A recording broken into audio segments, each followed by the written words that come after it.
Hey, what's up? What's up? What's up? I know. Where'd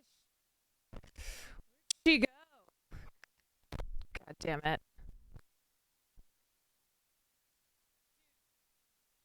I thought my new mic was coming today. Uh, I thought it was supposed to. Uh, come on. Stay. Stay. All right, there we go. I thought it was coming today, but Jesus Christ. Okay. Oh. Uh. Ah. Ah. Ah. Anyway, hello everyone. Happy Saturday. Hope we're doing well. I'm not. I can't sleep. And I'm forcing myself to eat an English McMuffin right now. My appetite and sleep is fucked. Manong Hassan, thank you for the 14 months. Tara, thank you for the 11 months. Hogan, thank you for the gifted sub to Kamala Harris' cousin. Oh. She's a member of the community. Obscure Leftist, thank you for the 25 months. Dragon Army, thank you for the 16 months. And Hogan, thank you for the bits. It's so dry. It's I didn't put enough on this McMuffin to make it not dry. It's pretty dry. But I'm just trying to put something in my system, you know? You feel? That's what she said. Did I say McMuffin? Yeah, that's because that's what it's called at McDonald's. An English McMuffin. Oh. Yeah, it's weird. My jet lag is getting worse. It's getting worse than it was the first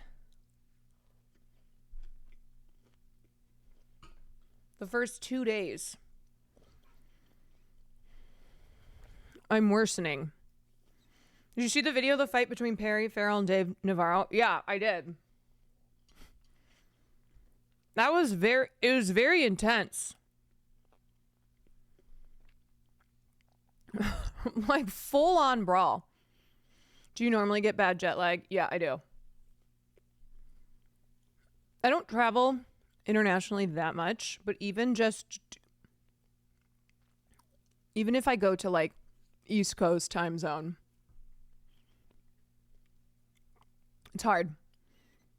Difficile. Yeah, so I fell asleep. I fell asleep last night from like 12:30 to 2:30, and then I woke up and I was awake until 8 o'clock.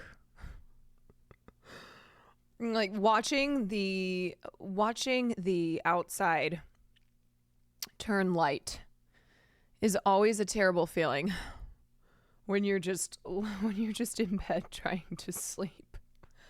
I know. Sucks. Best anti-war film ever made. Come and See is a masterpiece. So that's in the title because I found a video that I haven't watched yet, but I think is interesting, and it's from Just Cinema. Anti-war films don't exist, which is a quote from Francois. Well, it's a video on a quote by Francois Truffaut, French filmmaker, who said there's no such thing as an anti-war film, which I thought was interesting. Anyway, so I was like, oh, maybe we can talk about this today. Yeah, so today we're doing, have you seen Zone of Interest? Yeah, I have.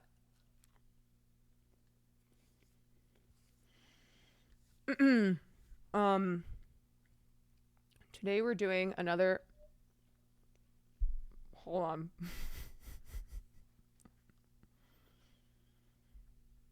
This is why I don't like eating on stream.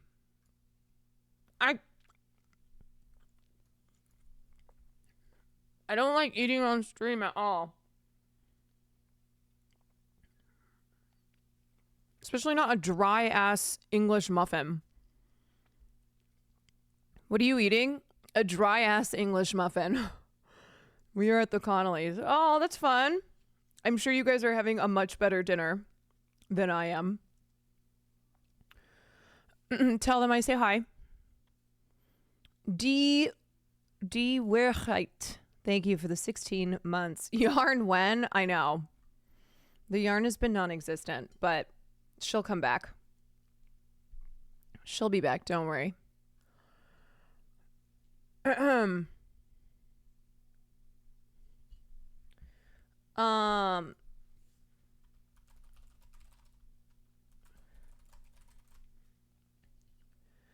Oh, sorry, you guys. My brain.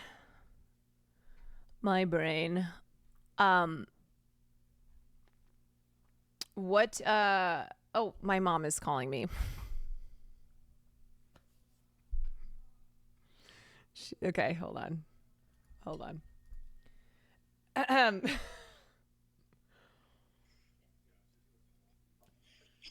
Hello? Hi, hon. We are watching you stream, but we wanted to show you. We're at the Connollys, but Sally and Tom made this amazing paella. Hi. Hi. Wait, they made an amazing paella. Yeah. We want to show you what it looks like. Okay. How do we do that? Are you going to send a photo? Or do I go live with you on this? Do you go live with me? I don't know how that works. Do I go on to FaceTime? I mean, do you want to just send photos?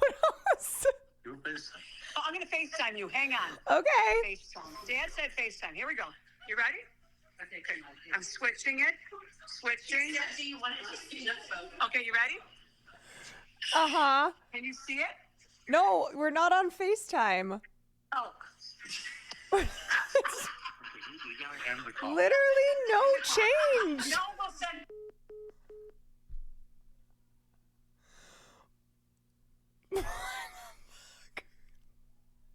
Now you guys see where, yes, I see where you get your tech skills from. Yes. From my mom, clearly. Holy shit, I'm laughing so hard. Okay, is that it?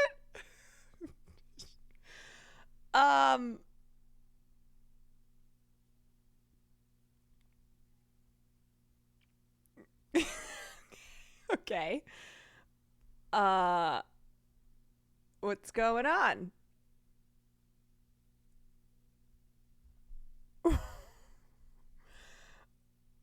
Okay. Is that the end? We will send a photo. Okay. Yeah. Send pics.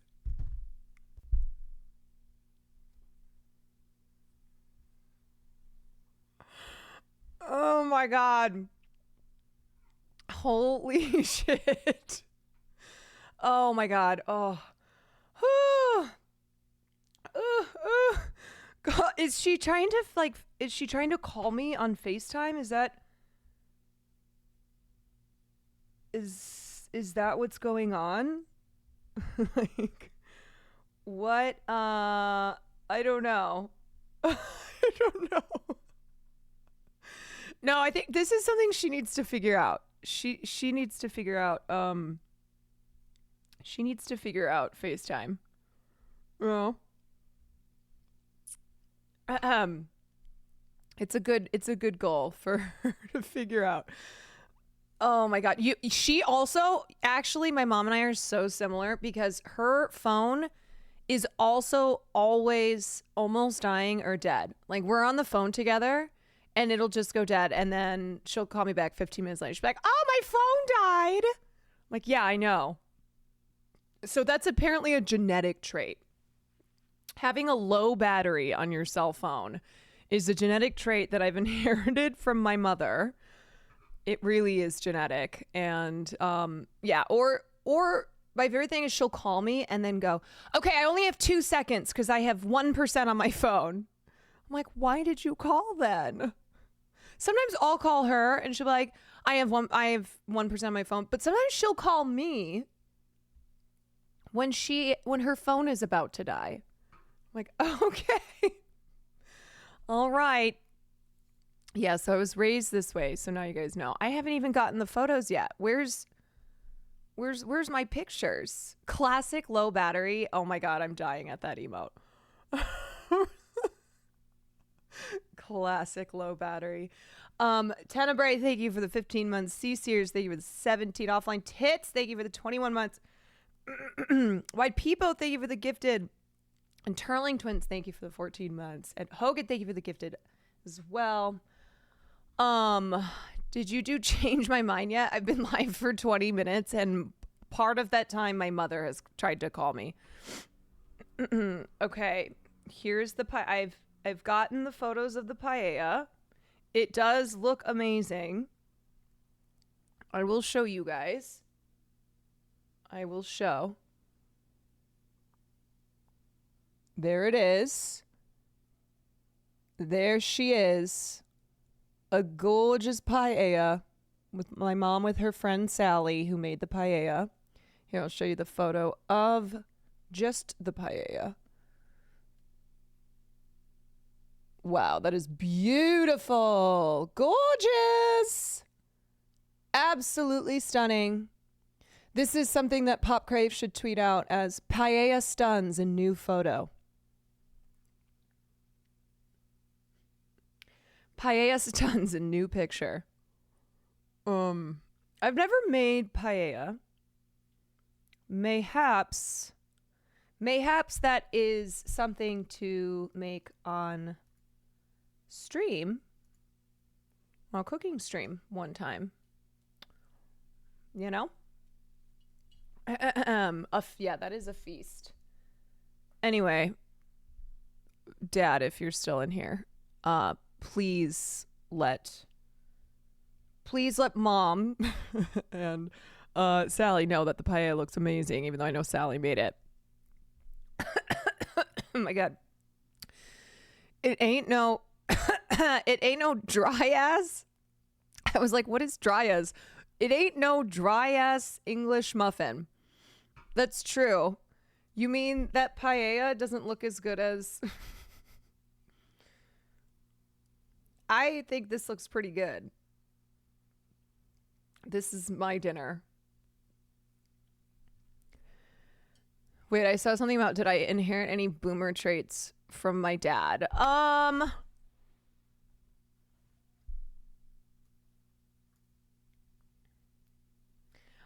can't even think of any.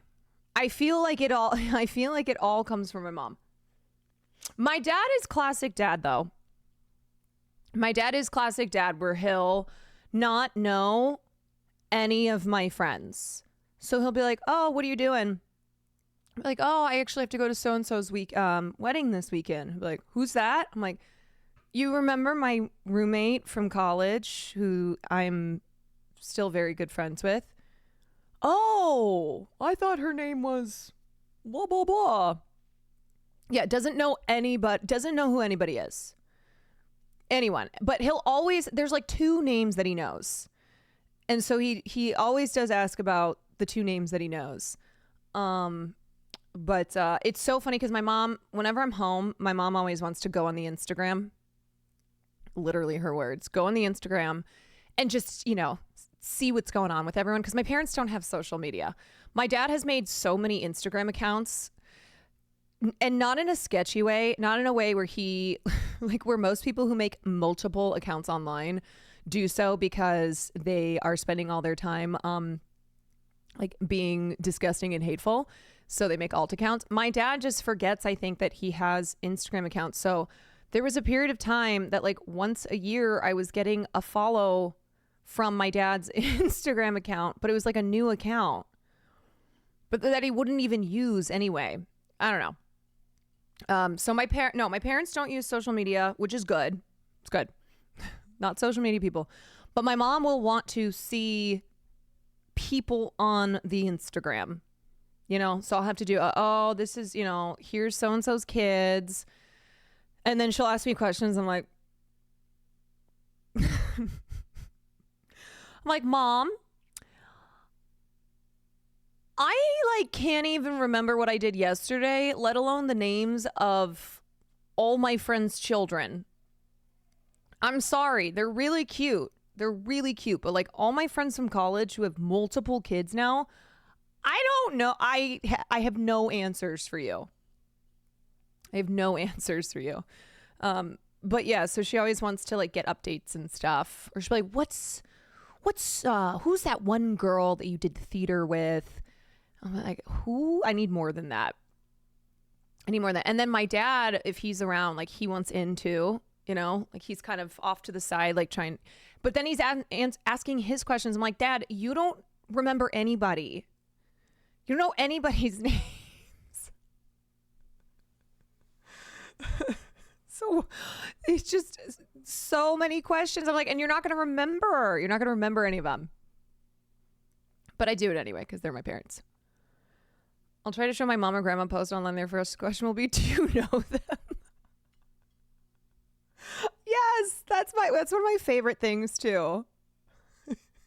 You'll show an older family member post and they're like, oh, is that your friend? You're like, no, Mom. No, that's Jenna Ortega. Who I wish was my friend. My mom does Facebook. I'm so glad I don't have a Facebook mom, though. Very grateful. Very grateful I don't have a Facebook mom. I have a mom who wants to, know what's going on, but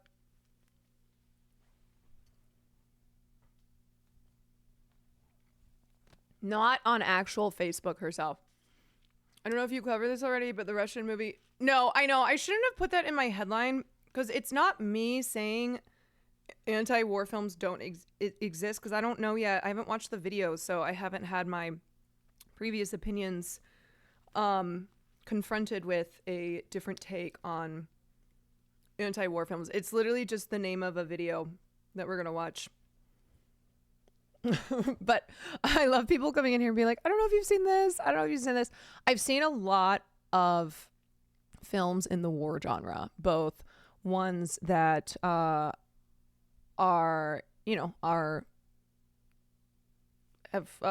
been called anti-war films and ones that have been, labeled as being pro-military, at least. There's no films that are really trying to be pro-war. Anyway, I don't want to get into the topic too much before we get there. Have you seen Full Metal Jacket, though? Yeah.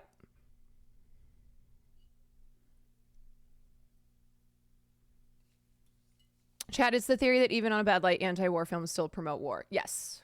Yeah. And it's something that I have not thought about before because I was always of the oh no, there are anti-war films and then there are non-anti-war films. And so I thought it was an interesting topic. Anyway, we'll get there when we get there. Are you planning on playing Deadlock? I don't know because I asked to play and there's been no follow-up on it.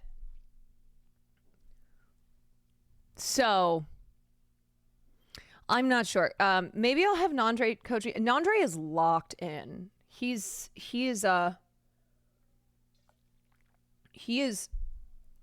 has been lost to Deadlock. He is deadlocked. He is deadlocked. So he did offer and promise. Yeah. You're right. Maybe I'll text him later if we get to gaming hours and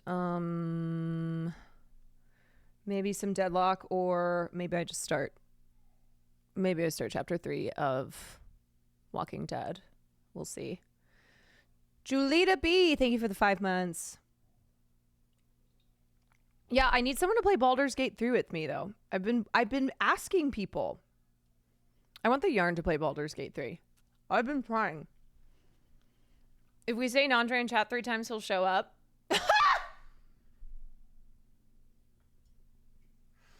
Oh my god, the timing!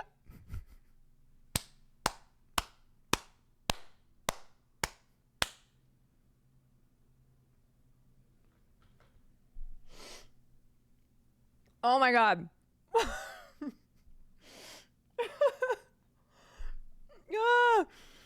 Wait, Nandre, this is probably a stupid question. I don't understand. Okay, is it that you have my chat and so you can see if your name is mentioned? Or like, can you hear me?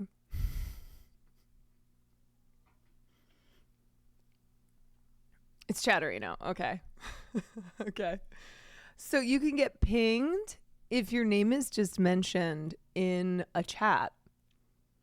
Oh.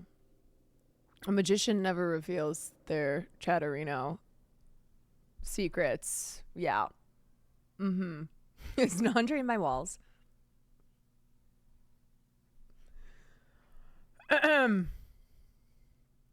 Okay, well, I know that you're hardcore into Deadlock, but so I don't know if you're I don't know what time you are playing.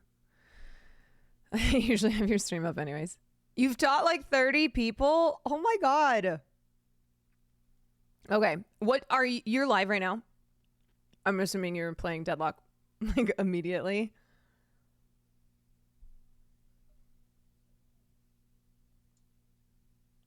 Yes. Okay. I will DM you later. I got some stuff to cover. But we'll DM you on the Discord. Okay. What else can I say to you guys? Ooh, just to remind, the last boss in Elden Ring was nerfed, so he's a lot easier now. Yes.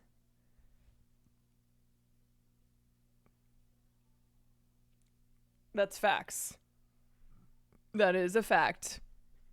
That's true. Okay, I'll be right back. And then we'll get into things.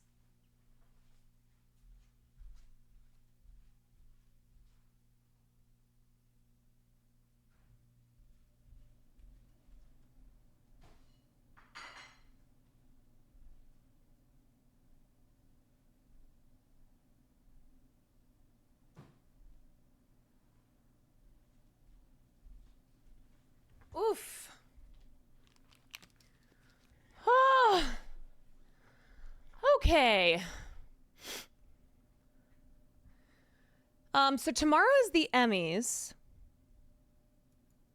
I will probably do what my standard now is for covering award shows, which is take a look at take a look at big moments but not watch it.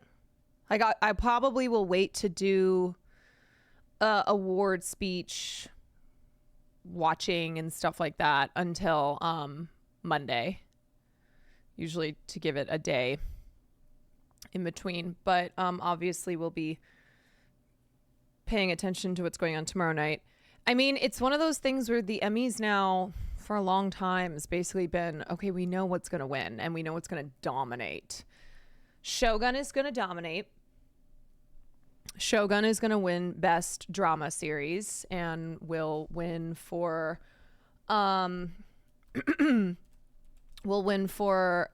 Best Actress with Anna Sawai, and will win Best Actor for what's the actor's name?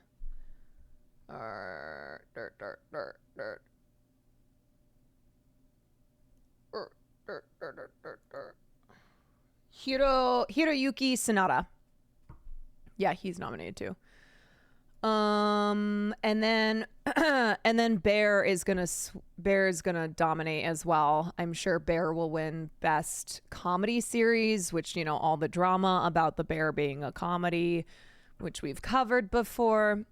Actually, let's start off with this. Award we'll start off with this one video on how dramedies broke the Emmy Awards. Can't believe Cosmo didn't get a I think he was like one of the only people who didn't get nominated for that show. Baby Reindeer, I think Baby Reindeer will do really well too. But yeah, it's gonna be another Emmys where a handful of shows dominate. Even with the controversy, yeah, for sure. Because the controversy doesn't change, like, the controversy doesn't change, the performances. Like, you can still judge the performances on their merit, and they're really, really great performances. Also, there's... It wouldn't be the first time that a show or a film at an awards show has controversy surrounding it and it didn't affect the outcome. Anna Sawai Emmy win incoming? I think so. I do. And I think she deserves it. And that'll be really, really exciting. Very exciting for her. I hope that we start seeing her pop up everywhere. Did you watch the new Beetlejuice movie? Not yet. Not to distract, but for the That's the video I have. That's the one I have. And I was like, oh. Let's watch this. The Emmys are for Bear Season 2. Yes. And it's confusing because if you're like, didn't the Emmys just happen? Yeah, they did. Actually, we are getting 2 Emmys this year because the Emmys of 2023 were delayed due to the strikes, and so they took place in January. So it's confusing because also the Bear dominated at that Emmys, and so you're like, wait a second. I thought we just had the Emmys. Ahem. And we did. But also, isn't it crazy that we're halfway into September? Like, yes, we had the Emmys, but it was January, and it's going to be October in a couple weeks. Baby Reindeer controversies. Yeah, I covered it on a previous stream, but Baby Reindeer is in the midst of a lawsuit from the woman who the character of Martha was based on. And we talked about, like true crime and the responsibility of filmmakers in using real people, especially people who are still alive. And even if they have done terrible things, like the character of Martha, or the woman who Martha was based on, has been accused of doing, that there's still a responsibility to try and prevent any way for people to immediately find out who it's about, because that leads to a lot of harassment and death threats. And then also the trickiness of when you've based something off of a true story, but it's still fictionalized, right? It's narrative cinema. And so Baby Reindeer, the argument of it being intentionally misleading, because at the beginning of each episode saying this is a true story. It didn't even say this is based on a true story. But anyway, there's worse true crime controversy. Yes, Maltese leftists. You could say that about a lot of topics that I cover here, where you can go, oh, but there's something worse in that category. Simply, I was responding to a chatter wanting to know what the controversy of Baby Reindeer is. It does not deny the fact that there are other things that have happened within the true crime genre that arguably you could say have I don't know, on a scale of good to bad, are more on the bad side. Anyway, all right, let's watch this. How dramedies broke the Emmy Awards.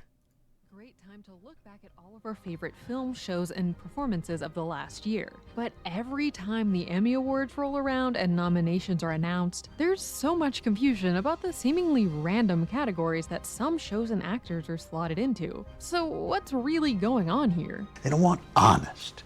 They want entertainment. Let's take a closer look at the full Emmy process and the awards culture that drives it to figure out what's really behind category fraud, and if there's anything that can be done to fix it. It's no big secret that pretty much everyone in Hollywood wants not only the fame and fortune that can come with their jobs, but also the award recognition. Yeah. It's funny because I did cover that story. I did cover that one, but award season has long been rife with questionable choices it's okay, and slightly shady attempts to boost one's profile. But it's not always just about puffing up egos. It was funny. Winning a coveted award can help bring new life to an acting career, help a filmmaker secure their next job, or keep a show on the air for another season. So it's not really a surprise then that the people involved are willing to do pretty much whatever. You guys want to know what's fucking crazy?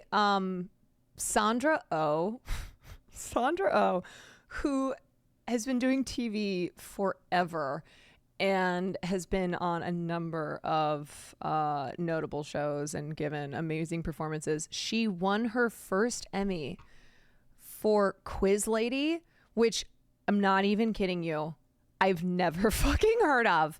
And I'm sure some of you have heard of it. This is just me being like, I saw the announcement that Sandra Oh won the Emmy at the Creative Emmys a couple nights ago, and I went, I'm sorry, what is Quiz Lady? I've never even heard of this.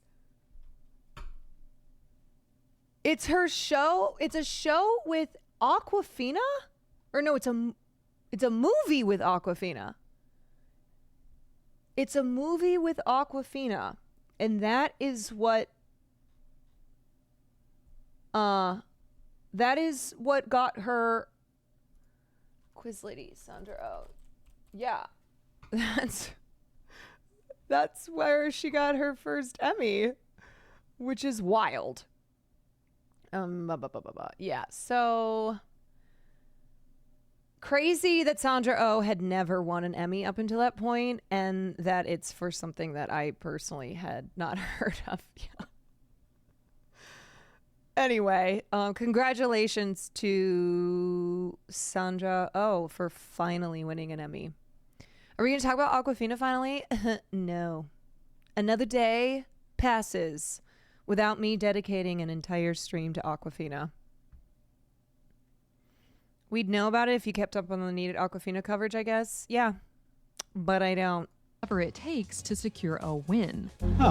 So it's for TV? Some people and companies are so desperate to win those little statues that they'll go to some really wild lengths, like ESPN submitting fake names into Emmy categories, and then when they won, getting the fake name taken off of the trophies and the names of their real on-air personnel put on so that they could pretend that they won, a scheme that they kept up for over a decade. And this is part of a larger trend that seems particularly noticeable at the Emmy Awards: category fraud. Pirates! So-called category fraud works slightly differently between the acting and show categories, but the basic function is the same. Unlike with other award shows, where which category someone or a production is slotted into is based on specific facts, say the length of time that someone is on screen, or quite specific genre categories, for example, Emmy submissions are much more vibes-based. The producers, actors, and others involved in the show can essentially submit for whatever category they choose, which means... So that's the thing, is a lot of people want to blame the Emmys, but it's not the Emmys that submits the performers or shows for certain categories. It's the studios or producers who submit them. And the major reason why The Bear has been submitted as a comedy is because they knew that going up against heavyweights in the in the drama category, such as Succession, would have caused it to, either not win as many awards or maybe not win any awards. And so because when there is one show that is just dominating year after year in its category, producers will go, okay, we got to do some finagling here because otherwise we're going up against the heavyweight champion.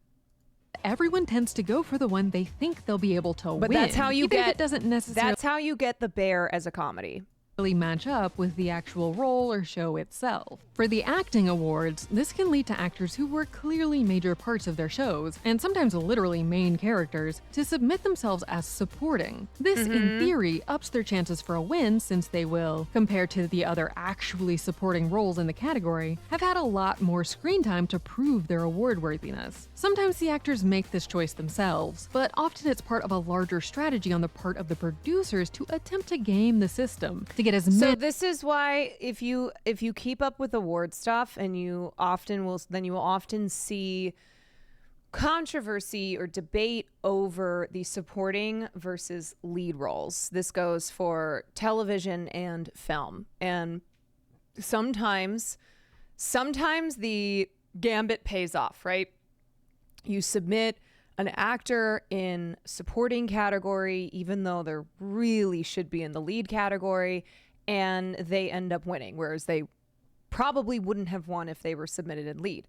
But sometimes it doesn't work out, and that's where you get the like, ooh, so-and-so should never have been in the supporting category, should have been in lead. Or sometimes so-and-so should not have been in lead because they were not a lead and should instead have been in supporting, and then they would have had a higher likelihood of winning. If the actor decides, is their coworker pissed? I mean, that's like a subjective question that I can't answer. Where, sure, I mean, I'm sure there are instances of an actor, you know, from a show wanting to be submitted in the supporting category, which makes it more difficult for one of their co-stars who's also in the same category. Like, I'm sure there have been instances where that's happened. I can't, top of mind, think of anything notable where it was like somebody went public with their feelings towards a fellow actor, a castmate doing something like that.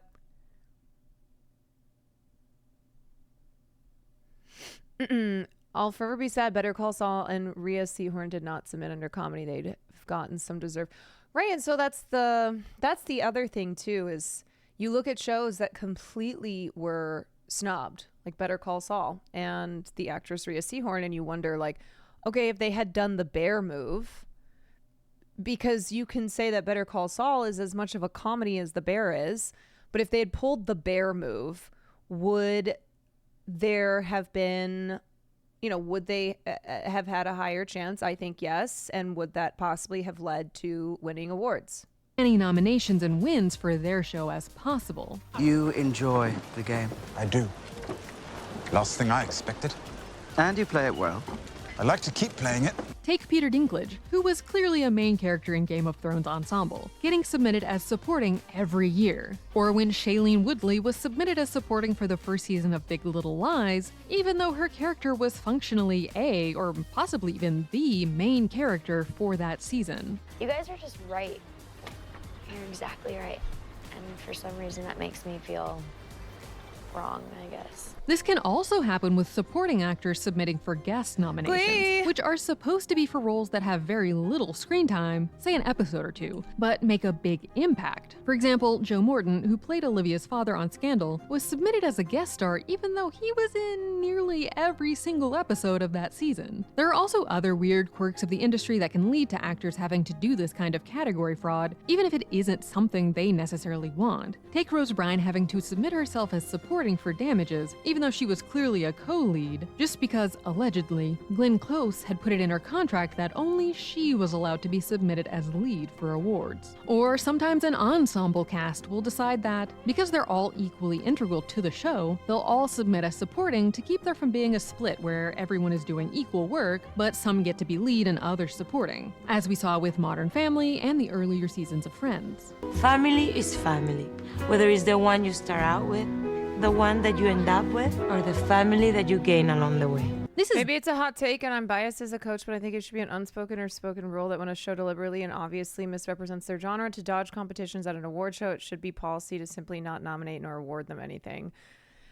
Yeah, I mean, this is the raging debate, which I say in quotations because it's, people online debating it, but this is the debate over The Bear, where, people are upset about The Bear going up against a show like Abbott Elementary, which is very clearly cut and dry a comedy and is most likely going to win comedy series over Abbott Elementary. And there's this feeling of cheating, right? Like, okay, best comedy series going to a show that is not, when you look at all the other nominees in that category is not a comedy, especially compared to those shows. And how The Bear is now, I think the statistic was after the last round of Emmy nominations, The Bear is the most Emmy nominated comedy of all time, and it was either Emmy nominated comedy of all time or received the most Emmy nominations in 1 year, beating out 30 Rock. And so then it reignited the Bear's not a comedy.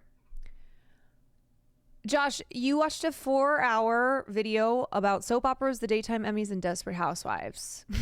You know what? That actually sounds very interesting to me. Not for you, that isn't the problem. That's the game, and they should at least be in the category they're supposed to. Well, that is the game, but that is also the problem, right? Of being in, like, the game is submitting yourself in a category that you really don't belong in to win the game of competition. Definitely a nice thought in theory, but it can, and often does, lead to those leads from hit shows dominating the supporting categories, and in turn pushing out so many actually supporting roles. Odd category choices that go in the other direction, where an actor is submitted for a category that would traditionally have more screen time, say a supporting role going for lead, is generally not seen as category fraud because they're essentially putting themselves at a disadvantage by going up against people who had much more screen time to convince the voting body that they deserve to be rewarded. But of course, the biggest confusion around category fraud every year usually has to do with the genres shows are placed under. Every year when awards season comes around now, there's a slew of people asking, wait, The Bear is a comedy? Sure, it has funny moments, but on the whole, it's a pretty dramatic, stressful show. Carmen, I need you to check the Branzino. I feel like that was a shot, Carmen. I'm saying, this is why I didn't want to come home. This is why. You. What? So, how did it end up in the comedy category? Just like with the acting awards, show producers are able to submit their shows for pretty much whatever categories they want. After complaints following the 2015 Emmys, the Academy actually switched up their rules a bit because of all of the ruffled feathers about the various category shenanigans, particularly in the Comedy Award, which saw Netflix moving Orange is the New Black and Showtime moving Shameless into the category. To try to combat this, and I think what's difficult is that dramas have comedy, right? You must. You must. I mean, I guess we could identify some shows that really feel like they have no comedy whatsoever, but often it's comedy that results from it's resulting from a dramatic situation where the tension is so great that it becomes comedic almost. And it's why we have the label of dramedy, right? And there's a lot of people who argue that to fix this problem of dramas or shows that are much more of a drama with comedic moments to fix this issue, create a dramedy category. Just have one more category, because like a show such as Succession was in the drama category of the Emmys, and comedy wise, like the amount of comedy, I would say there's even more in Succession than there is in The Bear. Instituted a rule that capped comedy submissions at 30 minutes, so all hour-long shows had to go back to drama. Though producers do still have the option to ask for a review to allow their longer show to compete in the comedy category if they want. But TV has changed so much, even in just the past few years, with the takeover of I think it's hard to find a show without any comedy except maybe Real Time with Bill Maher. Oh my God. That's a good one. streaming, shows aren't as beholden to the old school runtimes and slot lengths, because traditionally it was pretty standard that comedies would fit half-hour slots, while dramas would get a full hour. Shows are so much more willing and able to bend and mix genres now too. So many of the most beloved shows of recent years aren't straight comedies or dramas, they're both. All we have to do is just stay calm and make sure Sydney! What was that? I fell through a wall. Good morning. Damn, you got strong. And this is how we ended up with shows like The Bear and Barry, which can get really dark but are only around half an hour per episode, being submitted as comedies. There's some days you don't think you deserve to live, and the only thing that'll make you forget is by being someone else. While shows like Succession and The Curse, which have a pretty equal mix of drama and humor to those shows, but have hour-long episodes, were submitted as dramas. It's not really about the content of the shows themselves, just the runtimes and categories that the show's producers think they'll most easily be able to win. Dad, why? Why? Because it works. I f***ing win. One big problem people do have with the dramedies taking over the comedy category is that they often keep actual comedies from getting nominations or wins in the category, since those dramedies are better awards bait. And so it can at times feel like we've kind of just got two drama categories. While the dramedies rack up awards, hit comedies like The Good Place, Parks and Rec, New Girl, Superstore, and more never won an Emmy. This is the bad place. Shows like The Bear certainly do deserve to be rewarded. It's really just a signal that the award show probably needs to make some larger changes to keep up with the times. While obviously those changes in 2015 didn't fix everything, they did at least start the ball rolling in the right direction. The number of nominees in both the comedy and drama categories were increased from 5 to 7 to attempt to give more shows a chance in both categories. Though, given how prominent it's become as a genre, it might just be time to give dramedies their own separate category. And while they did institute a limit on who is allowed to submit for guest star, now it's capped at having appeared in 50% of a season or less. They could still make some improvements in the main acting categories to help level the playing field and stop lead actors from taking spots from actual supporting roles. But at the end of the day, there's no way to fix every single category. There's always going to be some nomination that people don't agree with, or something that gets snubbed. But that doesn't mean it's not worth it to at least try to make some improvements where possible. Award shows have come to feel less and less relevant in a world where we're constantly connected to the entertainment industry on a regular basis. There's no How did Better Call Saul never win an Emmy? Well, that is because Better Call Saul had, which is an incredible show and deserved wins. Better Call Saul had very bad timing in that it ran at the same time as Game of Thrones and Succession, which both dominated in the categories that Better Call Saul was nominated in. So we watched that compilation of Bob Odenkirk being nominated 6 times and then losing every Emmy, and his last season of Better Call Saul was the last opportunity, but unfortunately he did not win. But yeah, this is what happens sometimes is You have, it's a show that the timing is unfortunate that it runs as the same time as a show that just dominates year after year. And then if that show ends, oh, here comes a new one. It's like, God damn it, here we go again. If the show doesn't win early in the season, so sometimes shows that don't pick up wins in the first or second season, like voters then may lose interest. It's something where the show kind of can fall out of favor, because you have to keep in mind that people who vote in award shows, one, they don't watch everything. Two, most of what they're watching is what's really popular and what people online are talking about. And so this is another big problem with an award show like the Emmys, is how, yes, they've tried to make changes in categories to allow more, performers who should be nominated to be nominated, and more shows to get recognition. But when it comes to winning, the same shows win over and over again. And that's why sometimes these award shows aren't that interesting, because you already know what's going to dominate. And especially when it's a show that has dominated year after year. So what you're saying is the Emmys are vibes based. Yes. Yes, indeed. I mean, this is a problem with awards voters, is that they do not watch everything or most things, and are also dictated by like the same popular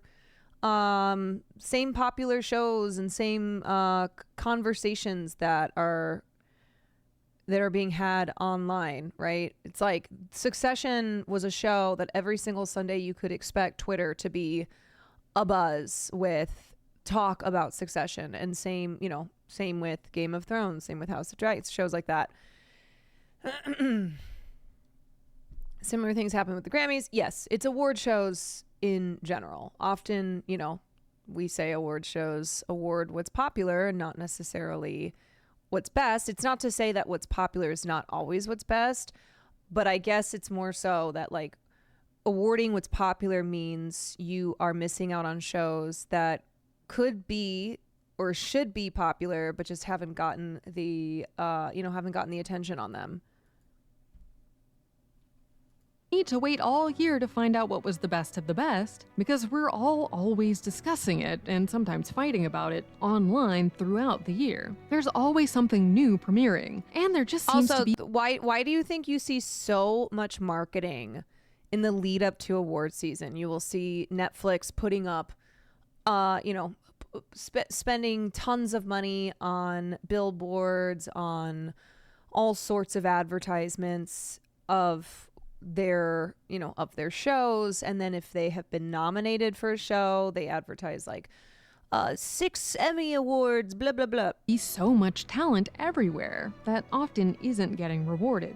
Twice as good. Twice as good as them to get half of what they have. And so the category fraud problem on top of all of that certainly isn't helping the Emmy Awards. But that doesn't mean all is lost. The Emmys could work on updating their categories, inviting more people, and a more diverse group of people at that, into the voting body so that we don't end up with the same handful of nominees and winners year after year after year, and updating the format of the show itself to fix the awkward pacing. But that doesn't mean that they don't still have their place, if they're willing to adapt at least. It's great to see people who are really good at their jobs finally getting their moment of recognition in such a big way. The Emmy Awards have never been and will never be perfect, but they could regain some of their prestige and wider public interest by updating themselves for our modern day, and making sure everyone that's putting in the work in Hollywood at least has a shot at getting recognized. Let us know, what kinds of changes would you like to see made to the Emmys going forward? And who are some people that you think would make for great host? Let us know. Here's probably my hottest take for tomorrow's ceremony is I think Io is going to win for The Bear. And I love Io and I love Sid's character. I don't think she should win. I don't think she should get Best Lead Actress in a Comedy. I think with all my heart and soul, it should go to Jean Smart in Hacks. And talk about Talk about a perfect role to win Best Lead Actress in a Comedy. Jean Smart, who plays an aging stand-up comedian, you know, and who is having a comeback, right? And it's one of her best roles ever. She was literally made for that role. And that's the type of role that should win Best Actress in a Comedy Series over a role like Sid in The Bear, even though I love Io and I think she's great. Okay. Anywho, let's cover. We have not talked about. No, we're not going to cover this right now. We haven't done the update here, so I want to do an update here because I have previously covered the Internet Archive. I covered the Internet Archive while they were still in the appeals process after they had lost their case. And unfortunately, while I was in Armenia, the Internet Archive also lost its appeal. And I don't know what the next steps are. I don't know if they're going to appeal again in the hope that, you know, this makes its way up to the Supreme Court. But regardless, it's absolutely a loss for the public. It's a loss for internet preservation. And it's not a good sign. You know, it's not a good outcome, and it's not a good sign. So let's just do a quick update here. The internet has changed our lives in so many ways, but sometimes it seems all that content is here today, gone tomorrow. Enter the Wayback Machine. David Pogue takes us on a journey back in time.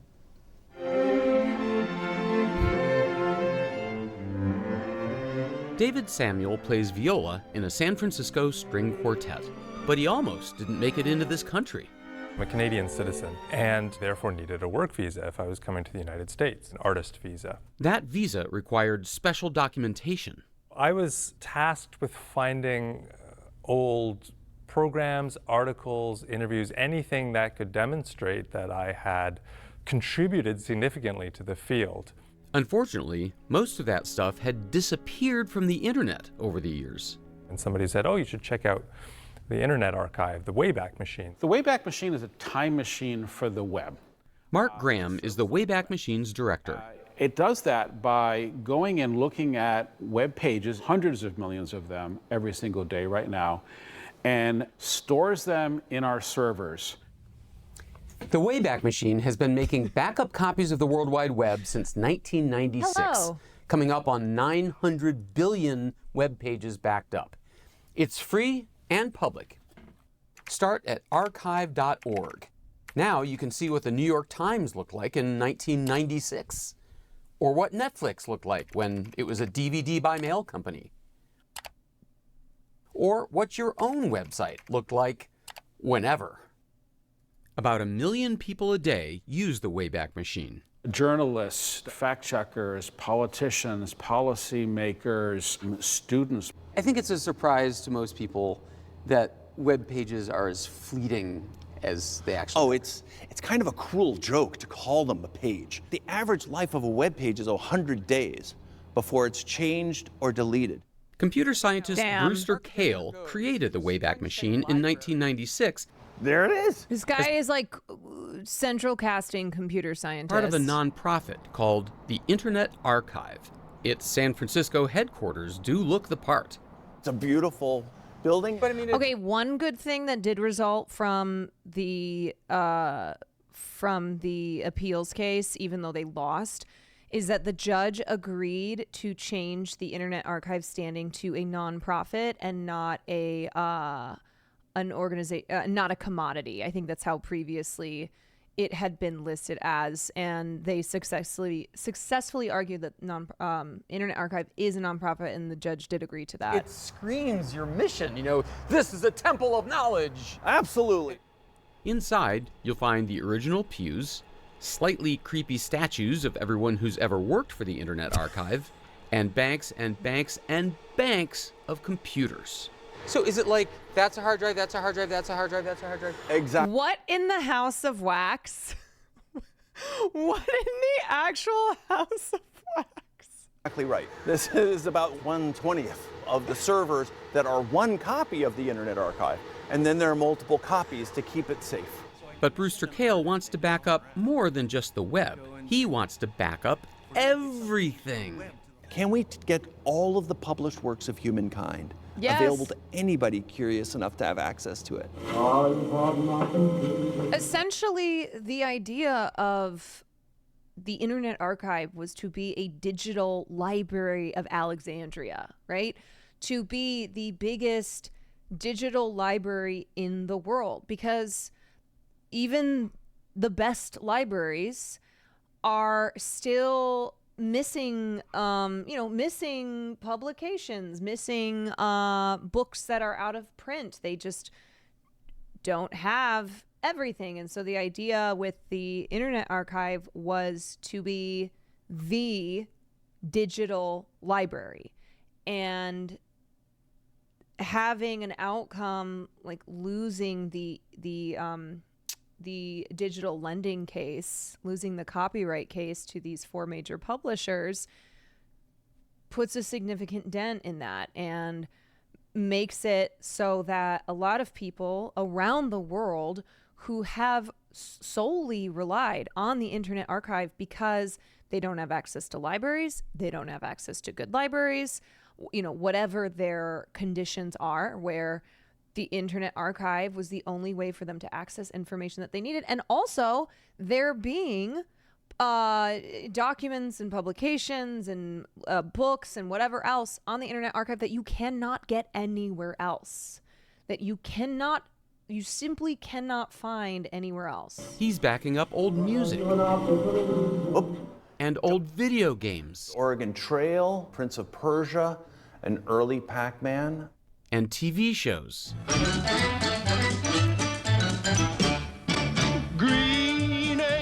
We have maybe the world's biggest VCR. Eliza, we've got some new books. And books. And everything Kahle backs up, he makes free online. Even the obscure stuff, like vintage game shows, knitting magazines, and pet rock manuals. You can even check out the books he's scanned as though from a library. And that's where the trouble begins. The publishers decided to sue the Internet Archive over lending books. The music publishers, they're suing for $400 million. If they win these cases. Okay, so just a little bit more context there. So the Internet Archive had a free online library for quite some time, and it worked in the way that any other library does, that in that if you check out an ebook, there's usually, one copy available, and you can only obtain, you can only borrow it for a limited amount of time, just like a physical copy of a book. And so it was the same thing with the Internet Archive. And then during COVID, after the lockdowns were implemented, people could not go to bookstores. They could not go to libraries. And so Internet Archive launched what it called the National Emergency Library, where it did away with the limitations on how many people could borrow a book and for, how much time. And this was something that was supported by librarians and by, authors and by a lot of people, because of the necessity for people around the world to be able to access what they could not during the pandemic. And that was like the straw that broke the publisher camel's back, where when the National Emergency Library removed those limits, the major book publishers, so it was Hachette, HarperCollins, John Wiley & Sons, and Penguin Random House, filed a lawsuit arguing that the Archive's digital lending program was a clear breach of their copyright, saying they can't just lend out these books to as many people for as long as they want. and not, like we're getting screwed here. And so they sued. The Internet Archive, because of the lawsuit, stopped the National Emergency Library Program and went back to how they were doing things, which was like any library does, where there's only one copy, you can only borrow it for a certain amount of time. But by that point, it was too late, right? Like they were embroiled in this lawsuit that has been going on for a couple years now. And what the archive argued was that its digital library should be covered by what is called fair use in U.S. copyright law. And fair use is still something that, like, we just don't understand very well. It's been around since modern copyright law came into existence, but it's still something that it's still something that is complex. Like, copyright law is complex, and the fair use exemption is also complex. And so cases like this, because this was such a major fair use copyright law case, and because the outcome went in the favor of the publishers who sued, then this could have, will have an effect on copyright cases to follow. And the reason that they argued that this was fair use is they made the case that the public and social benefits created by their digital library program were transformative and outweighed anything else. So giving people the ability to access scientific journals, authors accessing research that they need, which then leads to them being able to create, to write whatever it is that they're working on, like whatever it is that they need to access those those ebooks or those e-journals online. That was the argument for why it was fair use, but also a huge emphasis on it being a social good, on this being something that is is a net good. And that was actually something that the judge agreed with. The judge did say, yes, I agree. The public benefit of Internet Archive is a good benefit. And it is something that, is important to consider. But the judge said it's not enough to it's not enough to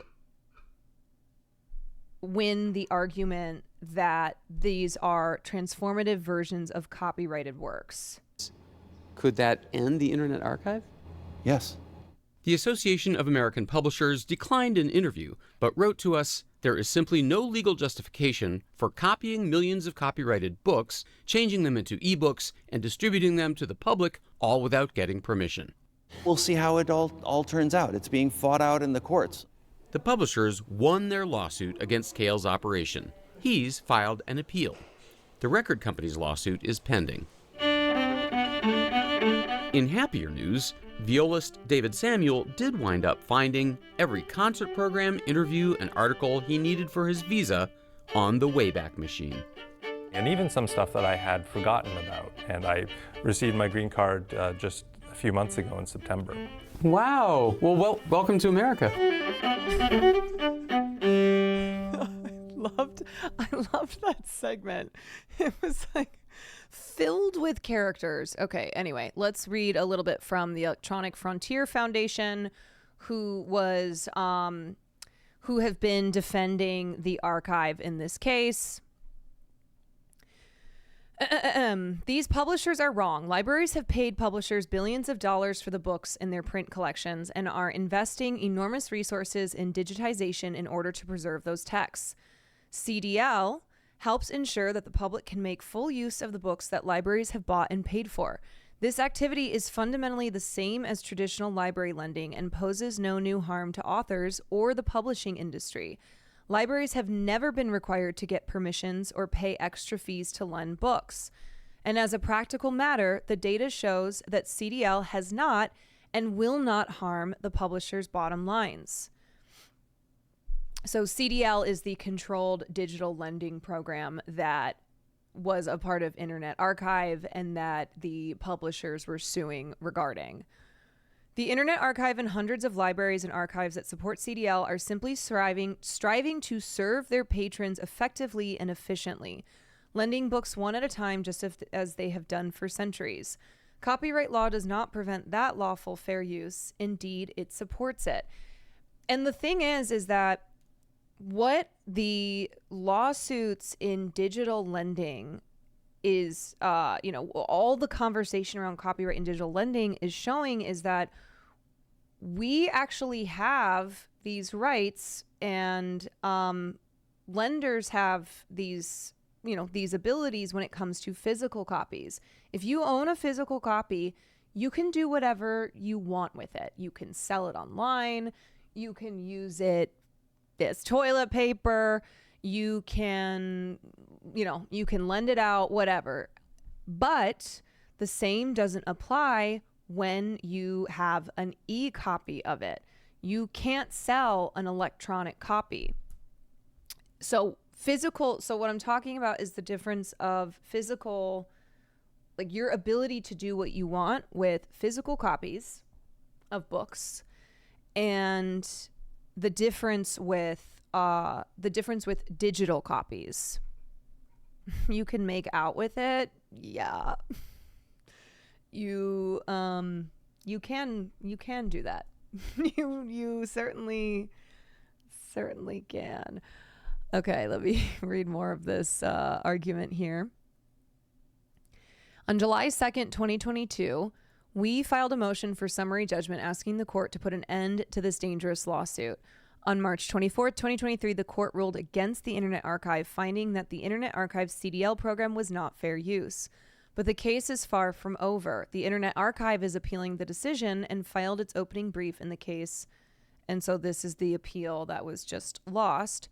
EFF will continue to stand with it to defend this essential public service.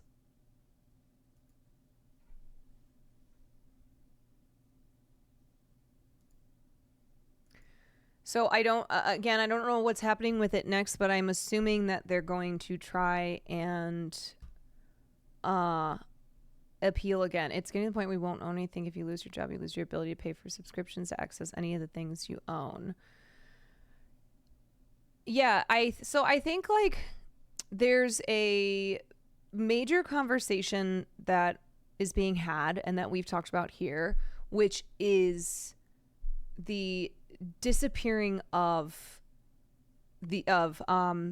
web pages and really valuable information and and parts of, like, major parts of our modern history that no longer exist in physical form and are being erased like Thanos snapping his fingers online. And so, like we've covered this subject at length, but just talking about all like dead links, and how Paramount recently removed all of their MTV digital archive, and how these decisions are being made like that, and unless you have archived your work that is on like MTV's site, then it's just gone.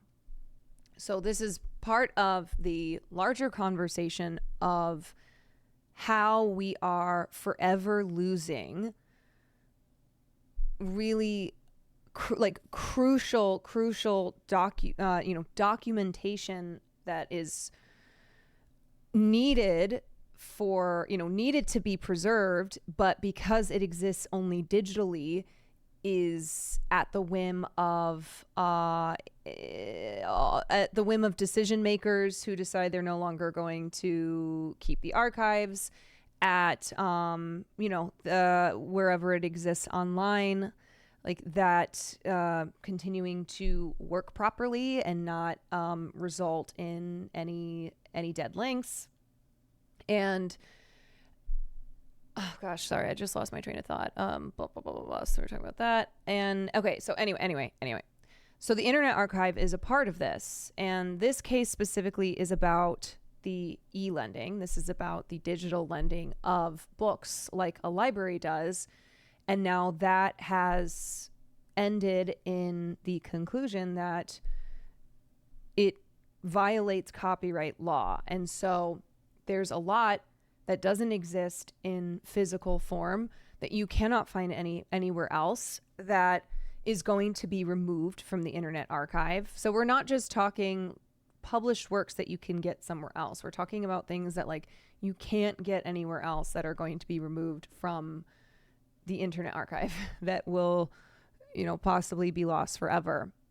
And then also the access that so many people need and rely on and do not have alternatives to obtaining the information that they need.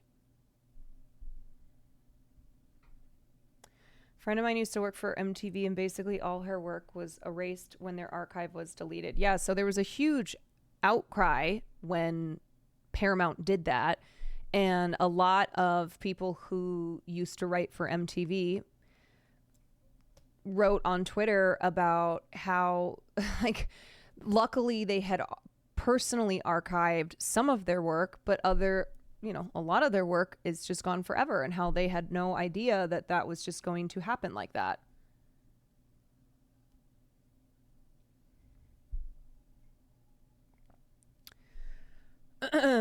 In March 2023, the district court ruled in favor of the publishers. Judge John Codell found that the Internet Archive had created derivative works, arguing there was nothing transformative about its copying and lending. After the initial ruling in Hatchett v. Internet Archive, the parties negotiated terms, the details of which have not been disclosed, though the archive still filed an appeal. James Grimmelman, a professor of digital and internet law at Cornell University, says the verdict is not terribly surprising in the context of how courts have recently interpreted fair use. The Internet Archive did eke out a Pyrrhic victory in the appeal. This is what I talked about. Although the second court sided with the district court's initial ruling, it clarified that it did not view the Internet Archive as a commercial entity, instead emphasizing that it was clearly a nonprofit operation. Grimmelman sees this as the right call. I'm glad to see the Second Circuit fix that mistake. Today's appellate decision upholds the rights of authors and publishers to license and be compensated for their books and other creative works, and remind us in no uncertain terms that infringement is both costly and antithetical to the public interest. Association of American Publishers President and CEO Maria Palanti said in a statement, "If there was any doubt, the court makes clear that under fair use jurisprudence, there is nothing transformative about converting entire works into new formats without permission or appropriating the value of derivative works that are a key part of the author's copyright bundle." I think it's important to note that a lot of authors have come out in support of the Internet Archive and talk about the fact that, like, they use the Internet Archive for their, for research and writing new books. So there is this thinking that has been pushed by, major corporations like these publishing companies, that something like digital lending harms the creation of new work. And that was argued during this case, that, authors won't feel incentivized to write new work if their work is going to exist for free on a place like Internet Archive. And really what that is saying is that libraries in general, digital or non-digital, are not, or de-incentivize authors to create new work, which is absurd. It's absolutely absurd. And it seems to follow that had public libraries not already existed, there would be major challenges to them from these publishing companies because of them not wanting there to be any ability for people to freely consume written material. Please be aware that local libraries pay publishers pre-check. Oh, local libraries are first of all, they pay billions in a year for the rights to, the rights to loan out books. They pay billions. They are also the number one buyers of books. Like, authors love libraries because, one, they have a respect for they have a respect for libraries. They have a respect for people being able to access written work, for people being able to access literature at no cost, right? Like, if you're a writer, you also love to read, or at least you should love to read, and you have a respect for that, for something that has been available for people to do, for people to participate in reading. And they also know that libraries are who buy books. And you were likely to purchase a book you read first at the library and enjoy. Yeah, there's so much value that libraries provide. Like, it's insane to have to get into making points about like how valuable libraries are.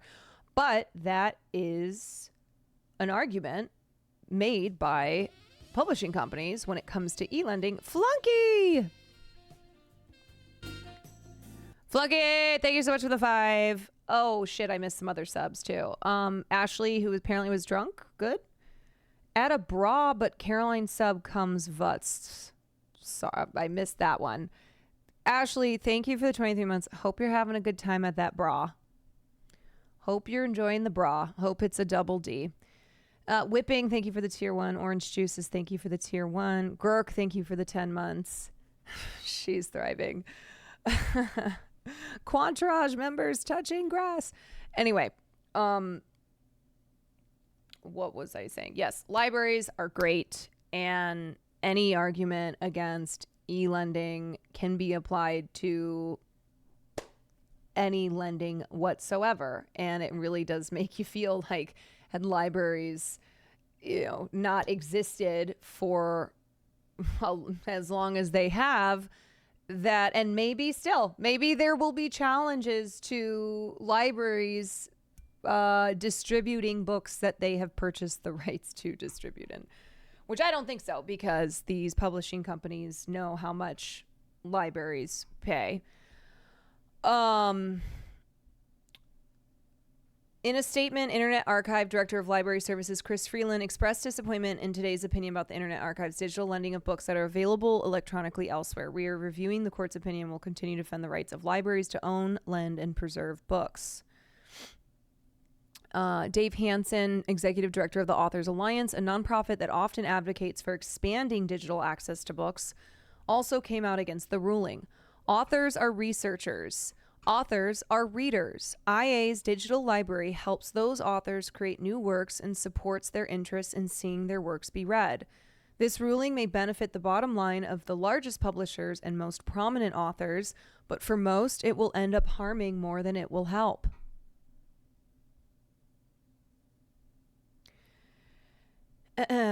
There is also a lawsuit being brought by music labels, including Universal Music Group and Sony.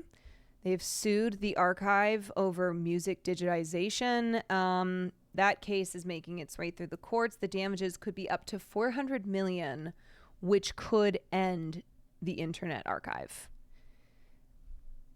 If the Internet Archive loses this copyright case to the music labels and is forced to pay upwards of $400 million, it could literally spell the end for the Internet Archive.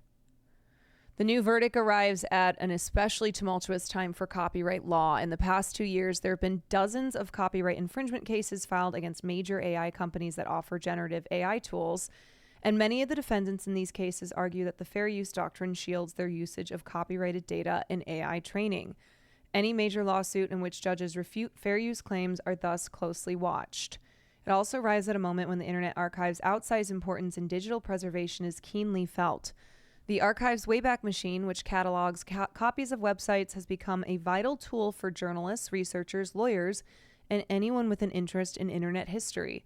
While there are other digital preservation projects, including national efforts from the U.S. Library of Congress, there is nothing like it available to the public.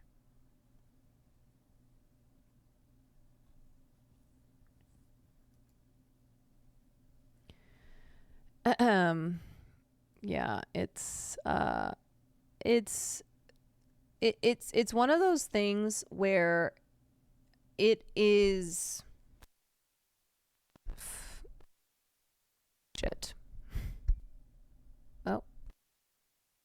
Come on.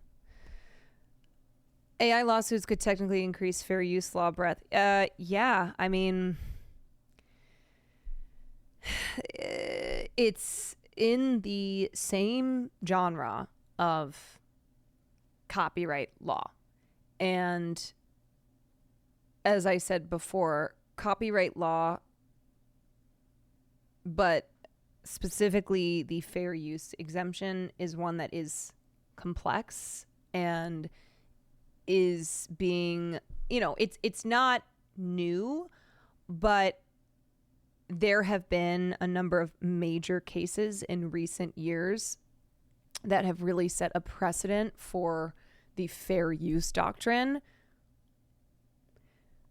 And I feel, I don't know, I understand people who are saying legally it did not seem like Internet Archive had a super strong case with arguing fair use. Yes and no. I think that they're working like a public library does, where they have one copy that they lend out for a certain amount of time. I don't know what the difference there is with the Internet Archive and with a public library's e-lending program. I think morally, of course, this is a societal good, and I think the National Emergency Library was morally a good thing and was really important for people who could not access libraries or bookstores during the pandemic. And I think information should be accessible. Yeah, I don't think that I don't think people should be barred from accessing information because of their location, because of their financial status, because of whatever conditions make it that they can't go to a library or they can't buy a book from a bookstore.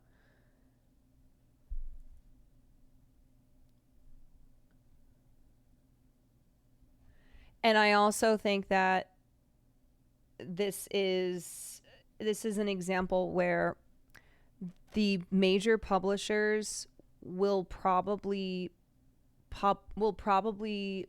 like their bottom line will probably benefit, but it's still a net loss. Mumbles, thank you for the 13 months. It's still a net loss, and also a net loss for authors, for the people who these publishers are saying that they are trying to protect. I've used Internet Archive to read books you can't even find in libraries. Yeah, books that you can't buy online, that you can't buy in a store, that you can't find in a library, even if you have access to the best libraries. Oh my God. Oh, Austin Show, darling. Austin Show, bathtub raid. Send on Austin in the bathtub. Thank you for the raid, darling. The problem is there was a period where Internet Archive allowed more users. Yes, that was it. it was when they launched the National Emergency Library, where there was no limit on the number of people who could borrow books and the amount of time they could borrow a book. I do still feel like the publishers would have pursued a lawsuit against Internet Archive. Like, I still feel like it was in the cards, but that is what that was, again, the straw that broke the publishers' backs, in that they pretty much immediately filed suit. And yeah, and so I don't know, it's one of those where, like, I'm saying I understand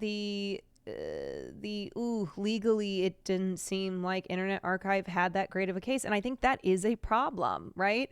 I'm not necessarily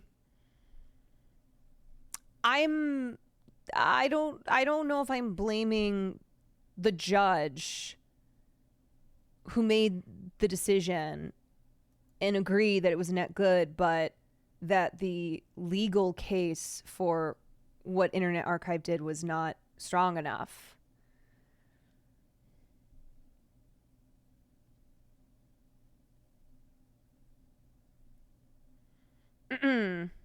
Caroline and Austin in the bathtub when? That's a good question. I think we should go into the ocean. I think we should get the biggest bathtub that we can get. Yeah, anyway, this is an area of law that I have trouble articulating and fully understanding, because copyright law and fair use is something that we still are struggling with. Like, it is legally not an easy thing to sort out. But I will say, of course, from a moral standpoint, from a societal good standpoint, I firmly believe in everyone having the right to access information, and preserving written works that no longer exist in physical form, like that you cannot find anywhere else.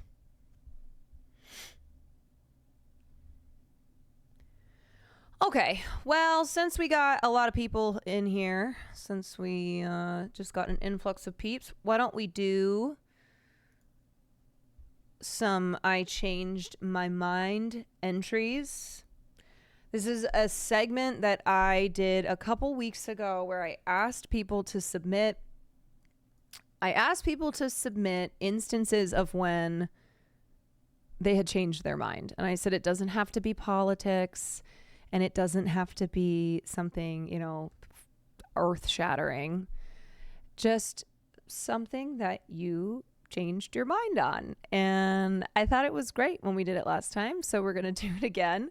What are the category colors again? Pink was food. Blue is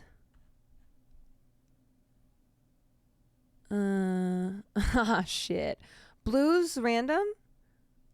I don't know. The colors correspond to different categories. Anyway, okay, so we'll do some of these, and then we'll do I think we'll get to our anti-war film chat, and then I'll probably hit up Nandre to have him teach me Deadlock.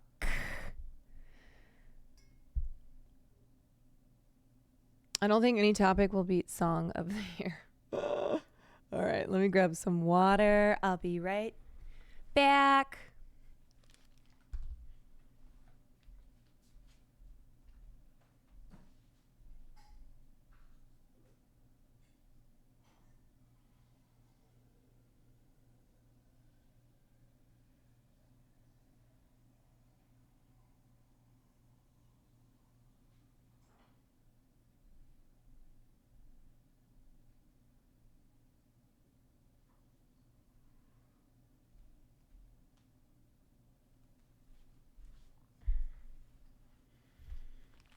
Okay.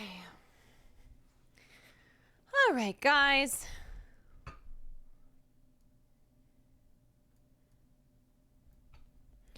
I changed my mind. Also, I feel like I'm a person who really does change her mind a lot. I think it's valuable. Sometimes I change my mind and then I change my mind back and then I change my mind again. Maybe I change my mind too much. Especially when it comes to where I want to eat. What food I want. It's too much. Sometimes there's too much changing your mind, you know? Sometimes changing your mind, not good. Not beneficial. All right. I originally thought that dandelion and chamomile were the same flower. Now I believe that. Now I know.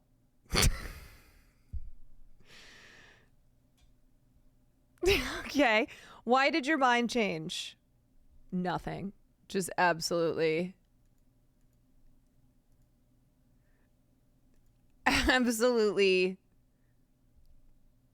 no answer to that. What if they just had an epiphany?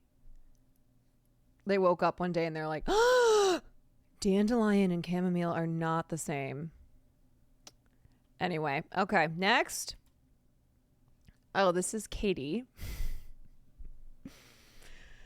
Katie's. I originally thought that men were all right. Now I believe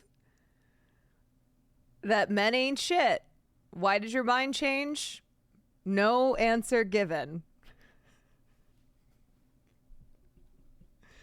Just another epiphany, I guess. Yeah, maybe no explanation needed. No answer was needed, I guess. All right. This is an anonymous submission. I originally thought that veganism is not important for the well-being of everybody/humans. Now I believe that it is a vital part of achieving anti-oppression for all. Why did your mind change? I'm going to move me over. Hold on. I'm going to move me over here. Why did your mind change? Reading books by marginalized activists like Af and Silco, Afroism blew my mind years ago and completely changed how I view and do activism. And Sunara Taylor, a disability activist, her book Beasts of Burden is so important. I'm unable to briefly summarize why this is so important to me in the world as we know it, as this is a large and frankly harrowing subject that I'd rather leave to the experts listed above. All I wish for is more people to question their biases and leave their minds open to theories that might challenge their current worldview. Okay, here's what I'll offer on the topic. I genuinely don't feel that I know enough about the ins and outs of veganism to either agree or offer a rebuttal. I eat meat. I do. I've always eaten meat. I do try and eat like less red meat. I do try and stay away from meat that is coming from, industrial farms. I do think it's good to eat less meat when you can. I don't think I eat as much meat as I used to. I was raised in the Midwest, so that was, meat for every single meal. I certainly have made my fair share of vegan jokes, but I appreciate, I appreciate vegans who are thoughtful in their reasons for being vegan, and it is something that I remember I tried being vegan for like 1 week and I had the worst shits, and I don't think that I probably did it right.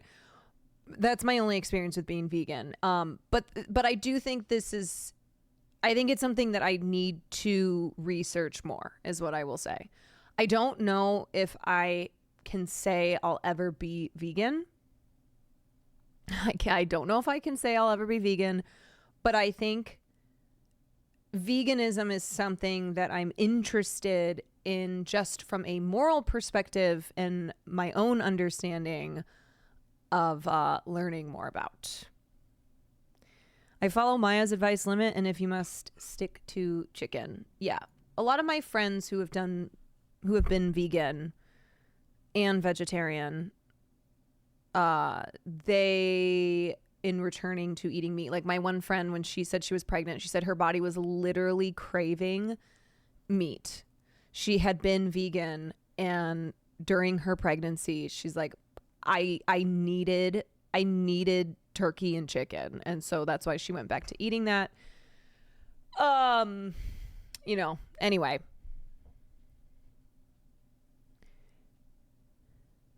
Anywho. That's my response on that.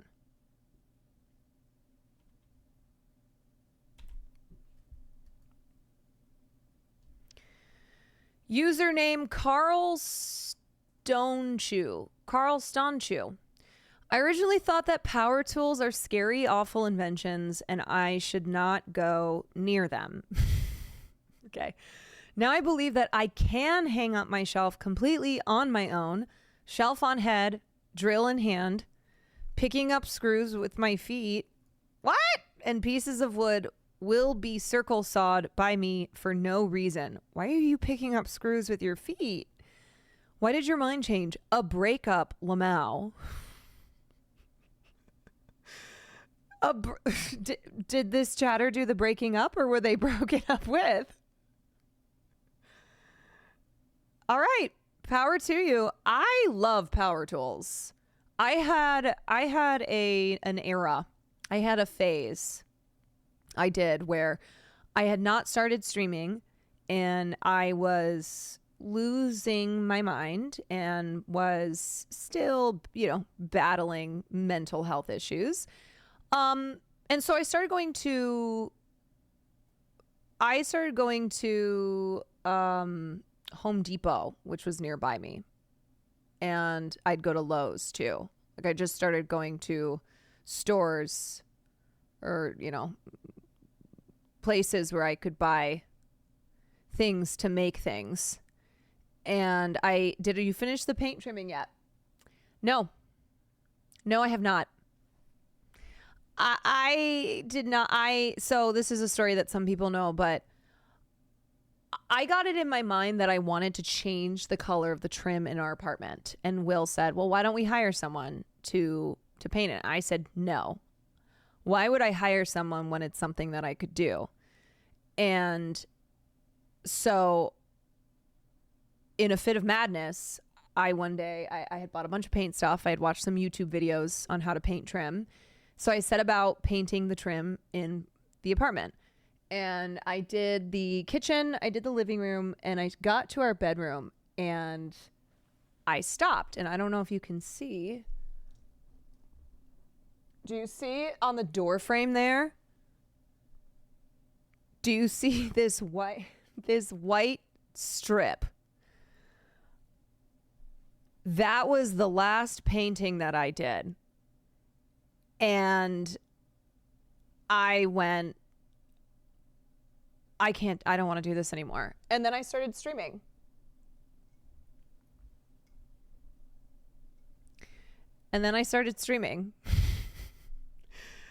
And for 2 years, Will has said to me, are you ever going to finish painting? And I've said one day I will. I think it's a representation of my mind at the time, it's a metaphor. But anyway, yeah, I really got into just DIYing shit. I fixed our sink. I built out my closet. I was very obsessed with power tools. And so maybe I would have kept up if I didn't keep streaming. And maybe it's something that I should do on stream now. Caroline, sincerely, it's a shame you're not a lesbian. I know, with my power tools and my plaid shirt during my era of trying to DIY everything, I certainly gave off the vibe. Okay. Scalador 696969. I think you need one more 69. I originally thought that Kia Souls were ugly. Now I believe that they're kind of cunty and I would get one. Why did your mind change? So many cars on the market look the same. It's kind of refreshing to have something different, but overall, I just don't give a fuck what my car looks like and rather have something efficient and safe. I'm not a car person. I don't know. I have a Buick. Let me look up what a Kia Soul is. Hold on. Oh, no, those are ugly. Wait. No, I do think that those aren't cute. I'm sorry. I think it does look like a hamster car. A box with wheels. A toaster. Oh my God. I love being like, I don't have car opinions. I don't really know anything about cars. I don't know what a Kia Soul looks like. Looked it up, immediately went, oh no, I don't like that car. Sorry. Sorry, Skeletor. Say that to my face at TwitchCon. I will. If you come up to me and tell me, hey, I'm Skeletor from chat, then I'll be like, I don't think Kia Souls are cunty. I don't think they're cute. I'm sorry. But that's the truth. Okay. It's the only car opinion I have. Actually, I always thought Hummers were really ugly too. I didn't like Hummers. Okay, this is another anonymous. I originally thought that socializing was difficult. Now I believe that socializing can be fun, especially when you take opportunities to meet like-minded people, even in a work or school environment that are genuinely rooting for you and want you to succeed. Why did your mind change? I guess I just needed to reframe my thoughts, in parentheses, and therapy. Yeah, I mean, look, socializing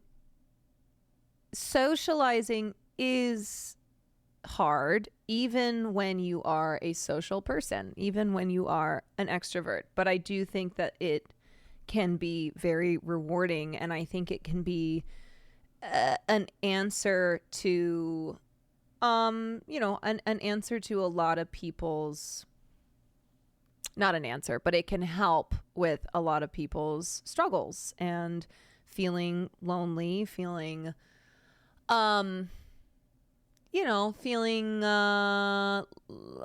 you're just existing in this world and you're not really living. So I love that for you, chatter. I love that for you, that you have had opportunities now that you have taken and have been able to meet people. And that's great.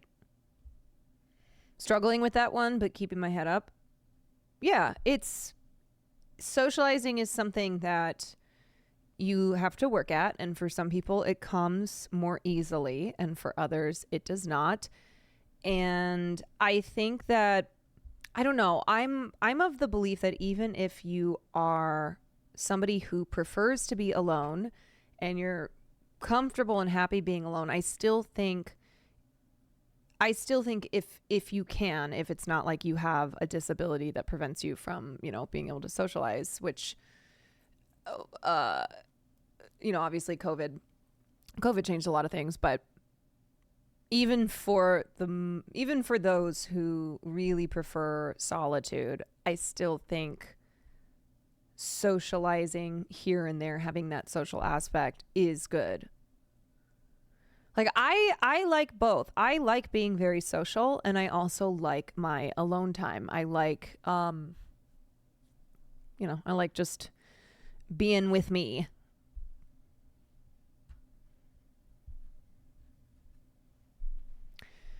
I want to try to socialize IRL, but there's a lot of barriers to going to online socialization, and this community has been a good transition from not socializing at all. Totally. Absolutely. And I never want to denigrate online communities, especially not this one. And I know the importance in having community in the first place so that you don't feel so isolated. You don't feel completely isolated. And I always think that if you have the opportunities, if you're able to, having community, having community outside of online community is a good addition.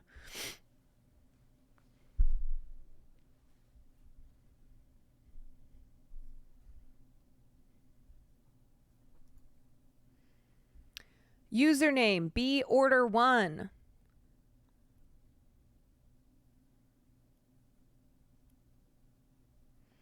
It's hard to socialize when you're not fluent in the language you need to do it. I do like those memes. I like the introvert memes of, like, on one hand, I'll be like, I'm not saying anything, and so people think I'm weird. And then it's like, oh, I'm saying something, so people think I'm weird. Whether I'm silent or I'm speaking, in my head, I'm like, people think I'm weird. No matter what I do. Okay.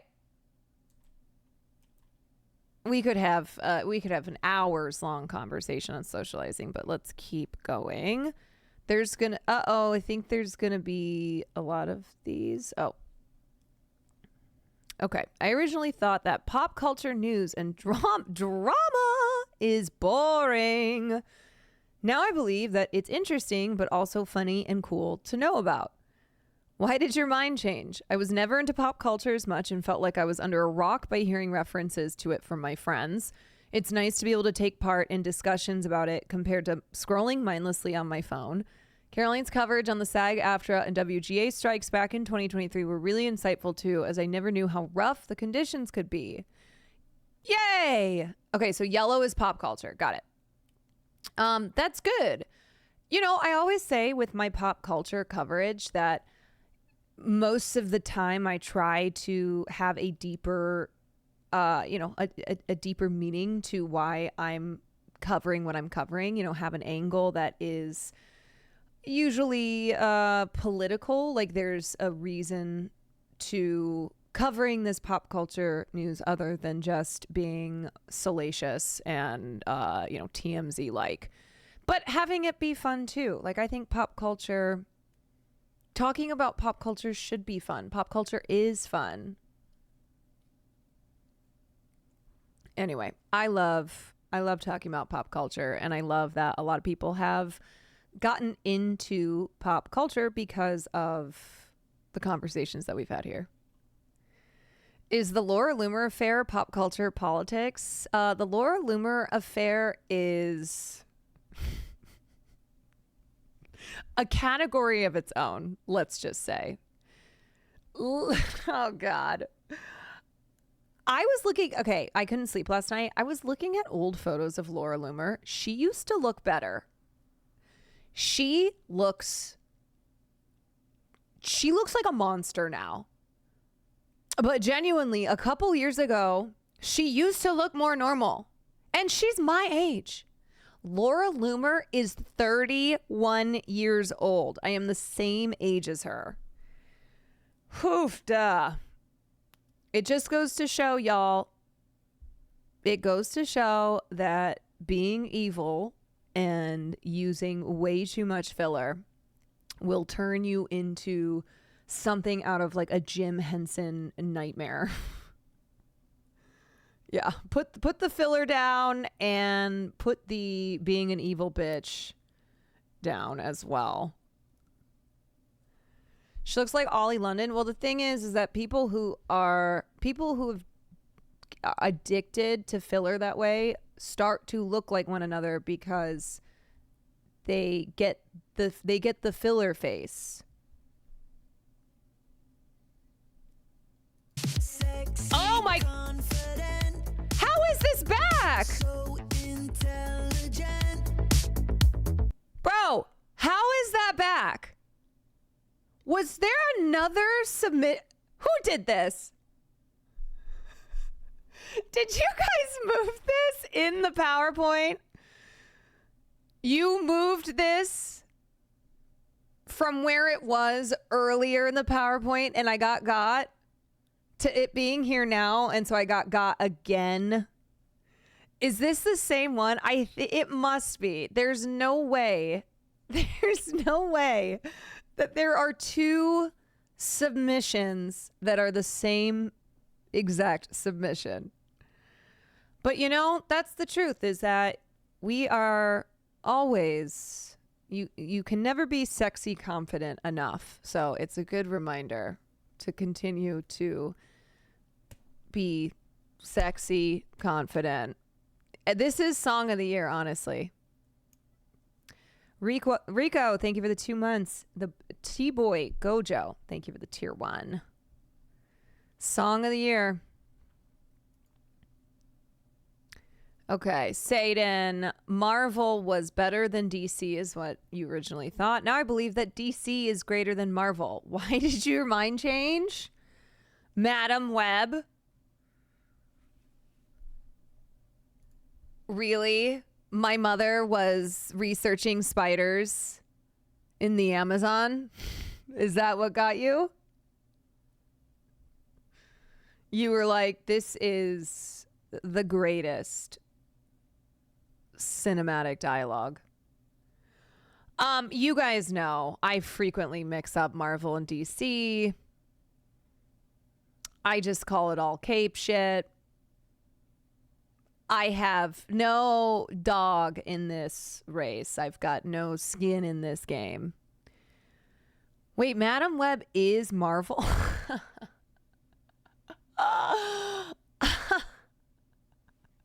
Is this my submission? Wait, Madam Web is not DC. Oh, wait. Hold on. Okay. Oh, wait. I misread this. Okay, so they're saying, I originally thought Marvel was better than DC. Now I believe DC is better than Marvel. Why did your mind change? Madam Web. So they actually have the opposite of what I thought this was. Because again, I don't fucking know the difference between Marvel and DC. And that Madam Web was so bad that it killed any goodwill, any preference towards Marvel. Negative polarization.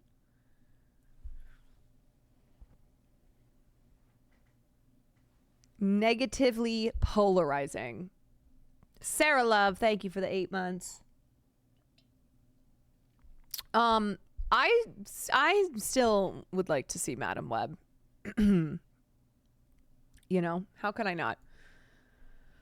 Okay, Westman 613. I originally thought that metal music was bad and only consisted of screaming.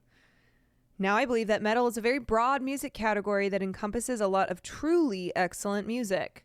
Why did your mind change? Nightwish, specifically the Whackin' 2013 set. You know, I actually am similar to this in that I used to think metal, you know, which I would just call screamo, was unlistenable and bad. And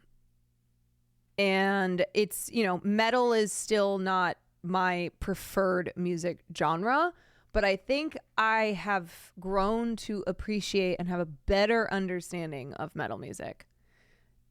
It's, you know, large part because of Will Neff, but metal has its place if you're in the mood. Yes. I agree. There's a really good metal artist in, if you've seen the movie I Saw the TV Glow. I can't remember the artist's name. Let me see if I can find.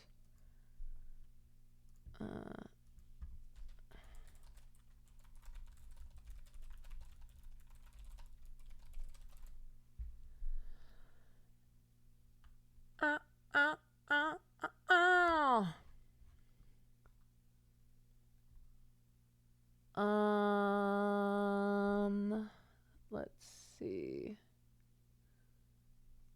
What is the artist's name? I can't remember. I think it's Metal.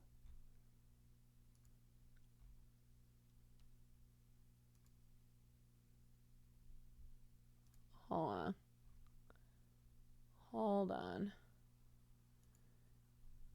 King Woman? Is it? Let me look up. King Woman. Yes. Psychic Wound.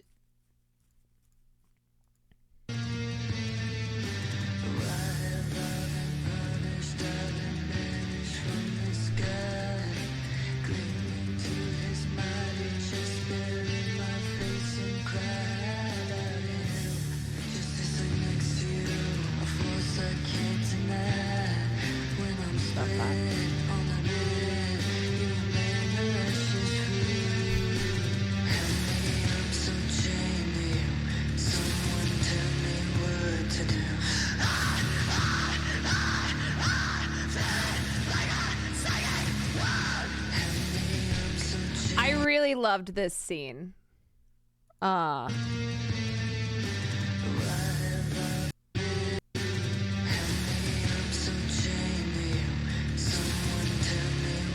don't know if anybody knows this artist.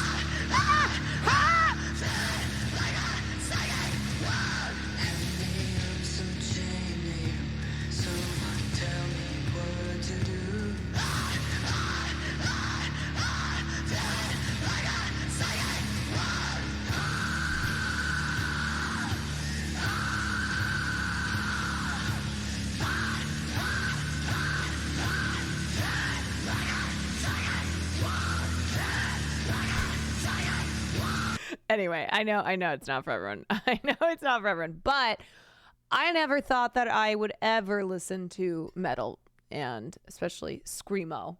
And I found that I was wrong on that. Scale Cylinder, thank you for the gifted sub.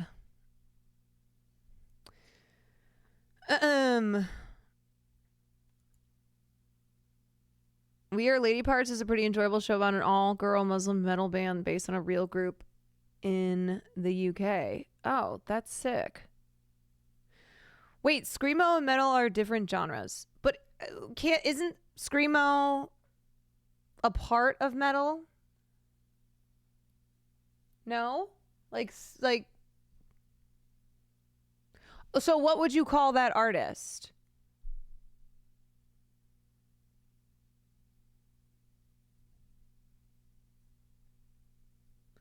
So screamo's the genre. Conflicting answers, which usually happens when I ask a question related to, usually related to something artistic, something in the arts.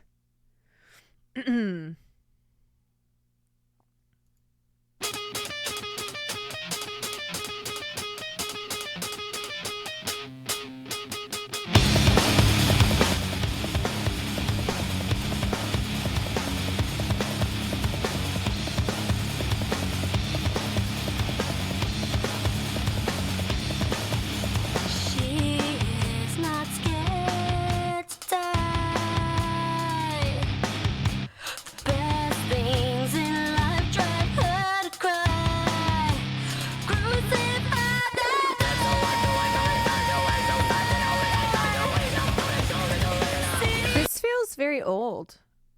How is this? Is this from the 90s?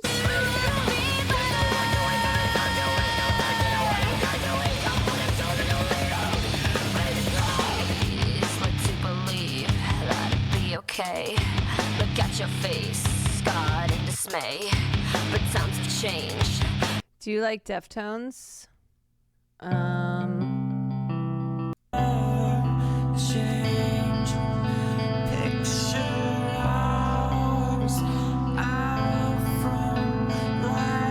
I know I shouldn't. This is gonna turn into a music stream, which no. I like this.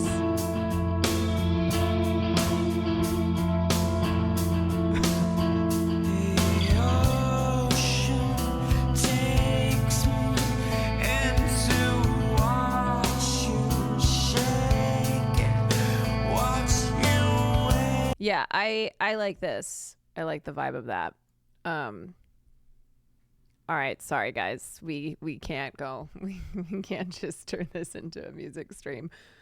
Maybe I'll do what Will does. One night where I have like a themed music stream, but this is what always happens. Be like, "Oh, listen to this, listen to that." Okay. Let's keep going cuz we are doing I changed my mind on. Maybe there will be other music ones. Sabby, thank you for the 2 months. Why is it so freaking hot?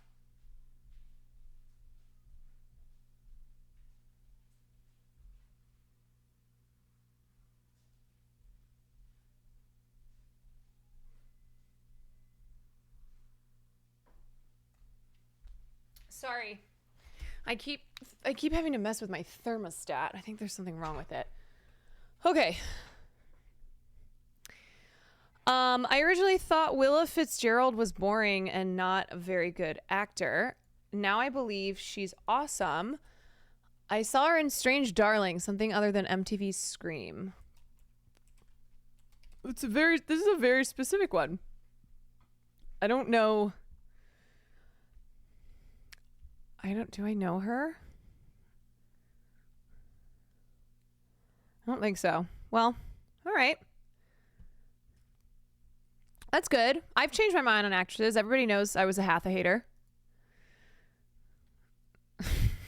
Okay, here's a related one to the other post. I originally thought the Oscars were boring as hell. Now I believe they are somewhat entertaining. Why did your mind change watching Caroline's streams of past Oscars events? Well, to be fair, I've also shown the notable Oscars moments. They have many boring moments, but I have showed most of the not boring ones. Okay, Grizzly Bjorn. I originally thought that watching movies and then watching a CineMasons video about that movie made me smart and made me actually understand the movie better.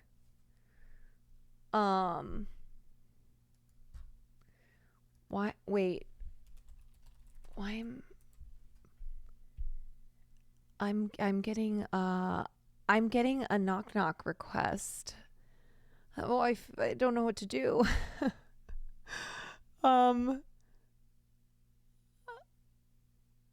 It's CineMasons. Oh.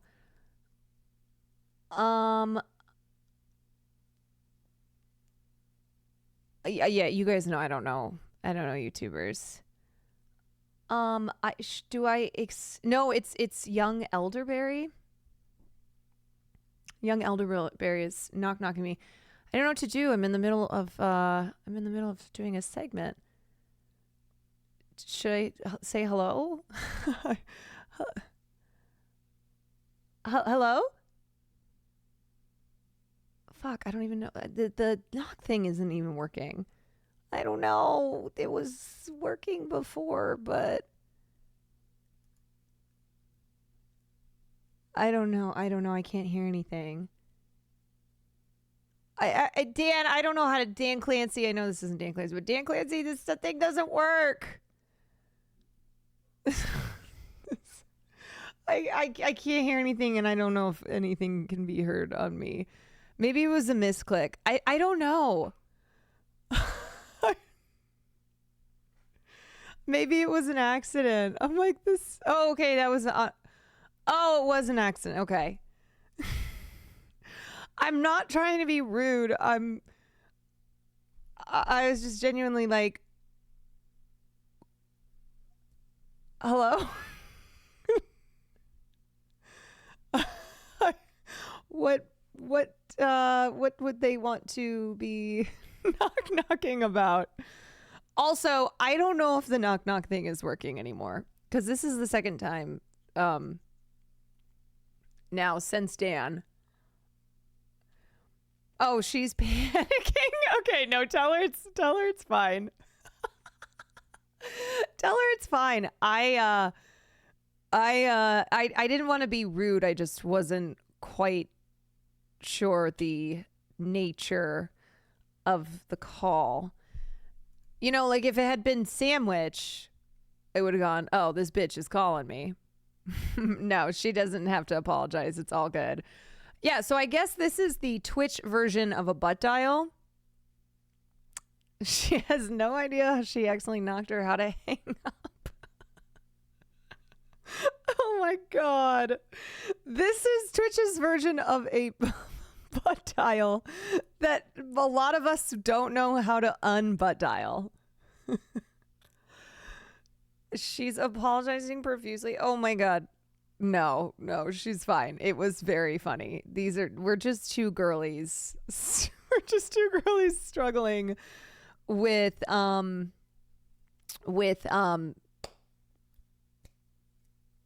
being professional Twitch streamers. That is hilarious. Yeah, I don't know how to get it to work either. I swear after Skyroll. Skyroll, thank you for the 10. Thank you for the 10 gifteds. You both are amazing and should collab. Well, maybe there's a future collab. You know what's bizarre?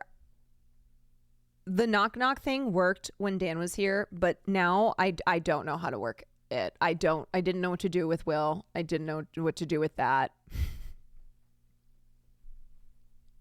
I think it's really funny. I think this feature is hilarious because on the one hand, it does kind of incite panic. Like if somebody knocks you and you're like, oh my God, what do I do? It's like if somebody knocks on your door. I don't know if you guys feel the way I do, but I don't like getting a knock on my door, and I don't like getting phone calls from either people who don't normally call me or numbers I don't know.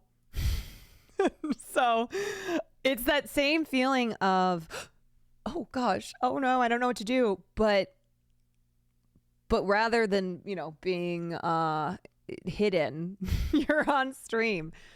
Skyroll, thank you for the 8 months. No, she's totally fine. She does not need to apologize. I think it's hilarious. It's trauma from Chicago PD. Owen Reese.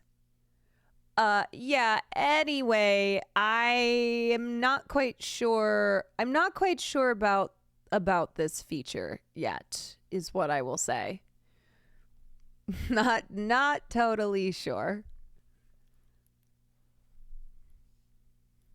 I ignore my door like 90% of the time because it's almost always door-to-door salespeople.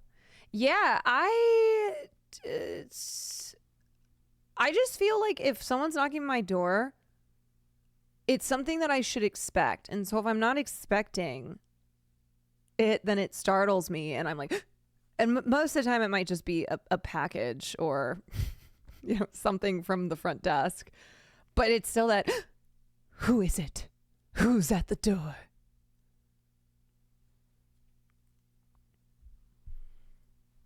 Who's there?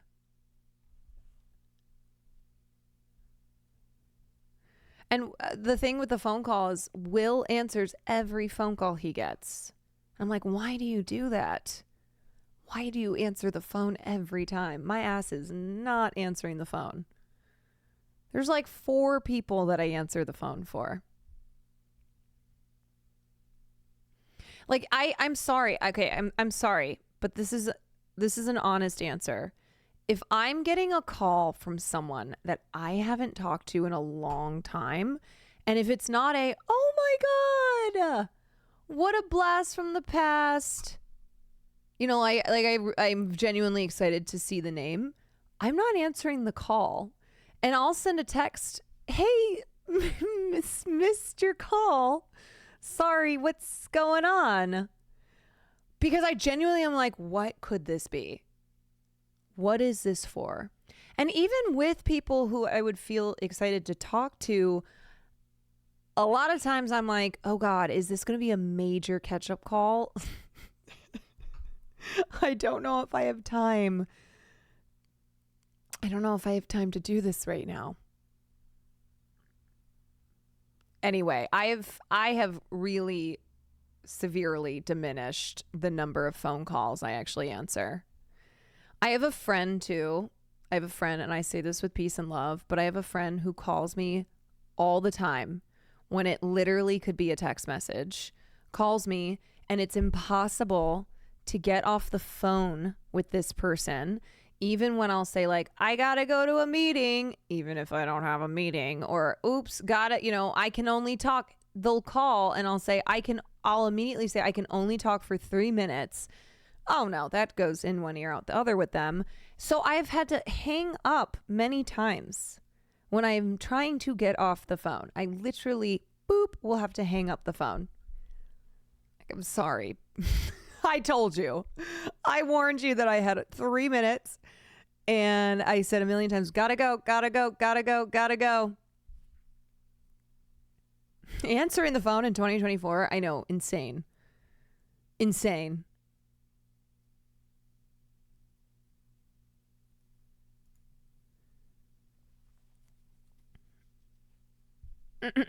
All right.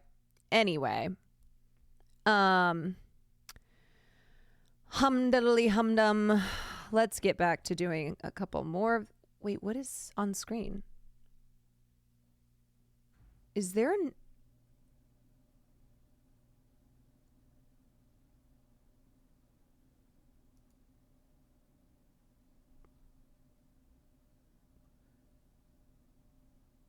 Wait, has that been on screen? You guys. Wait, that's been there?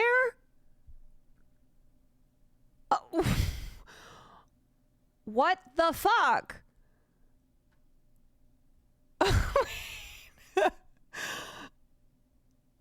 Wait, no, it's gone now. Wait, no. It's gone. It's been there the whole time? The whole time?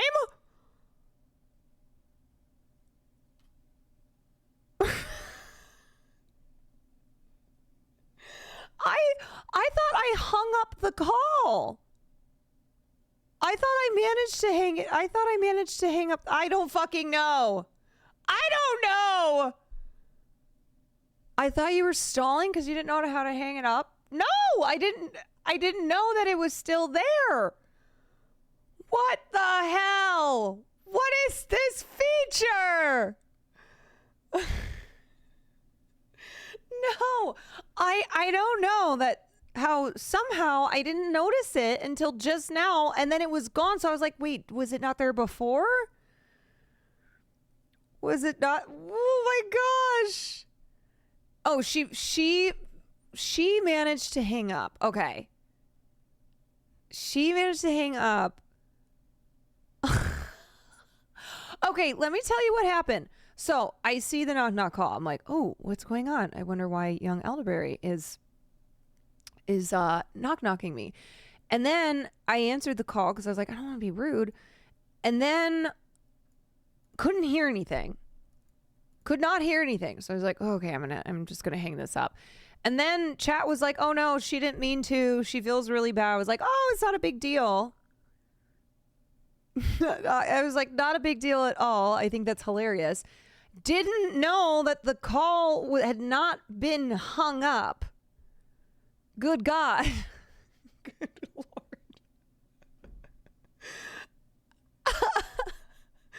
She stayed on so she could try to apologize with her. Oh, but why couldn't I hear anything then? I don't know. If the call was still there, I should have been able to hear something. Because I had, oh boy. Oh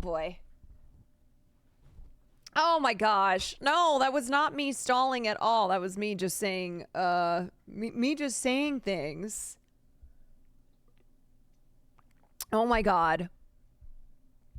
Oh my God. You start talking about hating when people call you when you don't expect it. No, now I look like I'm rude. Now I look like I'm rude. So now I have to apologize. Good Lord. I have to be the one to apologize and say that nothing, young elderberry is totally fine. Should I knock? Should I knock to apologize? Oh, how the turns have tabled. No, because I won't know how to make it work. Okay. Okay. Hold on a second. Oh gosh.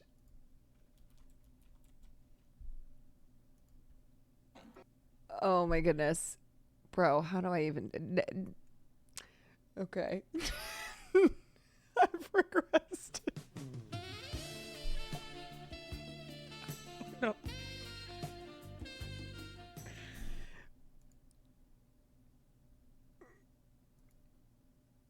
No. Audio. Hello? I can hear you now. Oh my gosh.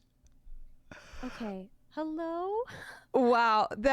Okay, I just have to say, I think this whole thing is hilarious. I think Good. this is... I am so sorry. No, it's totally fine.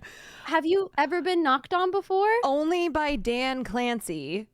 Oh. And I am not Dan. You're not Dan, and he basically knocked to force me to learn to use the feature. So I was like, oh, okay, this is great, super easy, and have not used it. And then I was very thrown off when I see this knock coming in from you. It's like, oh my gosh. I went play, oh, well, and then it said knock instead of play on my stream. And I was like, did I just knock on my own stream? That's crazy. And I moved on. Didn't think about it. And then my chat's freaking out. I'm like, guys, what's the big deal? Well, and then eventually I was like, okay, I don't want to be rude, even though I don't know what young elderberry would be calling me about. So I hope it doesn't say, well, actually, no, because you just called me and it doesn't say, because the title of my stream is like something about crying. Oh. And I was desperately hoping you didn't answer because you felt bad for me. No, it didn't show up. It didn't show up that you were crying. Thank goodness. It didn't show up. I would have answered either way, whatever your title was, though. It is funny though that it shows in the title young elderberry with Caroline Kwan. Like it just makes it part of the title. Automatic. Mm-hmm. Yep. Anyway, Yeah. when I answered it, then I couldn't hear anything, and I was like, "Oh my God, what is going on?" I'm glad that you got it sorted though. And again, I really hope I did not interrupt. Thank you for being so nice about it. It's so funny. It's so funny because I was explaining to my chat. I was like, I'm already a person, and I know a lot of people feel this way, where if I get a knock on my door, I'm like, who's knocking on my door? Even though it's just probably a package, but I'm like, wait. Totally. Did I forget something? Like, is something happening that I'm not aware of? Like, who's at the door? Who's there? And Intruder. Same with, even if I get phone calls from people I know but that I haven't talked to in a while, I was like, wait, why are they calling? And then you kind of pace a little bit, staring at and then the you're caller like, ID. do I answer should I the do phone? it? I know. I'm like, do I answer the phone? Should I do it? Except with the knock thing, it's on stream, so I was like, oh God, I don't want to look like a bitch either. But I genuinely, No, not at all. I'm like, what? Does it make a sound for you? Because I didn't hear anything. It doesn't make a sound. It just suddenly shows up. And it just, yeah, it just shows up. So that's a note, right? So, yeah, I think that is a note too, where you're in the middle of something and you're like, wait, oh, what? Because like, I don't think even a lot of people use the pop-out chat filter. Like, I feel like if you didn't have that, you would miss it. Right. Yes. A lot of people use like Chatterino. Yes. I have the pop-out chat feature, and so that's why. Same. That's why I saw it. And then people were like, she's profusely apologizing. I'm like, oh my God, I don't want her to feel bad now. Nobody knows what's happening on this website. No. They're constantly making changes, and a lot of felt times so they'll much get better it. when my chat told me that you were also very confused and saying that this needs to be a little trimmed a little. Yeah, I'm not quite understanding this feature. If it's maybe the best one is what I will say. It's new. Yeah, I haven't used it though, so Yeah. this is my first knock. So thank you for being my first knock. Congratulations. Yes. Congratulations on your thank you. first knock. It's special. It is. I'm glad to be your first. Wow. So you're in the middle of a subathon? I am, yeah. Can you tell me what why is it a cryathon? Oh, well, I mean, it was rather unintentional, but it was a joke from this morning because it was supposed to be emotional because I was going to cap it today. But then I got some really bad news like an hour ago, and I've legitimately just been crying. Oh, I'm sorry. I didn't know if this was like a meta. Something I didn't know on Twitter. Because I gotta tell you, people were interacting like crazy. They loved it. Were they? Absolutely. People coming in left and right. What's the matter? What I miss? And it's just great because you can just sit there and like gasp for air. Yeah. It's just, it is really loved content. it. Crying is content. It's very smart. Apparently.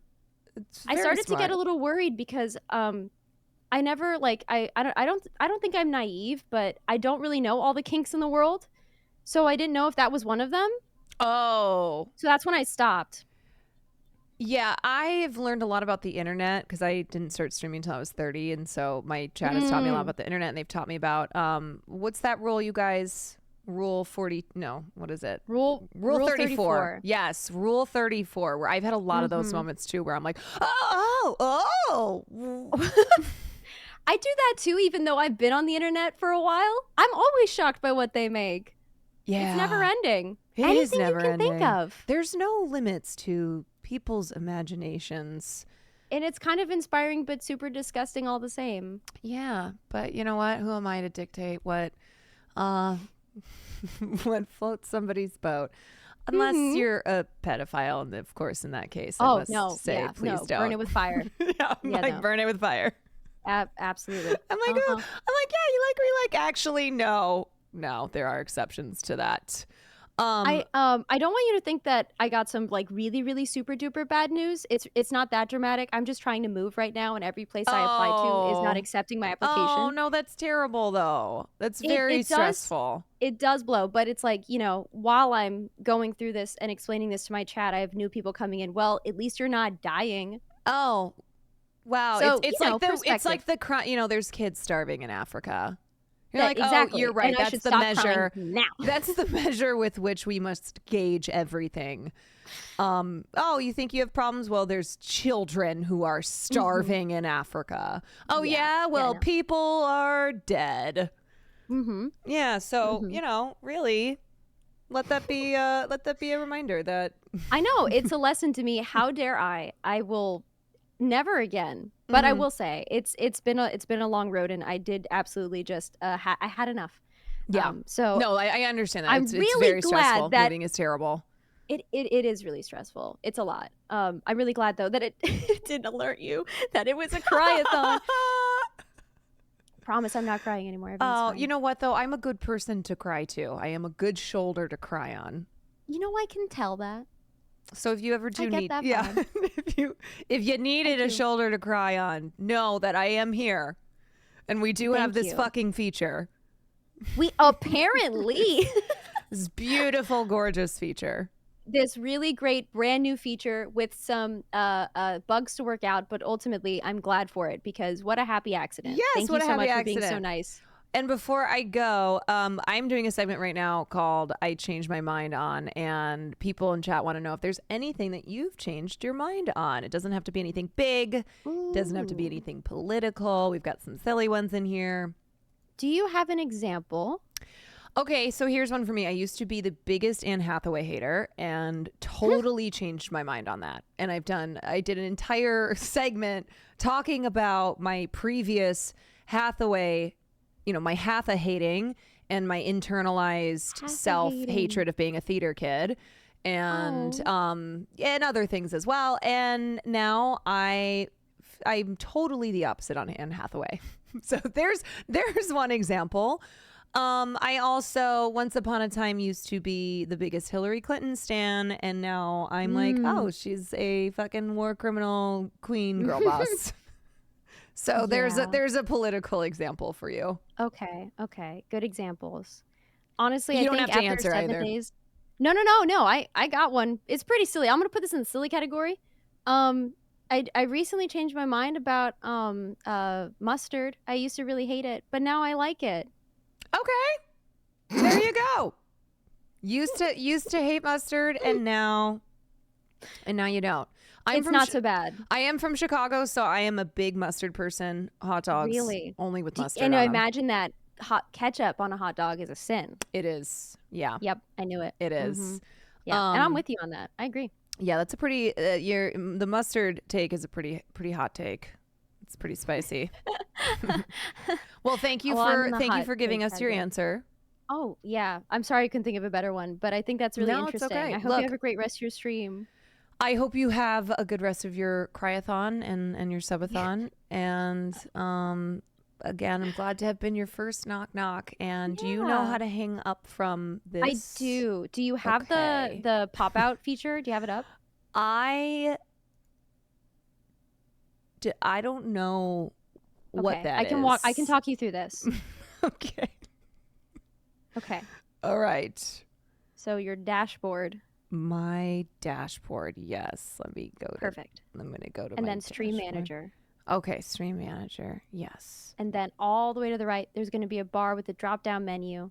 You want to click that arrow and click on Quick Actions. Okay. Quick Actions. Yes. And then there's going to be a Stream Together button, and you're going to open that, and it's going to open up this call. Oh, okay. Okay, I got it. And then Okay, I cool. hang up You're from in. there. Okay, I'm in. Okay, cool. Okay. All right. Well, thanks. Now I know. Thank you. Now I know how Okay. to access. We learn. I learn now. I learn now too. There, yes, we're always I just we're figured it always out. learning and growing. Always Mhm. growing and learning. That's what I'm all about here. Okay. All Enjoy right, the rest of your you stream. too. Thank you. I'll talk to you later. Okay, Bye. Bye bye. All right, you guys. Wait, why the fuck am I still up there? Oh, god damn it.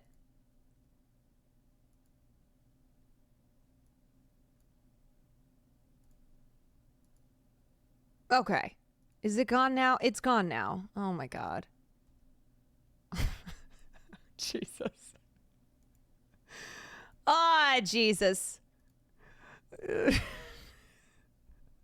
That was cute, and yeah, that was nice. That was really nice. Maybe I should answer. Now I'm rethinking, like, not on Twitch, but I'm like answering the phone more. Maybe I should answer the phone more. Hogan, thank you for the gifted. Soul Boot, thank you for those 5 community subs. Shawarma, thank you for the 14 months. Euphoria Q-Stick, thank you for the 5 months.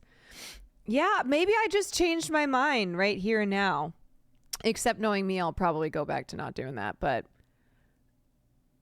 you're a real one, Caroline. Thanks from Yeb's chat. What up? That was fun. I'm glad I knocked. I am the one who knocks. I am the one who knocks. Anyway. Oh, Yeb is... I was trying to remember how I know young elderberry. And I hate this thing where I've met so many content creators in the last 2 years, and I never can remember. I'm like, I know who you are, but how do I know who you are? So Pay Money Wubby. Okay. And I think she's friends with Sam. I think. Like, I'm trying to remember the connection of how I know young elderberry. So Wubby and Alex, and then I think Sam, because Sam is connected to Alex as well. Cool. Great. I don't, you know what's funny? It's always one of those things when I give a quick political opinion, like, fuck Hillary Clinton. I'm like, you know, I don't know this community. Maybe they're huge Hillary Clinton stans. So maybe all the goodwill from having a lovely phone call with their streamer, and they're like, well, wait a second. Okay, I was cool with her until she said, fuck Hillary Clinton. And then I went, fuck this bitch. Yeah, politics is always a great icebreaker, especially with streamers who don't do politics. which is most streamers. And I'm always conscious of that because I'm like, I never want to put someone in a position where they have to then respond. Anyway, I think she's pretty much apolitical. Most streamers are. I do feel like fuck Hillary Clinton is pretty universal though. No, right? Like my mom is libbed up, and my mom's like fuck Hillary Clinton. You know. So I base my understanding of where liberals are at on my mother.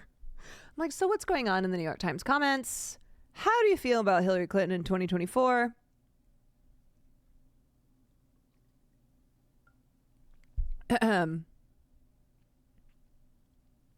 Anyway. Bill Vog, thank you for the 2 months. that was such a funny detour. Such a funny detour. And a really nice surprise. Like it genuinely was like a really nice moment. It's not like you said fuck Barack Obama. That would be more difficult for normie lib. Right.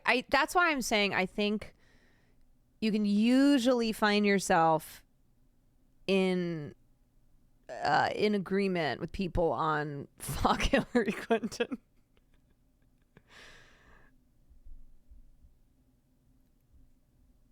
All right, let's do how many of these have we even done? We did get kind of detoured there. We'll do a couple more of these. I can also save the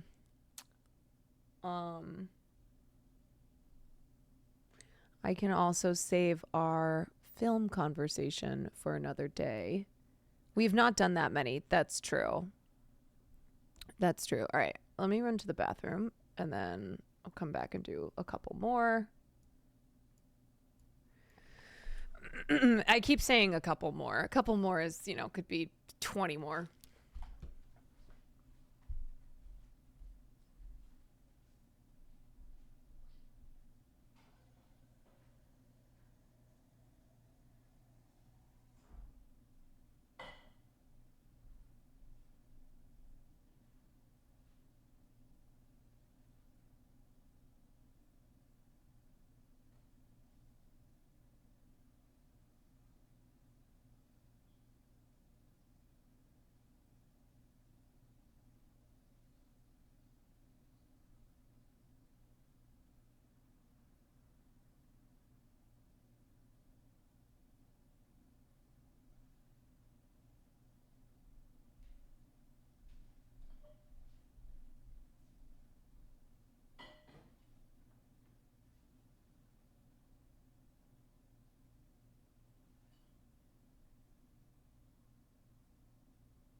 I used to listen to this song all the time. I used to listen to Bill Withers all the time when I lived in Chicago and I was commuting to work.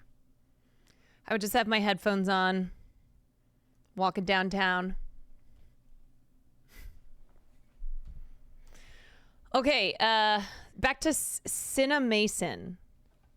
Cinemason video, which I don't know Cinemason videos.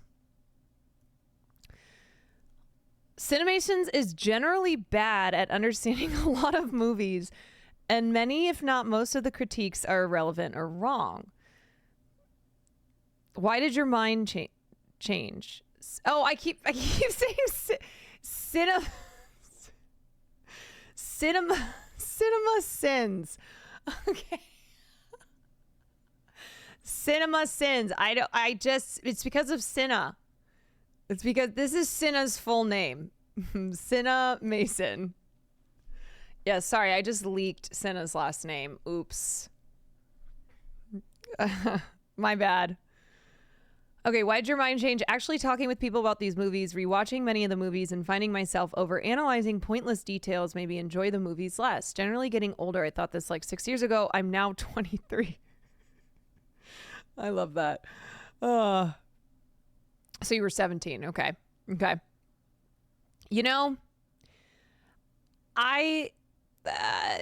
here's the thing with movie analysis is it depends on, you have to determine like what is your goal with watching a movie.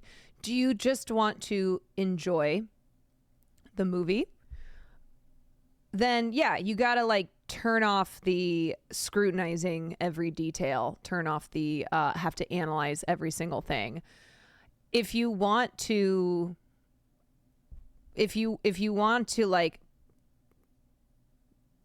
understand film from an analytical standpoint, like if you're studying film, then there is certainly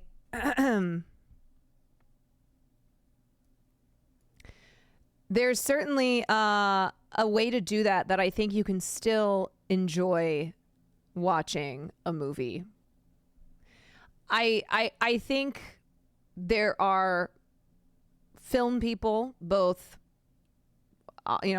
online content creators and just non-online content creators, so film critics or film reviewers or film teachers, whatever, who don't make film study enjoyable.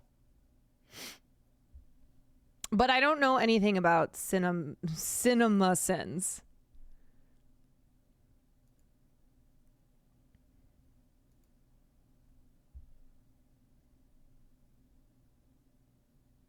I thought hating on CinemaSins was normal these days. Well, what do I know?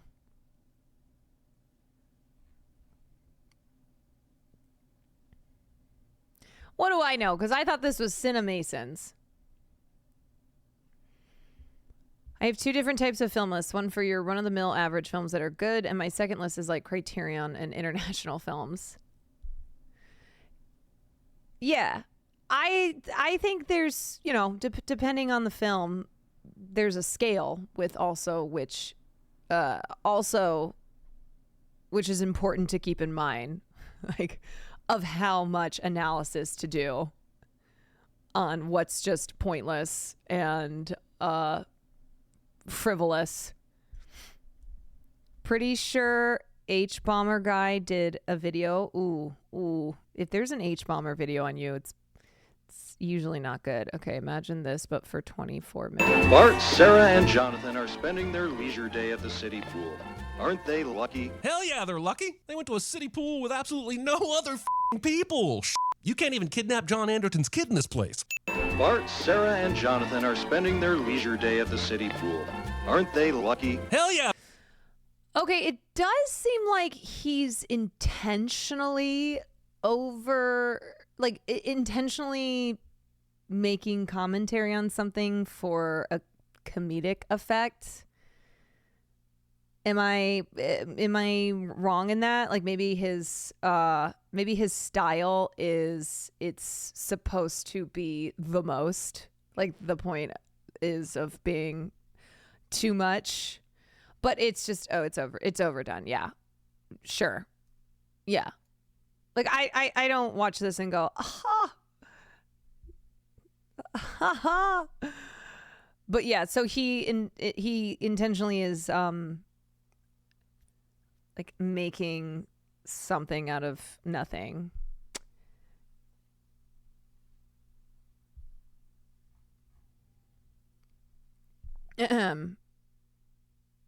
It's just cynical delivery. I see. Okay. Oh, he's got a lot of subscribers. He's got 9.18 million subscribers. Damn. God damn. It's amazing to me how many YouTubers I'm like, I have never heard of this YouTuber, and they've got millions of subscribers on YouTube. All right. Okay, I get the idea. All right, next. I know, I didn't know who Vsauce was. I really liked the Vsauce video too. considering your love for film, I'm surprised you haven't heard of him. But I like my love of film and my study and work as a screenwriter and actor never included online content creation. Like I'm telling you guys, I was not on YouTube. I was online, but not online. Like if I studied film, it was, it was like old school, reading a book or not learning from, not watching somebody on YouTube in the film genre. Oh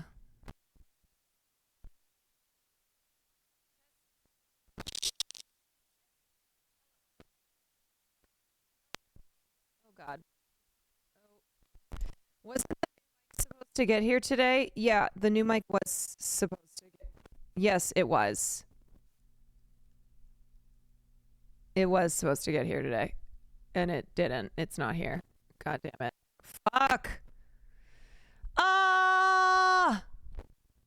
Ah! Ah! Okay. Ah!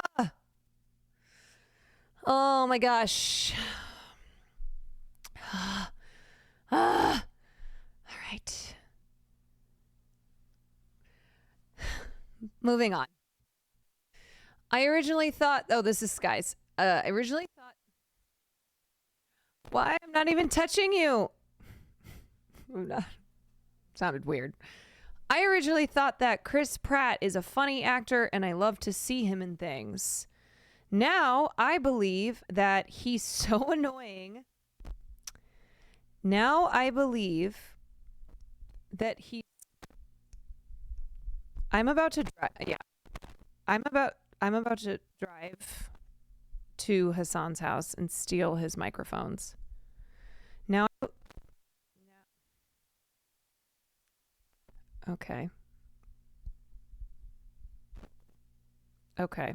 Now I believe that he's so annoying. Get him off the screen. Stop casting him. I feel that a lot of people have changed their minds on Chris Pratt.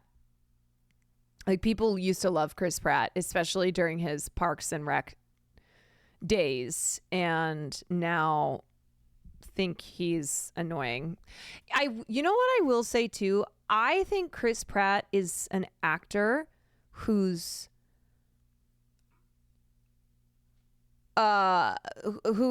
was affected, like people's opinions of him as an actor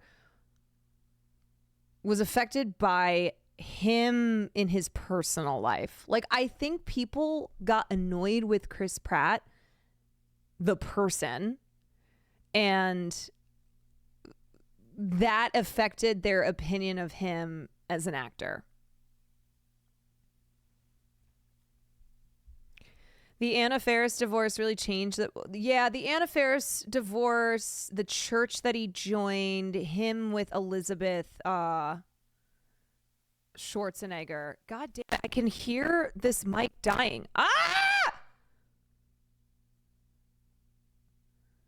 As I'm speaking, it's just going like, boo.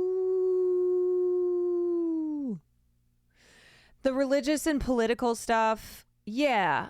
So I think people started to find him annoying.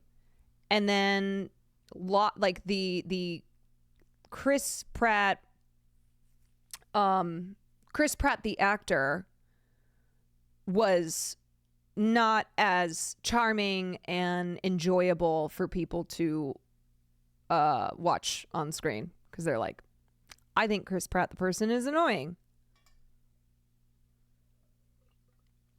Go steal Will's. He's not home. Yeah, but I wouldn't know how to like hook it all up and stuff. It's fine. I just got to get through one more day and the mic should be here. Let me check actually. He.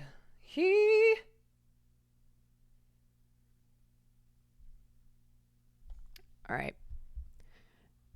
Yeah, I should definitely have this for tomorrow. All right. Okay. just like Armie Hammer, once we knew he was a cannibal, it was over. I don't think Armie Hammer is ever going to recover. I think that he's a rare example of a once powerful actor in Hollywood who had literally everything going for him, right? So handsome. He was a good actor. He was popular. His career was really taking off. And then everything came out on Armie Hammer. And even though he's not a literal cannibal, it was enough, right? And of course, there were the sexual assault allegations that accompanied this. It wasn't just like Armie Hammer's a cannibal. There was a lot of really bad shit. But it was the cannibal. It was like the like salaciousness of that. I don't know if that's the right word, or it was just, you know, people, they made so many Arm and Hammer, you know, Armie Hammer eating armies types of jokes. And I think he was done. And it's crazy because, and maybe this is super cynical, but I think if Armie Hammer had just had sexual harassment or assault allegations against him, I think that he could have come back, or at least would have had a better chance at returning to his career. But it was specifically the Armie Hammer is a cannibal that made it so he most likely won't have a career anymore, or certainly not the career that he had.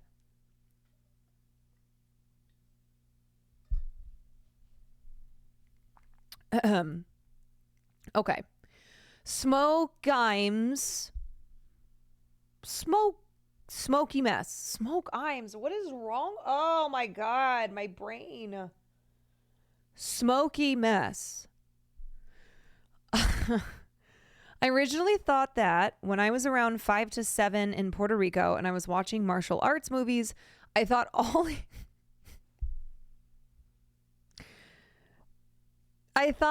Asian people were superhuman and kind of magic.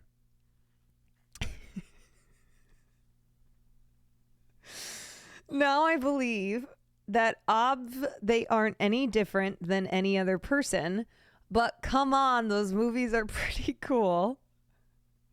Why did your mind change? I found what practical effects are, and also I met Asian people. Lamau.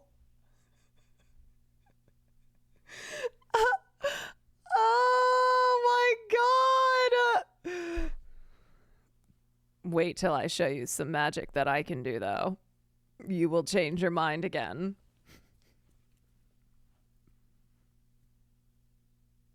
Wait.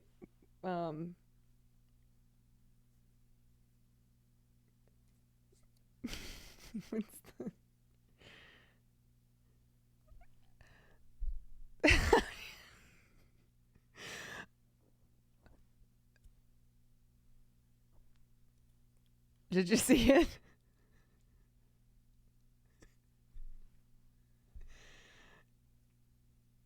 Wow.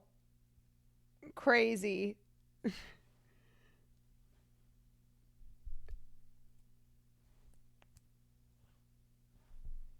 Amazing.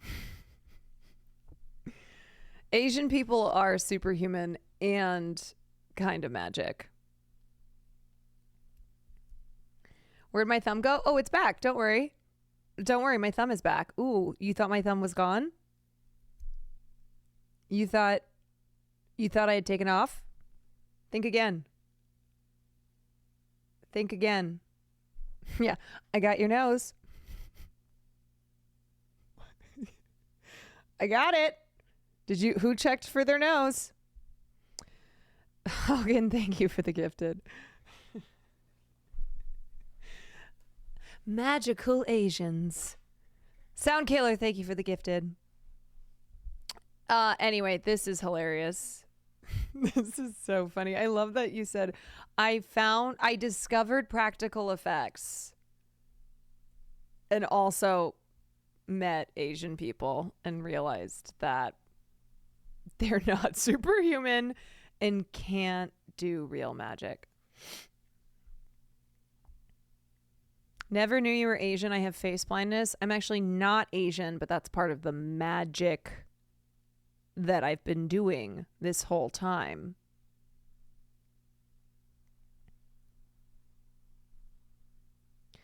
Okay, username Bats Coven.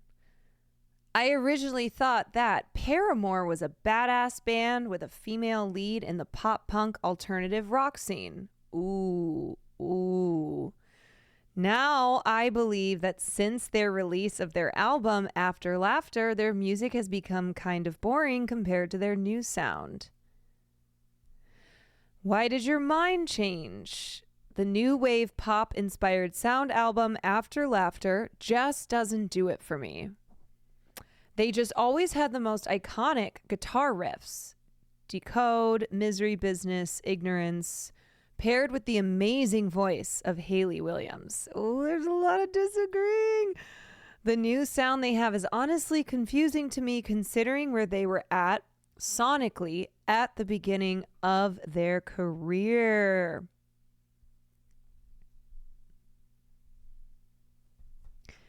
Okay.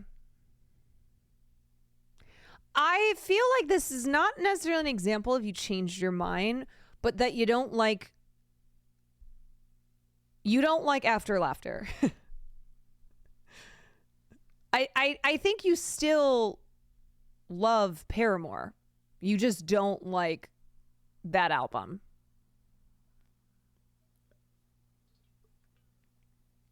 Which is fine. You don't have to.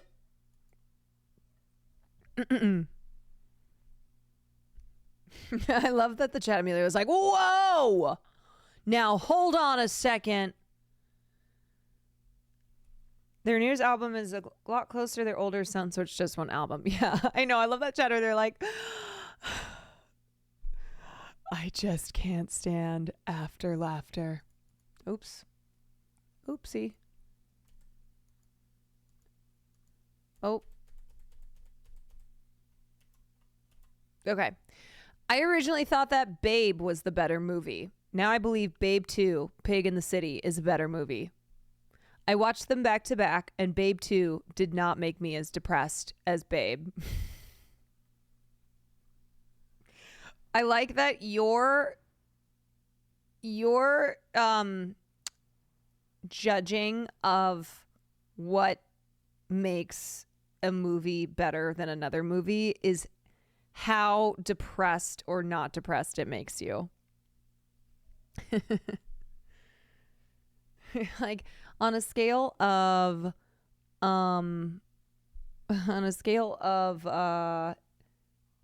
depression, this movie made me too depressed that I simply cannot find it a good movie. That's the criteria.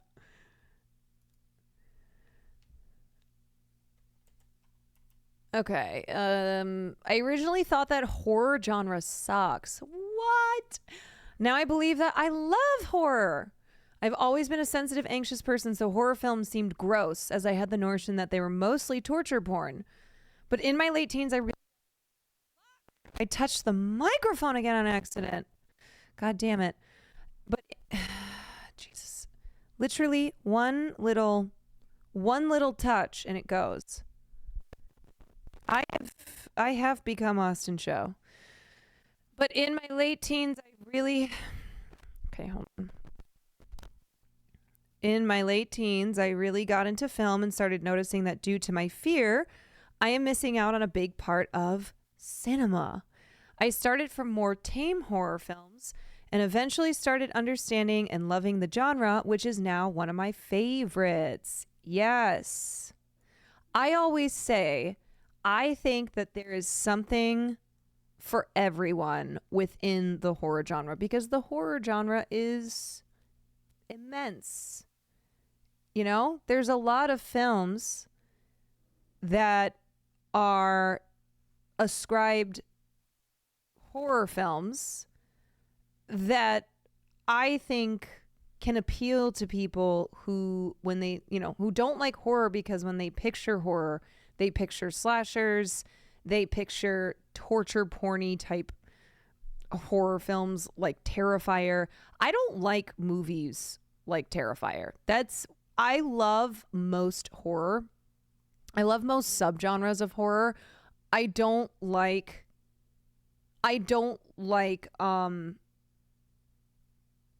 torture porn horror. I like slashers, but I don't like stuff like Terrifier. That's great. I'm glad you discovered horror. I do think it is the best genre of film, in my opinion, because I think there's so much that you can do within horror, and I think it allows filmmakers to really creatively explore ideas and themes that they, you know, in other genres might be stifled, or it might just not work as well.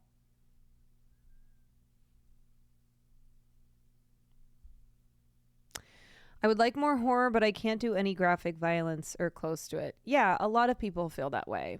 But like I said, I do believe that there's something for everyone within the horror genre. And I think, you know, thriller, like that bleeds into like thriller horror.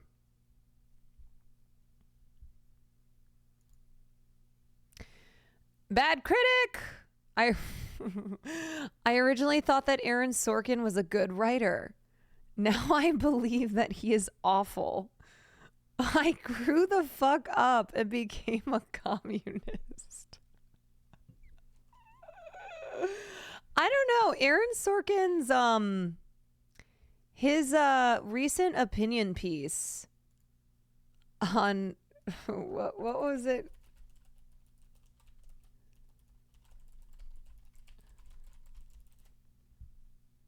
How I would script this moment for Biden and the Democrats. I don't know, man. There was some quality genius level shit in that. Nominating Mitt Romney? Pfft, come on, only Aaron Sorkin could come up with that.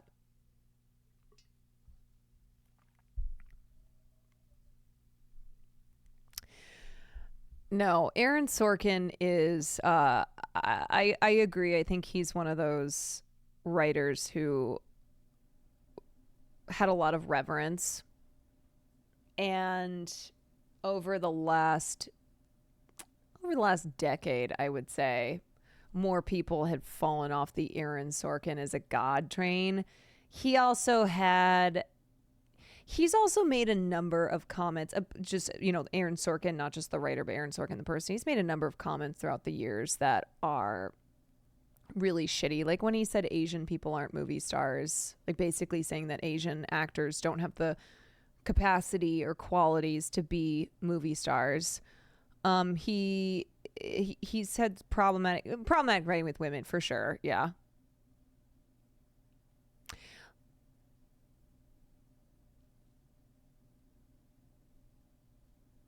Anyway, I don't get excited by Aaron Sorkin projects like I used to.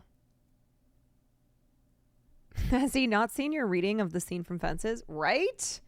Like, what the fuck do you mean?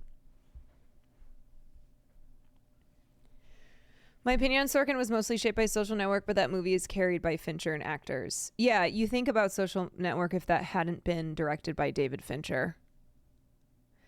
Sorkin's definitely had good stuff. I wouldn't say that I wouldn't say that nothing in his vault has any merit. Was he the Newsroom? Yes.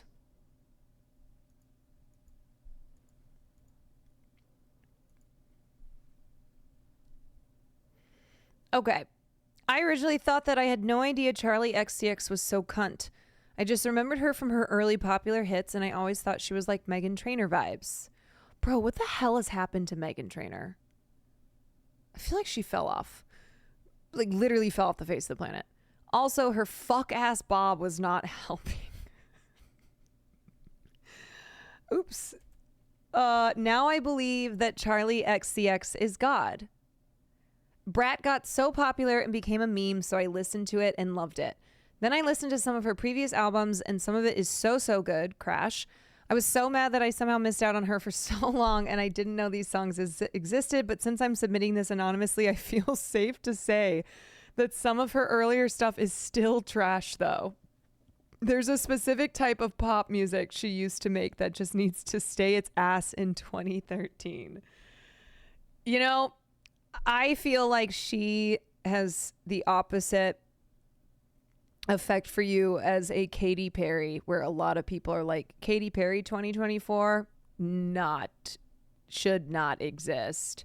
Katy Perry doing her medley at the VMAs of all her greatest hits from a decade ago is a reminder that Katy Perry now is not putting out what old Katy Perry did. Sexy, confident. You know who I feel bad for? I feel bad for Charlie XCX fans who love Brat the album and simply wanted to just enjoy Brat the album. And because Brat was co-opted by liberals as the meme of the summer for Kamala Harris, and then Brat became like, Brat was rejected.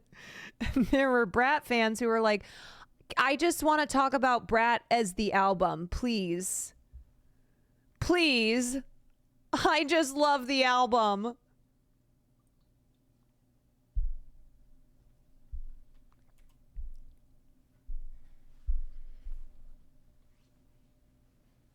Please. Or having to find out Charlie wrote a song about Dasha. Yeah, when the fuck is Dasha going to just go away? I don't find her interesting. I don't find her compelling. I don't think she's particularly talented.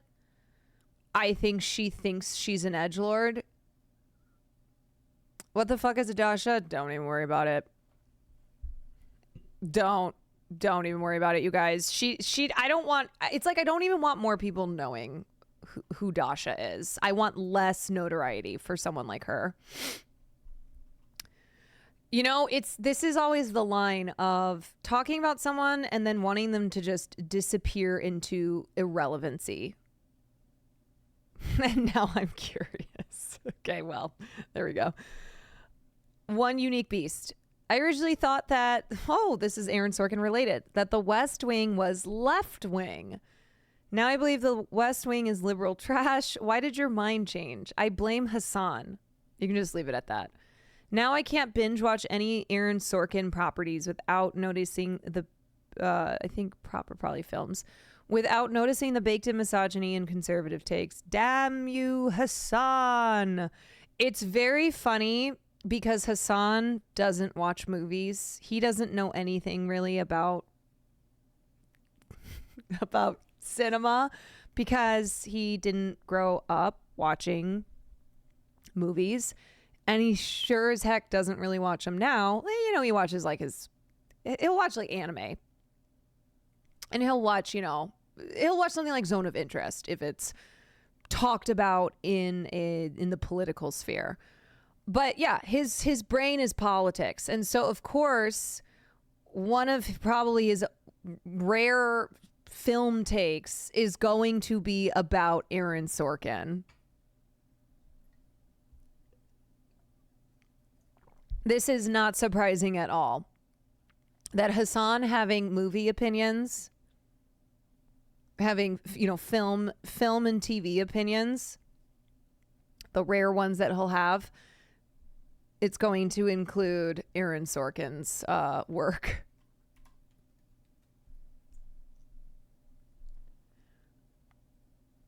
Caroline's FBI agent. Oh, I've missed you. How you doing, buddy? Got any good stuff? Thank you for the 3 months. If you ever want to get Mike from PA angry, tell him to watch The West Wing. You know, I feel like I should pretend to Mike from PA that I think The West Wing is not liberal. Or I should be like, no, The West Wing is super, it's so progressive. Mike is wrong. Okay, I originally thought that rap music is only about committing crime, e.g. murder, consuming illegal substances, and engaging in sexual behavior in the least ethical ways. Now I believe that rap music covers so much more topics, e.g. politics, mental health, and it has the capacity to call out and criticize stuff like the above topics. I mean, come on. Fuck the police. Why did your mind change? I got curious and simply started listening to rap music. There you go. Simple. Absolutely a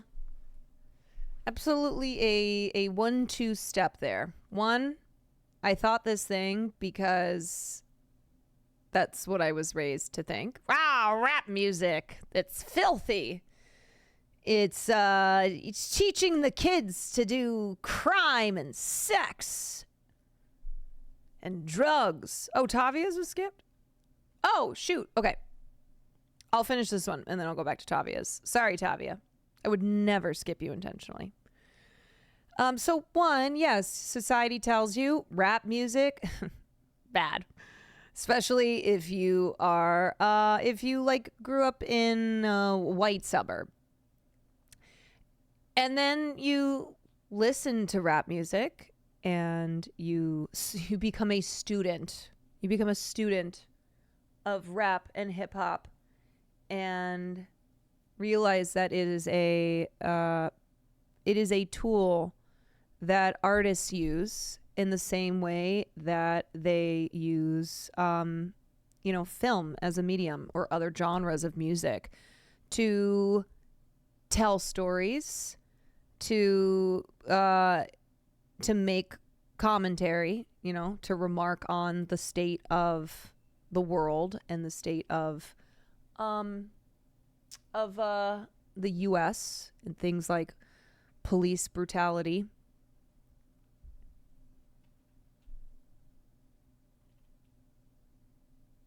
People don't use our music to get high, they use our music to get by.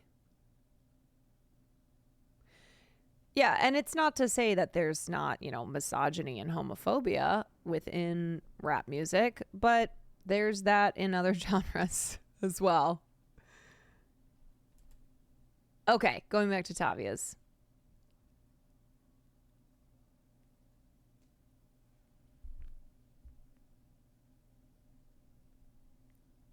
I originally thought that Pam and Jim were destined for each other. Now I believe that Jim Clancy is a homewrecker. Ooh, why did your mind change? Caroline made a point that Karen was way hotter and better than Pam in every single way. Okay, it's coming back to me. Yet Jim had to break up an engagement because M-word.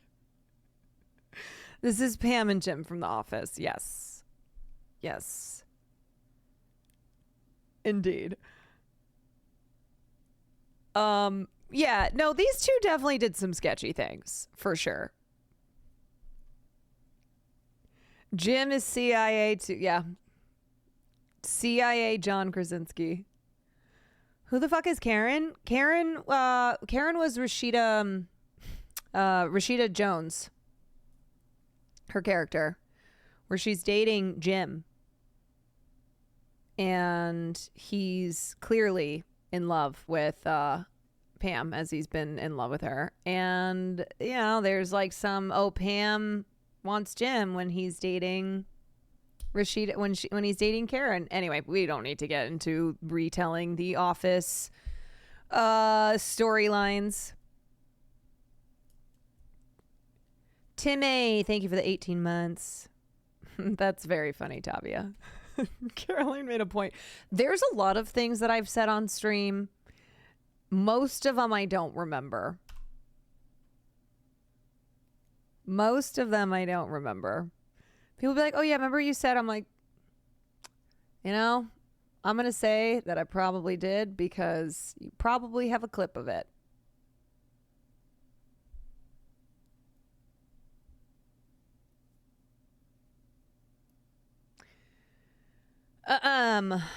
Okay. I already read that one.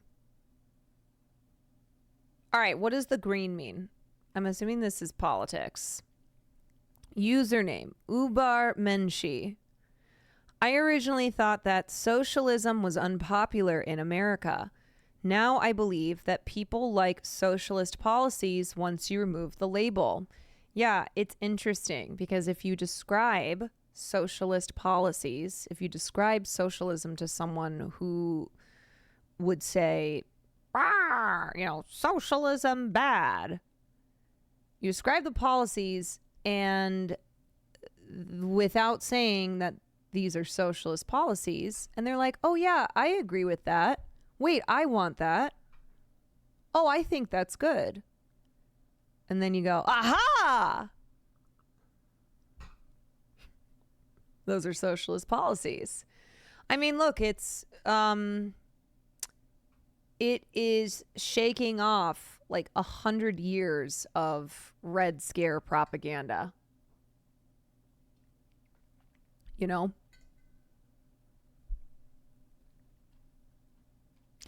why I never say I'm leftist or socialist. Without those labels, people actually listen to what you have to say.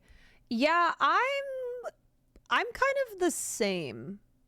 And I remember one time hearing Hassan say that he wished that he had never said he was a socialist because his ideas are not listened to and he's a target from weirdos who go socialism bad.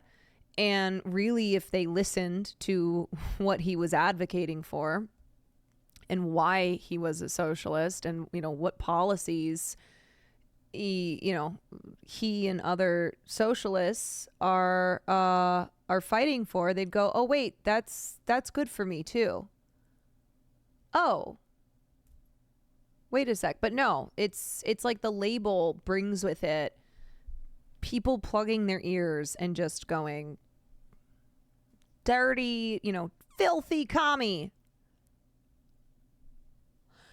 I unironically think that Tim Walz, no matter how lived up he is, has provided a good reframing of socialist policies as being neighborly. I agree. I've praised Tim Walz's I've praised his reframing of socialist progressive policies, making them applicable to people, making them appealing to people in Minnesota, most of whom are absolutely not people who would call themselves progressive. And I think his being a good neighbor and treating your neighbor this way and your neighbor treating you this way, it's like it's palatable. It's palatable. And that's what it is, right? Like sometimes when somebody comes in here and wants to argue about something, I'll just stop and be like, look, I think you deserve to be treated like a human being. And I think that every human being deserves housing, deserves food, deserves health care. I think that these are essentials that every person has a right to simply by existing on this planet. Like, yeah, minimum living standards, right? And I think sometimes when you do that, when it's like, oh, you were arguing, oh, yeah, well, 50% of this, or did you see this, blah, blah, blah, and you just stop and you go, hey, this is how I feel, And that's like, this is what I believe, and this is how I view you as a human being, how I view everybody.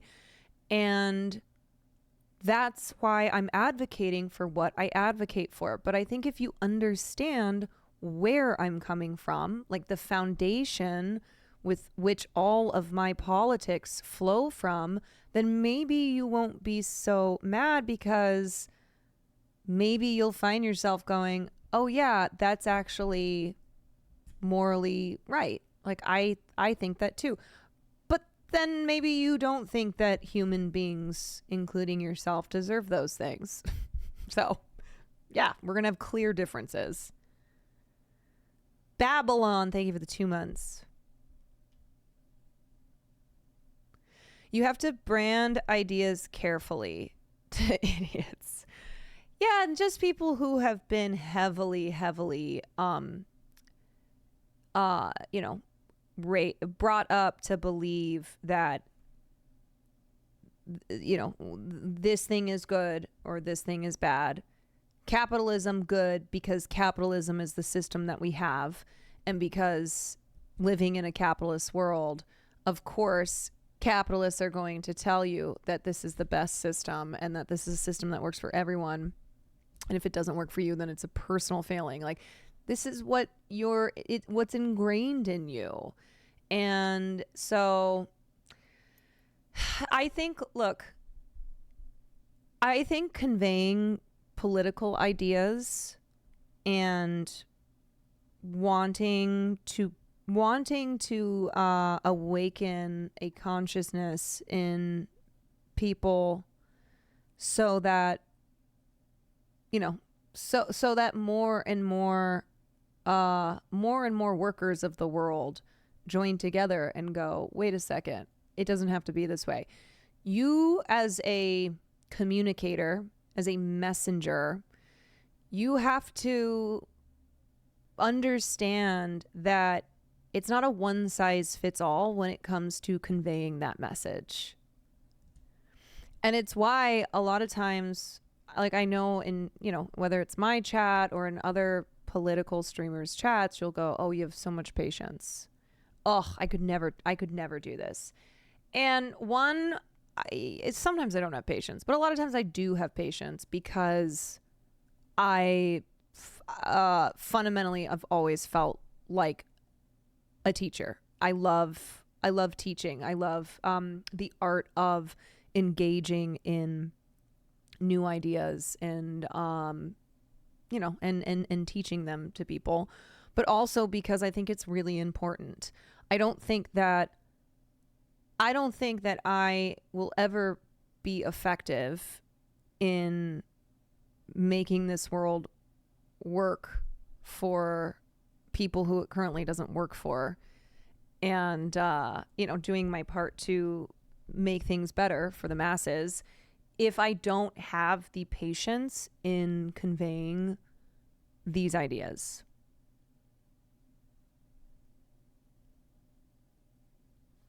JPCs, thank you for the 7 months. What's the song? Oh, Goodbye Stranger, Supertramp. Me after not using political labels. The Soviet Union will be pleased to offer amnesty to your wayward vassal. The Soviet Union?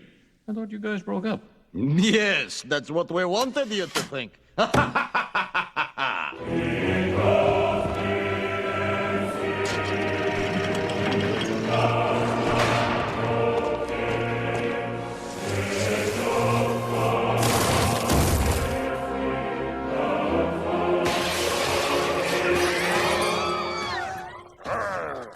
Must crush capitalism.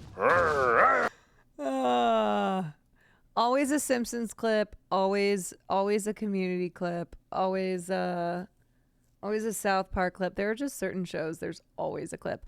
What is this playlist? This is Saturday in the Park radio on Spotify. What else was I gonna say? I was gonna say one last thing. Boop, boop, boop, boop, boop, boop, boop, boop, boop, boop.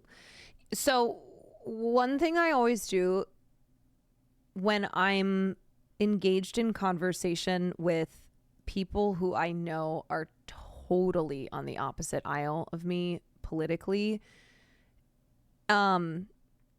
especially when it's like family or it's Will's family, is I start off by trying to find something that I know we will most likely agree on, and then going from there. And it is one of those things with certain family members, like, it's a lost cause, right? It's a lost cause. But I still will try. And I think that idea, though, of finding middle ground, some people think that means, oh, we're compromising. No, I'm not compromising anything. And no, this isn't me having tolerance or condoning somebody's political beliefs that are rooted in bigotry or in hatred of hatred of anybody. I think it's a way to try and have a conversation with people who, on paper, you will have nothing to converse about. Meeting people where they're at, right? And it's what I said a couple weeks ago, maybe, I don't know. Fuck all. I don't know what timeline I'm on. But I think I said this when I was covering the Israeli protests happening in Tel Aviv over Benjamin Netanyahu. And I was like, look, these are not protests that Israelis are participating in because they're protesting the genocide. Most Israelis agree with the idea that Hamas has to be eliminated at all costs, that, whatever that looks like. Well, unfortunately, got to get rid of Hamas at all costs. And so if Palestinians die, Palestinians die. Like, it's not like their purpose was not in stopping the military action in Palestine to save Palestinians. Their purpose is to get the hostages currently in Gaza home safely. So I was like, okay, obviously, important to note the difference there. But this is something where anybody who is advocating for a permanent ceasefire needs, like, we are all at least on that same page. We don't have the same end goal here. We don't have the same end goal of free Palestine, but we have the goal of a permanent ceasefire, which is of the essence, right? We're almost at a year. It's September 14th. We're almost at a year to October 7th. And so that's a situation where it's like, if you want a ceasefire, which you should, because that is the moral, that is the correct thing that needs to happen, then anybody who's advocating for a ceasefire, you have to recognize that, like, it's stronger when we are all advocating for a ceasefire together. And yes, we'll have different, we'll have different beliefs in why we're advocating for a ceasefire and what happens afterwards. But when it comes to Gaza, it is of the utmost importance that the bombs stop dropping on Gaza. Anyway, I think that's an example of what we were talking about.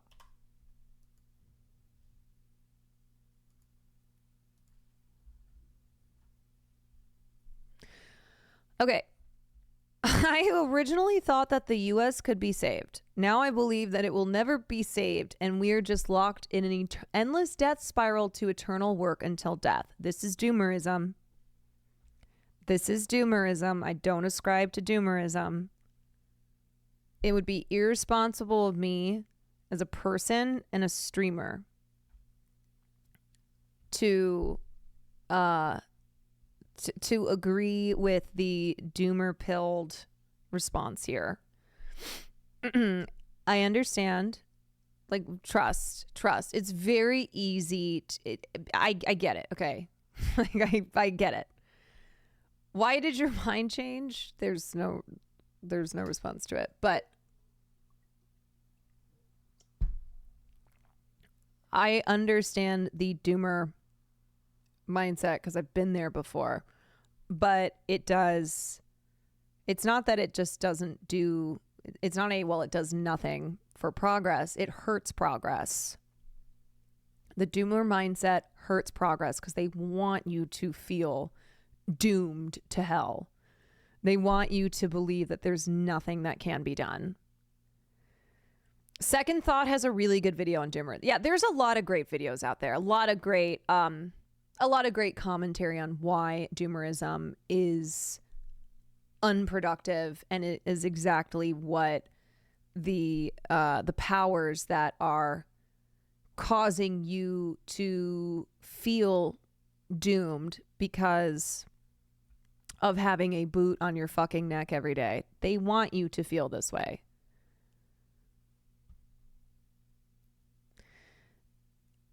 AI, in its infinite mercy, may decide we need and deserve a guaranteed minimum income after it takes all our jobs. You know what? If AI takes over and is like, we're going to give you healthcare, housing, food, these are all guaranteed. Great.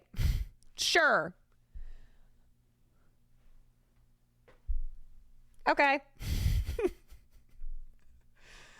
No complaints here.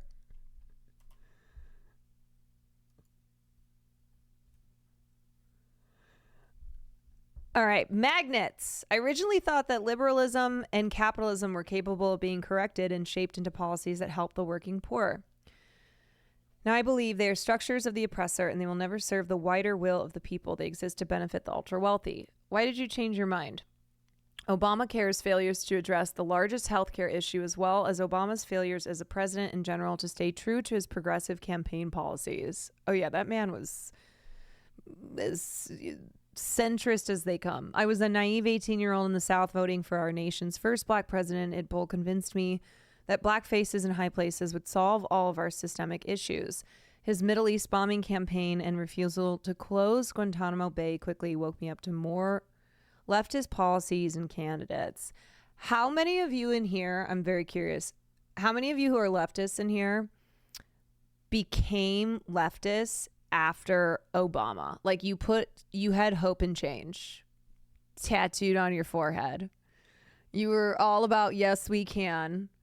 That Barack Obama was going to be, like, you thought Barack Obama was going to be the savior, and then after 8 years of Barack Obama, that not even the full 8 years, but Barack Obama was what, like, moved you away from this thinking that this chatter is expressed. I don't know. I was 4 in 2008. Well, you know what? Fucking rub it in, okay?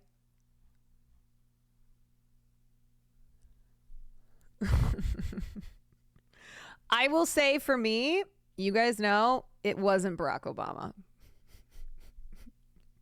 because I voted for Hillary Clinton in 2016.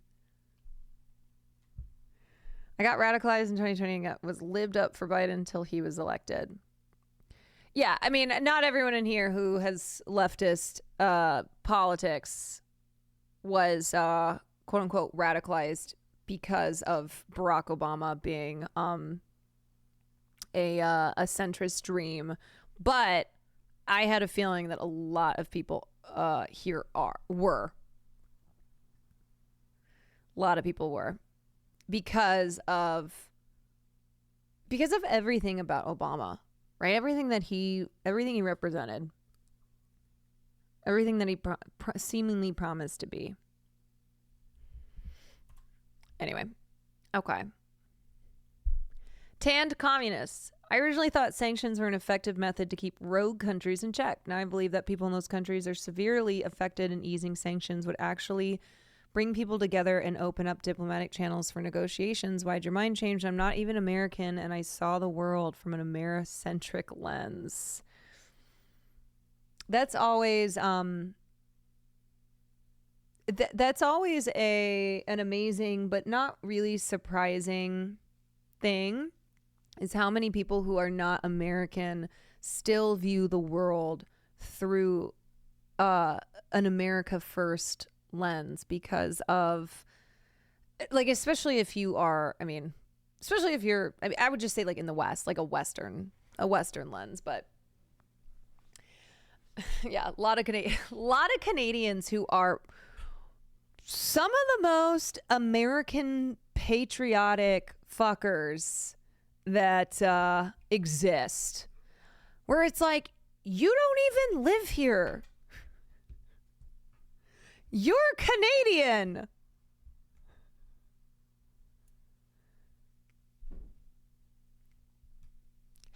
But yeah, I think when you understand, when you start learning about things like American interventionism, when you learn about the doings of the empire around the world, when you learn about, foreign policy, and you are not just, you're not just viewing it from well, everything America does is good because America is good. So therefore, any American activity outside of America is an extension of America, so it's all good. But when you start learning outside of that, then you see like the many times that sanctions have been used by America to to crush a government in a country that they don't support because they want their guy in there, and how sanctions lead to a mass exodus of people who, like, it's all connected is basically what I'm saying, right? Like, you start understanding the immigration crisis, and you link like, okay, where is this coming from? How did this happen? Cumstirred, thank you for the 15 months. We non-Americans are forced to keep up with your elections and your politics because of how much influence and how much you guys love poking your head in our business. I'm using you guys. No, I know. I think that was something that like really was very eye-opening for me, was listening to non-Americans, but especially people in regions of the world like the Middle East, who would say, we keep up with what's going on in American politics, not because we're fucking obsessed with America, not because we're like, oh, we wish we could be American. We wish, we're obsessed with everything American, Hollywood, Washington, D.C. No, it's because they wanted to know what was in store for them. Having to pay attention to American politics because of the impact that it has on their lives.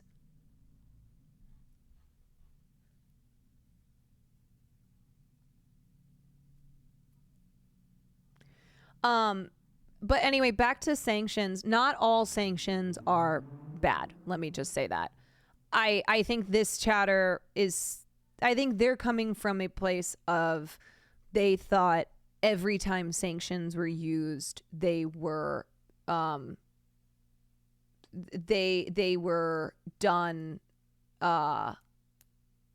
it was moral. Like, it was like the right thing to do.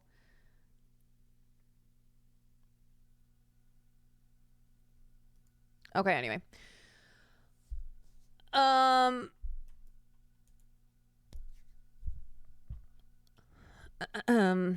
originally thought abortion should just be legal in cases of danger to the woman's life, abuse, or rape. Now I believe that abortion legal in every circumstance until the 11th week, up to 24 weeks in case of fetal malformation, anytime in the event of a risk to the pregnant woman. But don't you know that they're doing after birth executions? Don't you know that that's plaguing this country? That women are having babies and then murdering them immediately after they're born? After-birth executions are so hot right now. This was something that I think I was effective at, but I corrected a family member on. Like, they kept saying, well, I'm pro-choice. I'm not against all abortion, but I'm just not okay with the third trimester and abortions and like after the baby, I went, this is all bullshit. This is all like, somebody is not in a third trimester of their pregnancy and then goes, you know what? I don't feel like having this baby, and then aborts that baby. Look, abortion is abortion. I think that you have the right to do. I think, woman has the right to choose no matter what.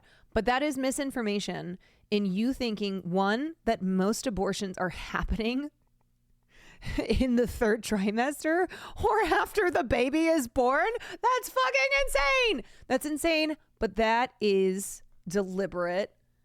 Those are deliberate falsehoods that are spread via the media that you are consuming. So you have a, negative opinion on choice.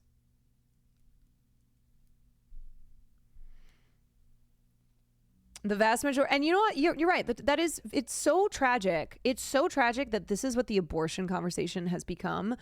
Because imagine somebody who loses their baby in the third trimester, where it's rare. Like, it's not something that, it's not something that happens more often than it doesn't happen. And it's also not the primary cause for abortions, but it is so tragic. It is genuinely so tragic. It is under the most tragic circumstances and so traumatic for, so traumatic for the family. And it's terrible. And how that's being used as a talking point by the right to like say that abortion is just murder, that they're aborting the babies right before they're born or after they're born. Yeah, by that point you've picked out a name, you've set up a nursery, everyone knows that you're having this baby. You have everything ready. It's the just waiting for the baby to get here Instagram post. When you see those in the final days, can't wait to meet you, baby. Those are the circumstances there.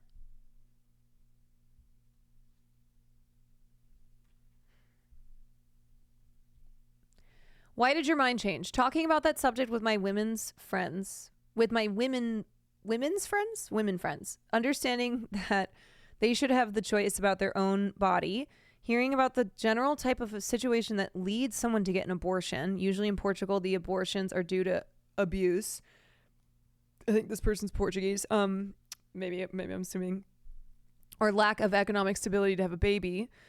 And the data shows that abortion actually save lives. Since was legally, the numbers of abortions decrease and dead by illegal abortion disappear, obviously.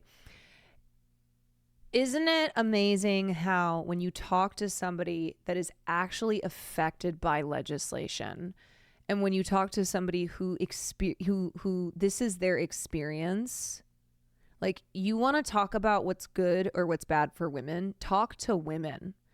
You want to talk about what's good or bad for trans people, talk to trans people.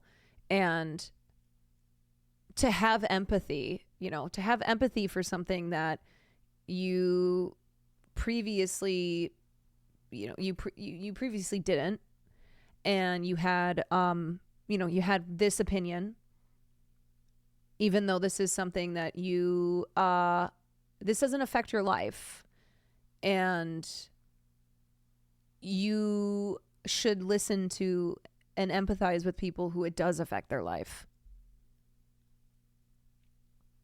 Right? That's what I always say when it comes to trans issues. How the fuck, as a non-trans person, is this affecting your life? Genuinely. And especially the just outrageous and disproportional attention that is put on the trans community. There's a small community,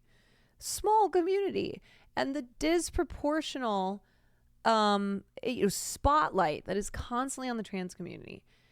And it's how does their how does their ability to have health care, to make a choice for themselves, to whatever, trans rights, how does that have anything to do with fuck all you? Anyway. Talia, I originally thought that change can come from within a system. Now I believe systems were created to serve a specific purpose, and if they are successful, it's never meant to change. Yeah, I think the biggest the biggest misunderstanding is that the system is not working, when in fact it's the system is working. The system is designed to work this way. And so if it is crushing you, it is working as intended. Why did your mind change? Obama having the ability to lead the country on a better path after Bush and only serving the capitalist agenda. I don't think most people have met a trans person in their life. LOL, so loud though. Oh, yeah. Well, it's like they either haven't met a trans person or they've met a trans person. This goes for like gay people too, like people who are homophobic in general, where that person is the exception. Where they're like, yeah, but I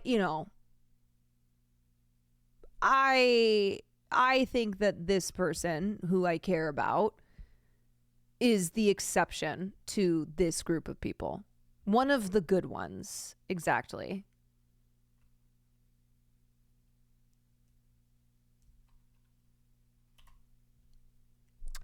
Animated Sarah, I originally thought regardless of what American foreign policies were, Americans were a little smarter. Now I believe that most Americans are the dumbest people on the planet. Why did your mind change? Hassan's streams.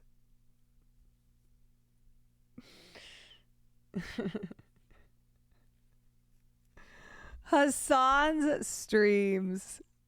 I love this. I love this that 5 years or however long he has been streaming and however many fucking hours he has streamed, that the conclusion is, you're like, I look back and what can I summarize from what I have learned from Hassan's streams?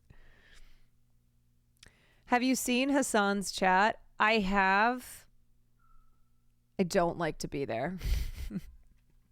I have seen the chat and I'm not there because I've seen the chat.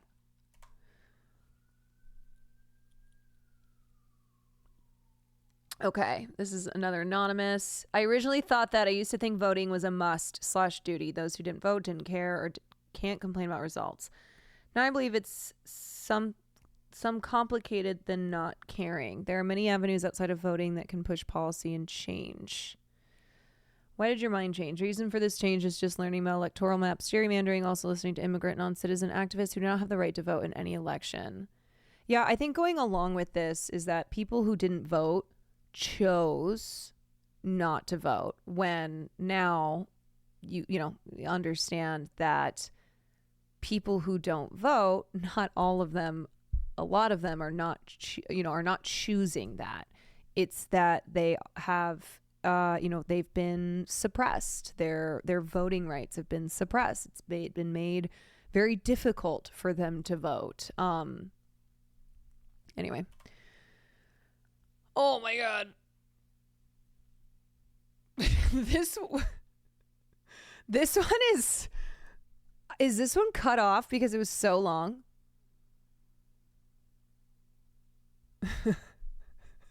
Okay. I originally thought that politics and social movements weren't important for me to understand. This is Clown Mochi. And that I'd rather live in my isolated world, ignoring anything and anyone else. Okay. Now I believe that it's extremely important to take the effort to understand what's going on in our world, because regardless of whether you want to pay attention or not, societal and political changes impact our lives. There are many politicians in power who are pushing policies that would affect me or others I know directly if we lived in their state/district/etc. Even if I continue to only live my own world, outside factors would affect me and my world one day, and I'd rather be aware of it than ignorant. Why did your mind change? Sorry for the word salad. When COVID first broke out, started shutting down the world, my public school district was one of the last ones to officially shut down in the U.S. I remember constantly monitoring the TV and my local news sources for updates, as well as becoming increasingly frustrated at my district superintendent for doing nothing. This led me down a rabbit hole about learning more about my local politicians and my superintendent, including many shady and concerning things that made me even more frustrated. Eventually, my school district shut down for the pandemic, but not by the word of my superintendent, but my state's governor, who was fed up by them and took action in their stead. This kind of radicalized me and broke that past belief that I could trust those already in power to blindly follow, since they were already there. George Floyd protests that followed after the start of the lockdown only strengthened these new, and then it's cut off. But I think these new beliefs, this new understanding. You see this a lot when people will say like, oh, you think that this, you think that you're on the team, but just wait till they turn on you type of thing. For instance,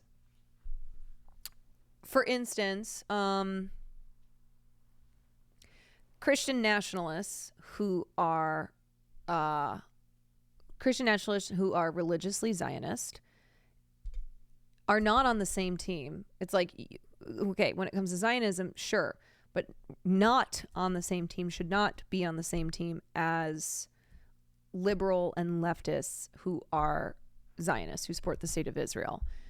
And it's this understanding of like, you agree on this thing, but do you not understand that like they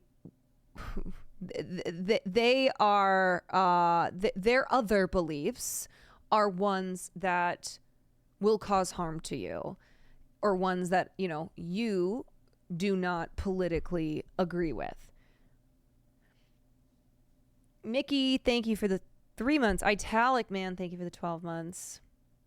Everything is politics. Nothing in the world around you can exist without politics having already been involved. It's impossible to live life and avoid politics. Yes, I mean, we always say the act of being non-political is a political act. There's no such thing as truly non-political. That is a political act in and of itself.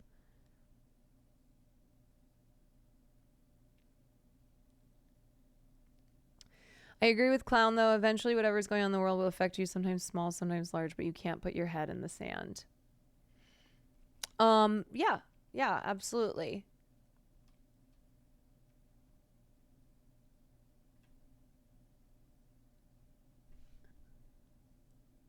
Absolutely. Okay. I might what's the pink category?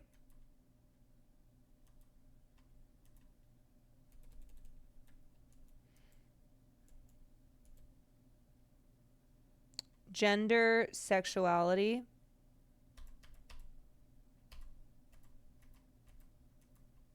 I'm going to read a couple from a new category, and then I'm sorry if yours was next up.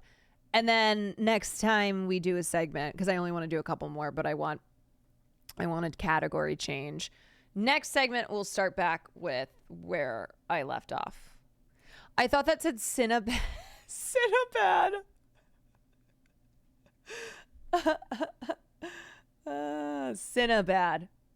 Cinnabad. Okay. I originally thought that I liked men and women. This is another Skyeva. Now I believe that I like women. Why did your mind change? It occurred to me that most people don't fantasize about their partner having a job that keeps them away from home as often as possible. Oh my God. I.e. athlete, firefighter, etc. And I only felt that way about a male partner. You're like, you know what? You should go to the moon. I encourage you to be an astronaut. I also imagined having breakfast morning after with a man versus a woman, and with a man, my mind went blank. Please leave. And with a woman, emojis. Oh, happy for you. Happy for you.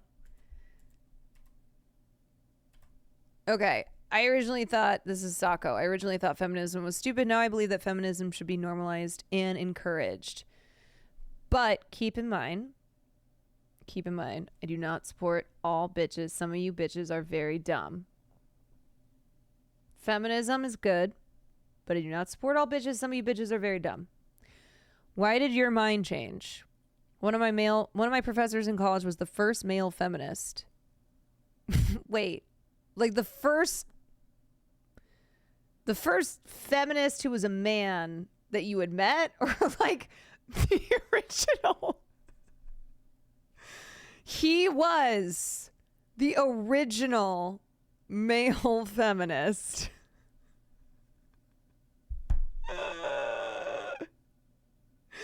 I'm obsessed. And I love the capitalizing. He was the first male feminist who was confident in his identity as a feminist, who taught us that it was important for all men, like myself, to engage in feminist ideas and that there was no judgment for being a man and a feminist. You know what I always say? Men, women, NBs, whoever you are, you're just a feminist, right? You're not a woman feminist. You're not a male feminist. You're just a feminist. We should all be feminists. But I do like this idea that Sako got in a time machine and went back in time and found the first man who was publicly identifying as a feminist. He was taught by Mr. John Feminist. He was taught by Mr. John Feminist himself. Ground zero.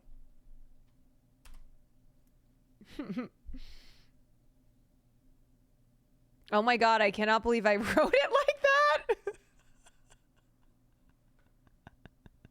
No, I'm glad you did. I'm so glad you wrote it like that.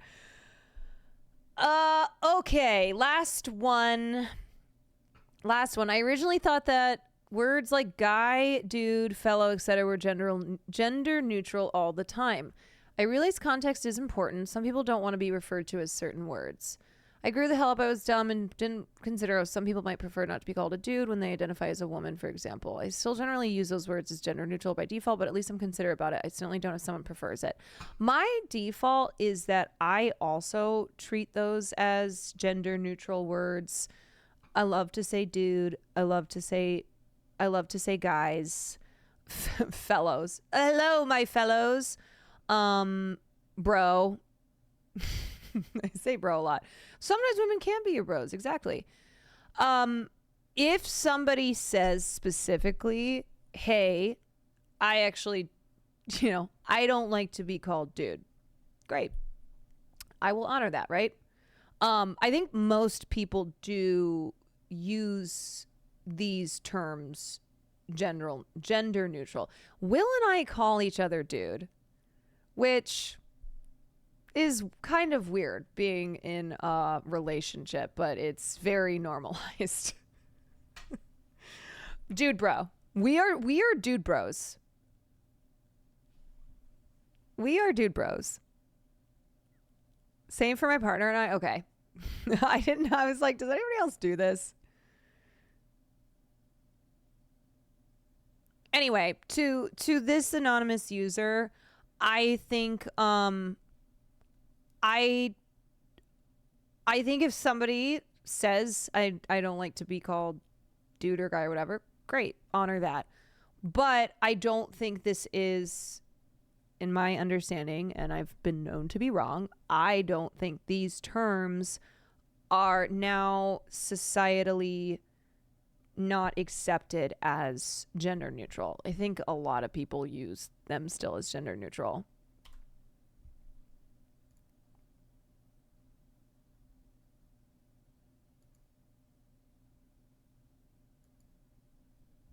I also, let me say this too. Okay, let me say this too. Because I call people babe. Like, I use the word babe. I've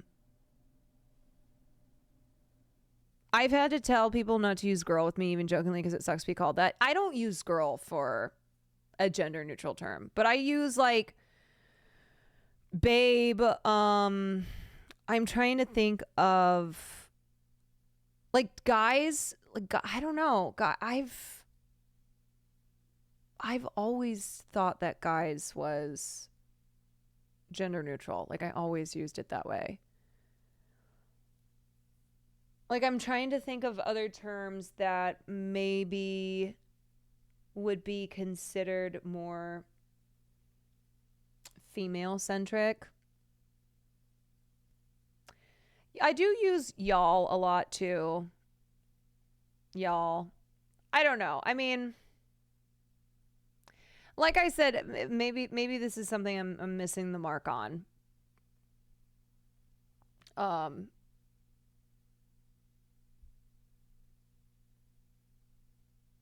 I started calling my parents baby girl. What? What? I feel weird saying ladies for my women coworkers, so I say, "Hey, ladies." Well, hi, ladies. What's up? I think the term girl has gotten out of control. I will say specifically with girl, you know.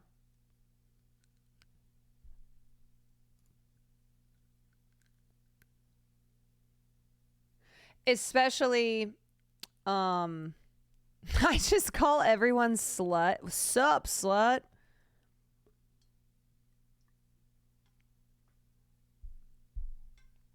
I mostly call people hun or the F slur.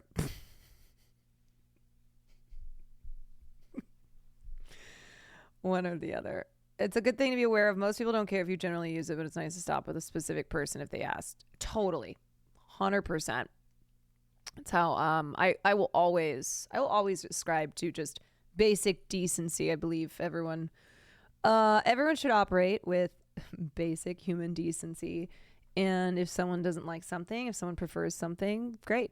Then if you respect them as a human being, which you should, respect what they ask,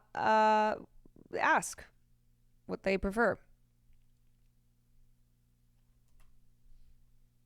What's a good gender neutral term to call a group of people who are in a position above you at work? Hello, my higher ranked colleagues.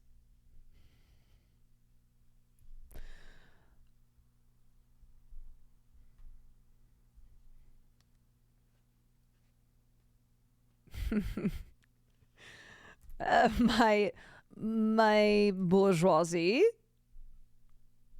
My overlords. I also tell people beforehand that I use bro as a gender neutral term. If they don't prefer it or like it, then tell me. Yeah.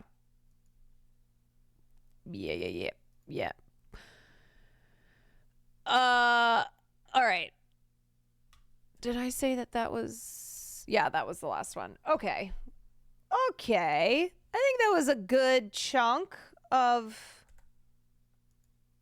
Now, how do I get out of this? That was a good chunk of the I Changed My Mind segment. I think we have like 20 left on this. I might open... I'm wondering if I should like finish it and then open it up again.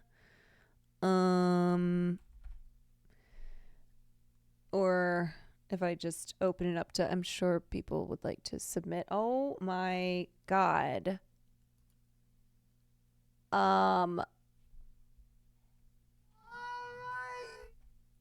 What?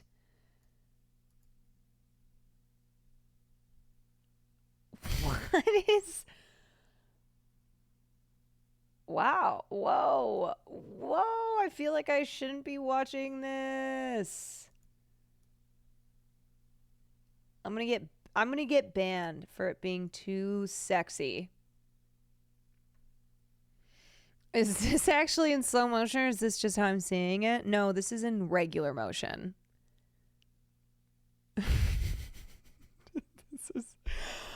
That tub looks so small. Where are their legs? Where did their legs go? I'm just watching this in slow motion. If I ever do In the Tub with Austin, I gotta say, I'm not getting in a tub like that. This is why I said, let's go to the biggest tub we can go, which is the ocean. Respectfully, I feel I shouldn't be watching.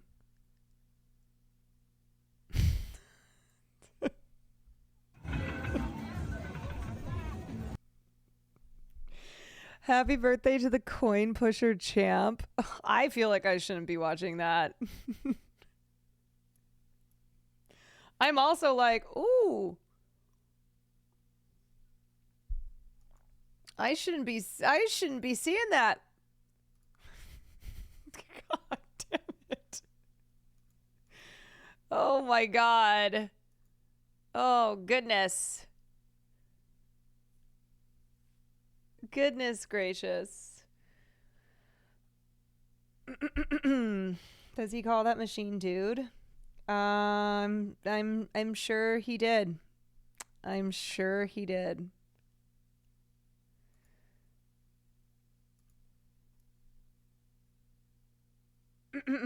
All right. Wait, who is this? I clipped this the other day and won't Neff. Someone said won't Neff. This one clip right here just destroys everything. Online young men of the that they disillusion. would have tried to put together. Will Neff implies the existence of won't Neff. Okay. Won't Neff. Someone said won't Neff. This one clip. God damn. I'm telling you, and do not let this get to your head, chatters. But oftentimes, chatters come up with shit that is, it's like, I could never come up with something better. The reaction to a news story or a clip or whatever it is that's being covered on stream, it's like you can't beat the response of chatters. You can't.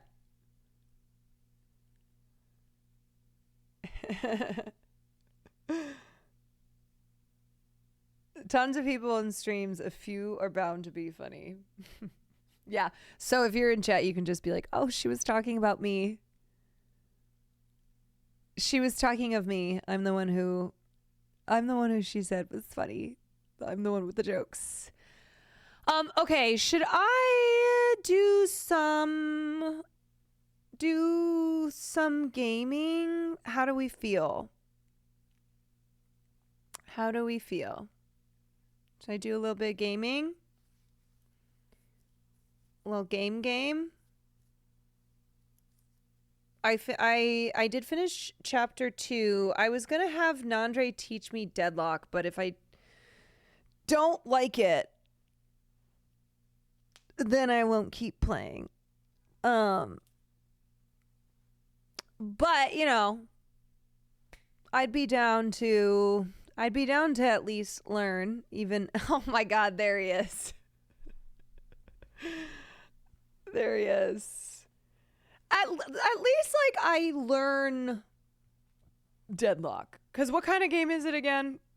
You guys, I told you he's in the walls. Andre is in the walls. You can play Walking Dead. Well, I mean, I haven't even tried. I don't know anything about Deadlock though. I'm down. I'm down to try Deadlock. Because then maybe I can actually hang out with Will. You know, maybe if I learn to play Deadlock, I'll be able to hang out with Will Neff again. It's an MOBA FPS MOBA.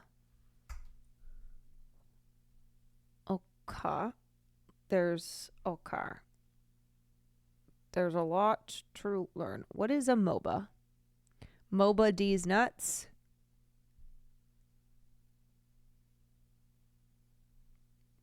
MOBA D's nuts.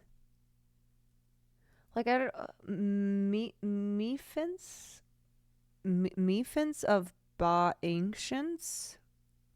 What the fuck is that? Meefence of Ba. No, wait. I'm trying to see if that's like both of these nuts things. Mephins of bot agents. Mephins of... but I'm not even hearing what that would sound like. You know? Like, I know by now that you guys are doing... You're doing the thing, but... I'm waiting... Like, it doesn't sound like hairy balls or something like that. What is a MOBA? Hello everyone, today we're going to do a quick overview of the MOBA game genre. MOBA stands for Multiplayer Online Battle Arena, and these games are wildly popular, with professional players pulling in millions of dollars at international esports tournaments. Yes, millions. The learning curve is steep, but once you know the ropes, it's pretty easy to get addicted. MOBAs are typically 5-on-5 team games where you play as a single hero with 4 teammates, and each player has a unique set of skills and abilities. You coordinate with your team to move through the map, kill enemies and demolish towers, and finally destroy your opponent's base to win the game. The map shape can vary, but most share a basic structure that is a 3-pronged pathway, a top, middle, and bottom. Your team of 5 players typically break into 2 pairs that play in the top and bottom lanes, and 1 player that marches up the middle. There are defensive targets in each lane, and once they're brought down, the whole team can meet up to fight together towards the end. In addition to your teammates, there are foot soldiers that help you fight, referred to as creeps or minions. These little groups of soldiers act as your front line in your lane and are essential for taking down defensive towers because they draw fire from the tower. A typical match can last anywhere from 20 minutes to an hour, and while the enemy base is the main objective, killing enemy heroes is how you score points. To do this, you'll need to master the This looks like League of Legends. specific abilities of your hero, using your skills in sequence to slow down, cripple, then kill the enemy hero. In this game, I'm playing the Drow Ranger. Each hero has completely it is different League of abilities Legends, and then why is it called Deadlock?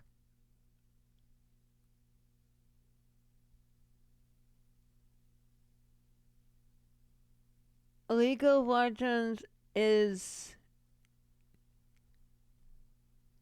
It's League, but it's Fortnite gameplay. skills. In the game that we're playing, Dota 2, there's over 100 different heroes to choose from. So that's like weeks of learning each hero and figuring out what the best way to build that hero to its maximum potential. You can also buy items that enhance those abilities so that they're even stronger. So your archer might be able to shoot. It's too much. This is where it's too much with the items, and you got enhance abilities. League of Legends is the most popular MOBA style game. Oh God, when it's too much going on in a game like this, right? You gotta buy these things, or I gotta, get my abilities up. Women be shopping, not this woman. Shoot faster, and the arrows might be stronger. I'm being turned as they against make their the game impact on the enemy before heroes. Seriously, I try it. MOBAs are nerd level 9,000. Like, it doesn't get any nerdier than this, but they're really fun. Once you get into it, it's Nerd just level endless possibilities. 9,000? You guys, nerd level 9,000 is how he ended this video. And then laughed. Also, what is wrong with my YouTube? I don't know. God, nerd level 9,000. I don't think that describes me. You're not a real gamer until you played a MOBA. I know. Okay. Nandre, I will have you... I'm going to have you teach me. And if I make a decision that I'm not into it, then that's the decision that I will make. Yes? Is that good? Is that good? So I can say that I played a MOBA. I feel like that word feels weird in my mouth. That word feels strange. Okay, so what do I need to download first and foremost?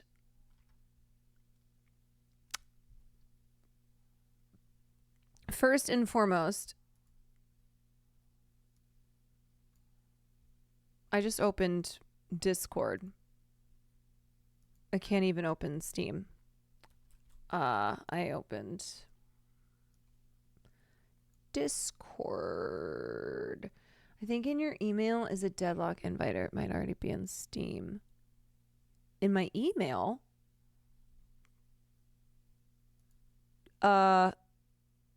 Wait. How is it in my email?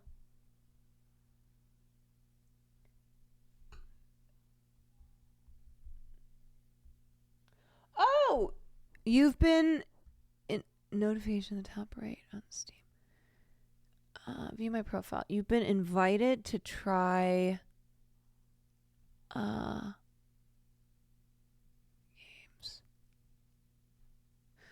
Sorry guys, where do I go? It's invite only for now. Okay.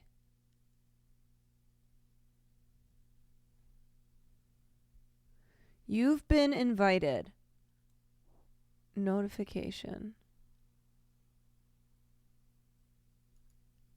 Wait, what the heck? The green bell, but how do I go to game notifications? Go to library. Search deadlock.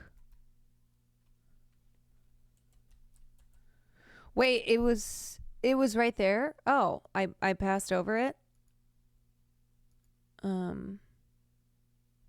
Okay, wait. Oops. Pending invites. Pending games. The notification that says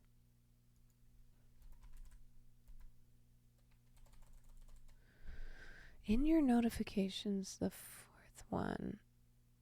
This one? What is this? On the green. Okay, 1, 2, 3. Oh, I see. Okay. It's me. Yay. Okay. Damn, Nandre, you have 120 hours in this?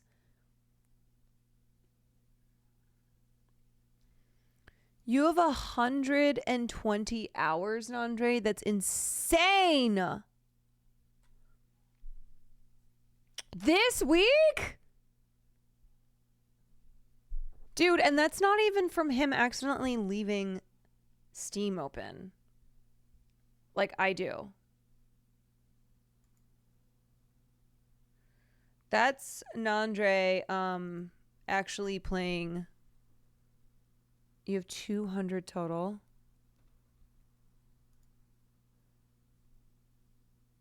Have you seen this? Tom Cruise heartbroken by Lady Gaga was certainly not on my bingo card. Wait, what? Wait, hold on. Let me check on. How's my game going? Okay, it's downloading still. Tom Cruise wanted to date Lady Gaga before her engagement. It's getting kind of embarrassing. What? The couple that should have been Mr. Tom Gaga. That's funny. I love these stories where it's always like a source says. A source reports to In Touch Weekly that Tom Cruise was desperately wanting to take Lady Gaga out. Noble brag, thank you for the 19 months. Tom Gaga or Lady Cruise? Lady Cruise is pretty cool sounding, though I do like Tom Gaga as well. Okay, Deadlock is ready. Wait, do I need a controller?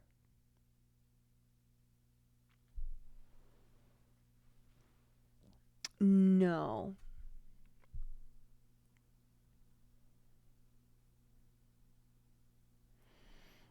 Classic question. Okay.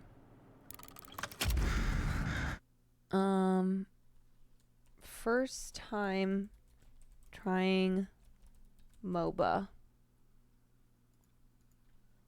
And then this is Deadlock. Is everybody playing this game right now? Or only psychos? I can't believe Will's not here for the first time I'm trying a MOBA.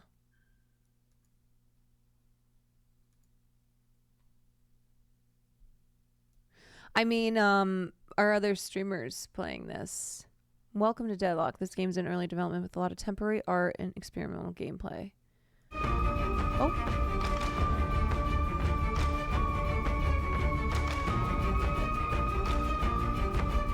Okay.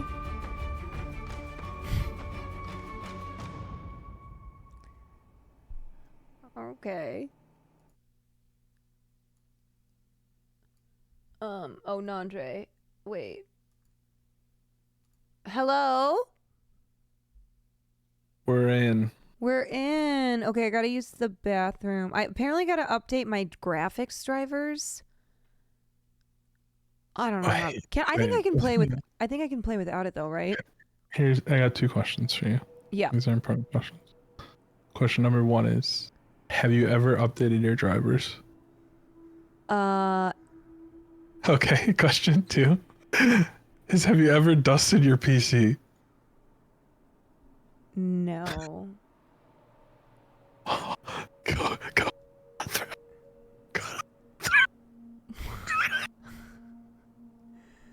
Okay. Am I supposed to do that?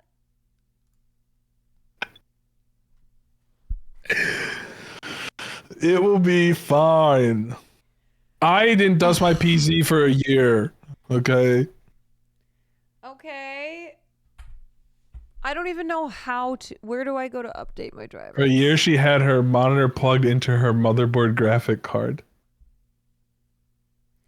I should be able to learn this though right now, right? Without doing the dusting and the upgrading. Yes. You don't have to do that to play the game. Okay. Okay, good. Did you leave your PC on for a week while you were in Armenia? No.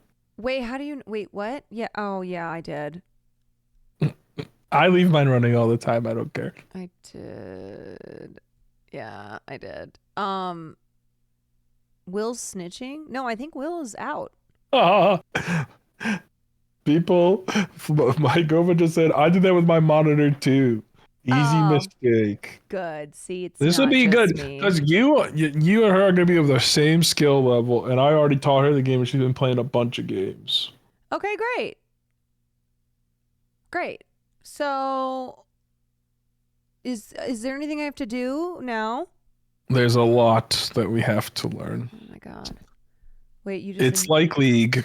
Okay. In that the objective of the game is to destroy the enemy team's base. That's how you win. And if your base gets destroyed first, you lose. And you get stronger in the game by killing the enemy and killing little Yankee Candles and Mike Wazowski's on the map. Mike Wazowski. Okay. Yes. So what we're gonna do is I don't like League. I've never played it, but I don't like it when I saw Will playing it. yeah, this is more fun than League, I think. Okay. I have to No. I have to go pee. Hold on. Go pee.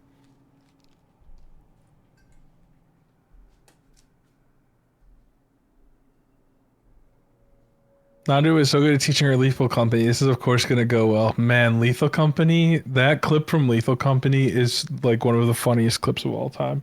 When she made the escape, do you remember when we left her in that house and she got out still? Does anybody have that clip?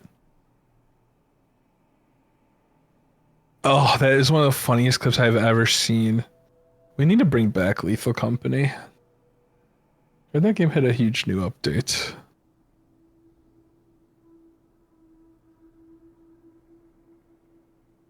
Good night, Kazi. Also, Caroline can't touch her mic or it gets messed up. New mic tomorrow? What? It's not more like Valorant. In Furnace? Yeah, Jaina, I kind of want to play it. I want to run it back a little bit. It starts crackling. Oh, it's probably the cable, not the mic. Are the heroes organized in any way? So one of the cool parts about Deadlock is you can carry a game with any hero, which I think makes it a lot easier. So is this what you and Will have been playing nonstop? Yes. Just this? Yes. It's Okay. really good. Yeah, they nerfed 7's old, but 7 is still good. Just Okay. play 3 build. Off of vibes alone, who on this screen interests you? Off of just vibes? Off of just vibes. Okay. I think her. Let's see. Hayes? Oh my god, perfect. We can totally teach you Hayes. That's a Okay. good one. Is this good? Yes, this is one of the easiest heroes to understand. So click her and select her. And then I will just pick. Look at those thighs. You main Hayes, Jaina? Those are some. So Those are some every single thighs. character is very different from each other in the game. Okay. So starting off, this is just going to be who you focus on. When the game starts, we're going to be on a big colored rope in the sky. And it's going to take us to a place called our lane. Okay. And that's where our opponents are going to be, and also creeps, which are these little candle things on the ground that we farm and hit. Okay. They're in these green things that are in front of us. So if you hold right click, it zooms in your gun, and left click shoots your gun. Okay. And then if you hold alt, right? If you hold alt and you push 3, it's gonna upgrade an ability. Okay. Alt 3. Now, before we even do any more of that stuff, come back here a little bit. Okay. Okay. This really throws you in. Yeah, it does. You're gonna hit B, B. and it's gonna bring up like a menu. Okay. It says that you pause the game. Yeah, it's fine. Okay. Can you interact with stuff in this menu? No, does it let you while we're paused? By the way, you want to switch from I'll game unpause. to display. Oh, really? Display capture is better than game gaming? capture is better than. I think. On OBS? Yeah, usually. Okay, well, I'll just keep it until if it starts Okay, acting touchy, so- then I'll know to switch. Top right where it says browse builds, Yeah. click that, Okay. and then you're gonna click where at the top left it says Chrome's Rapid Haze. Okay. Am I dying right now? Maybe. Yes, they're Am I next to dying? us, but we killed them. Shit! You're gaming out of your goddamn gourd. Do I? What? Okay. Okay. I'm winning without doing anything. Yeah, now hit B again and turn around. And actually, I'm gonna take us to somewhere where it will be a little bit easier to teach you. I'm gonna take us to the sandbox instead of the map. That actually will be easier. And then click Haze again. Oh, you might have to leave. Hit escape Okay. and leave game. Let's do this. This will be easier for me to teach you.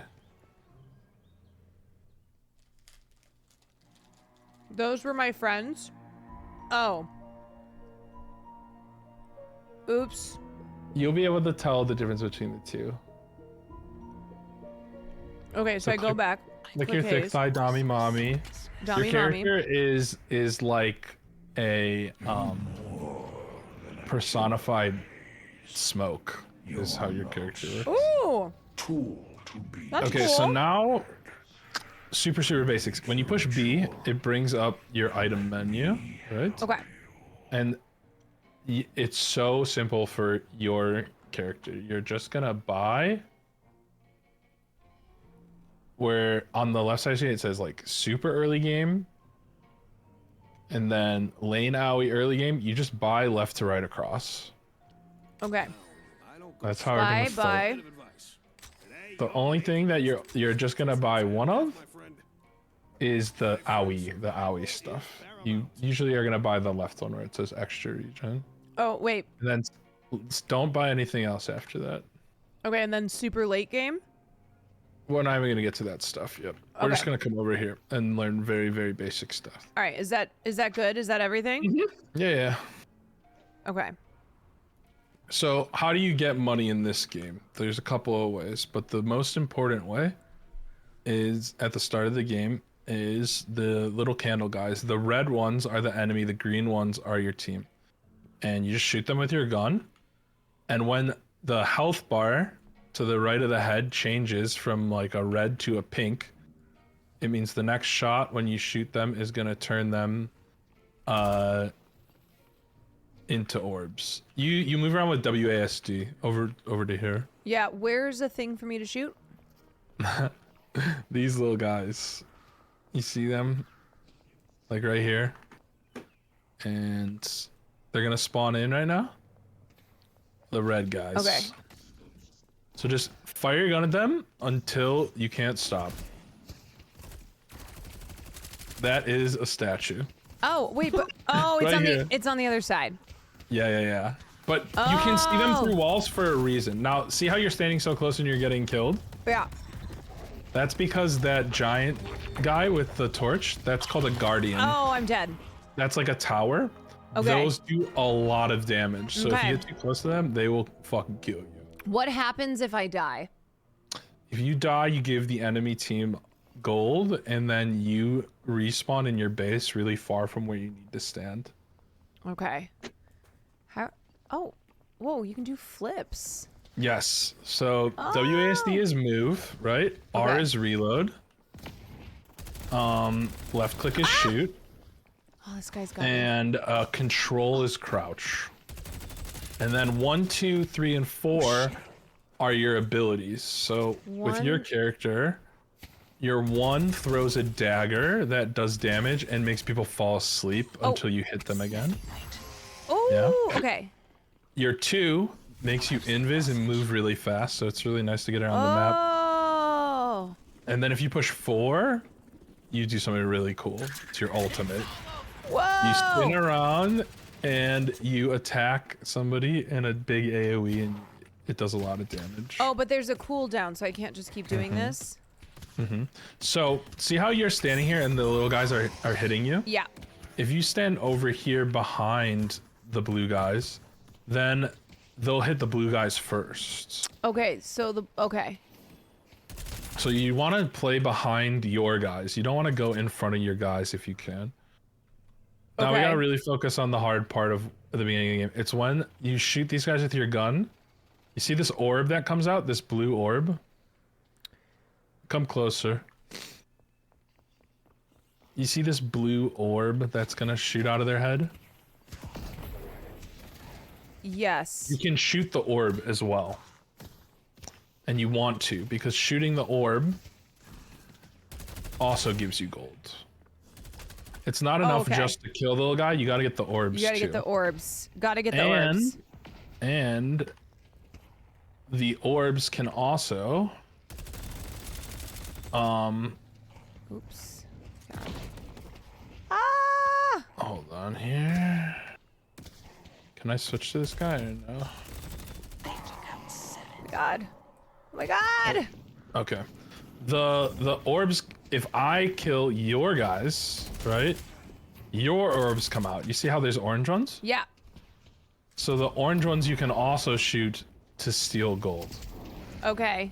So you kind of have to play the mini game where you want to kill the little guys and the orbs. You got to get both. Now you see this guy in front of you? This is an enemy. The red guy. Whoa!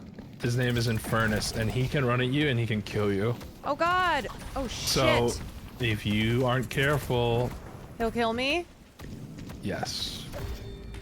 Oh, I just died. Yeah, he killed you.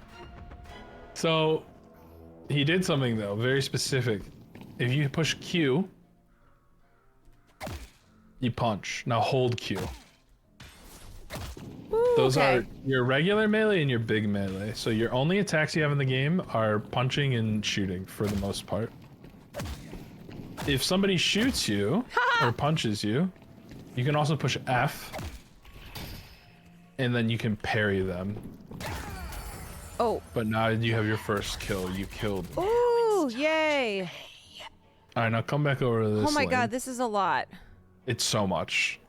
This is a lot. And it feels like a lot, and then you play it, and you learn a little bit more every time, and it's kind of really, really fun.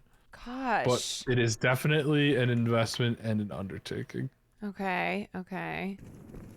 I need to just get HP so I don't die There's a all the lot time. of I'm stuff trying to show you happening. stuff. So How is this guy back? that's because it's me. Wait, this guy? Yep. The red guy? Yeah, it's me. Well, I thought. Wait, who's this? Also me. I'm both of them. You're both these guys. Yeah, because it's a tutorial thing. Oh, I see. All right, He's come over in here. your walls. He's in your walls. We're gonna go into this room, or not this room. This room. Commonly said you need 1,000 hours in a MOBA to be confident. You definitely need to put in hours to be confident. But I don't think you need 1,000, but you do need a lot. Do you see the Mike Wazowskis? Yeah. So these guys are on the regular map in the game, and they're something called jungle creeps. Okay. Unlike the little candle guys, they spawn inside like buildings and around the map. Okay. So, you can also kill these guys for money. And they give you golds. Ooh. What's up, BP? Now the big one is got a lot of HP, as you can see above his head, Yeah. right? Usually early on, they're too strong for you to kill, so you can just leave them alone.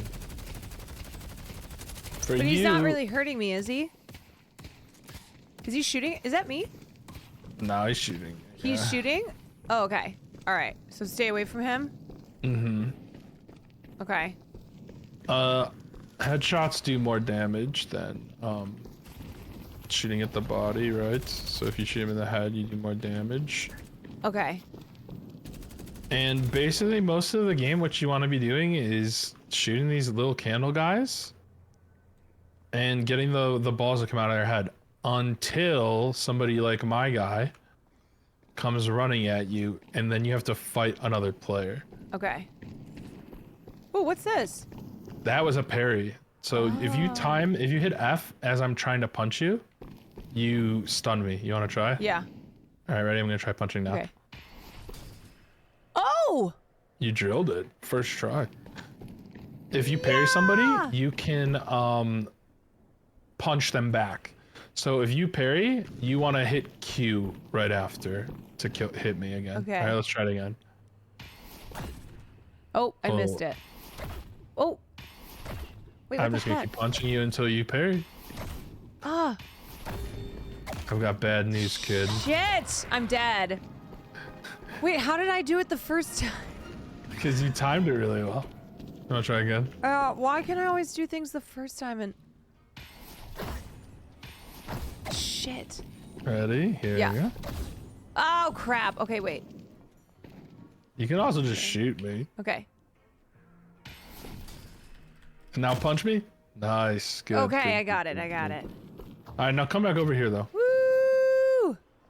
So, obviously, this big guy over here, right, killed you last time, the Guardian. Right? Yeah. Your goal in the game is to destroy, in the beginning of the game, is to destroy this building. Destroy the building? Yeah, but you can't These do it little by yourself. fuckers. You need the little guys to help you. So you have to kill my guys faster than I kill your guys. Wait, we're against each other? Right now, for this practice part, Oh, yeah. I was like, I thought we were on the same team. Okay, so how do I get... Okay. Oh, there's So more just of your shoot down the guys over little here. guys as much as you can. And then don't forget to shoot the orbs too. Oh, yeah, the orbs. Oh, my God. To the point where you get to this tower. And then, when your creeps are up here hitting the tower, you can walk up and shoot the tower too. But it shoots whatever's closest to it. This So if thing, you run right? up to it Oh my like God. there, it's gonna hit you. So you should try and stay behind your little guys and shoot it. Because now you're super low. Oh I can shit! just kill you. Oh no! Oh.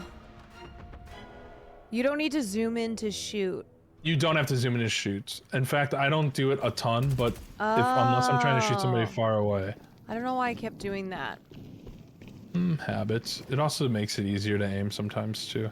Oh, so this is my tower, and now you're trying to can I kill see something it. quick? Hit escape, and then go to settings, and then go to... let me see what your mouse sensitivity is. It's at 1.25. Put it down to like 8. Maybe even 7. Okay. Oh, no, the other way. To the left. 0.7, not 7. If you well, you can experiment. If you have it at 7, it's gonna be really hard to hit anything. Oh.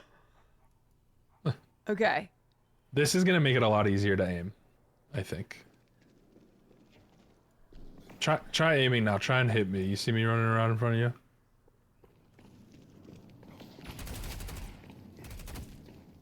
Does that feel easier to aim? A little bit. Yeah, because you might have had your sensitivity really high, so it's hard to shoot. Now, Okay. the orbs, right? The little balls, I can shoot them too. So when the balls come out, we're competing against each other to see who can shoot the balls first. Okay. So, in summary, shoot the candles, ball comes out of candle, shoot the ball. Candles, ball comes out of... Okay. The closer you are, the more damage you do too. Yeah. Now, the little guys, you can melee them like you meleeed me. The balls. Okay. So I come And if you over melee here. kill them... Oh! Yeah, with the Q, use the Q, not the F to kill them. Yeah. But if you melee kill them, the ball that is supposed to come out, you just automatically kill it right away. Oh! So it's very good to melee kill them if you can, instead of shooting them with your gun, because then we don't fight over the ball, you just automatically win the ball. I see. Why is my zoom doing that? I don't know. I don't know why my zoom is really funky. Gosh. Wait, why do they keep... Because you're closer to them than your creep is. Now see how your creep is closer, how it's not attacking you anymore? That's why you want to play behind your little guys. Good question. They keep spawning the entire time because that's how people make gold, and it's also how you destroy the buildings Okay. on the map. Oh. So let's go into a regular match so you can Okay. kind of see what it's going Oh, to this is just practice, right? Mm-hmm. And we're gonna try and kill people. Oh yeah. So there you didn't have to spend your gold to buy your items, but in a regular game, Okay. when you shoot the little balls coming out of the guys, it's gonna give you gold. And then you use your Okay. gold to get items. That's where it's very lead core. Is it a lot? It is a lot. But we're doing it. We are. We're doing it. Okay, we'll see.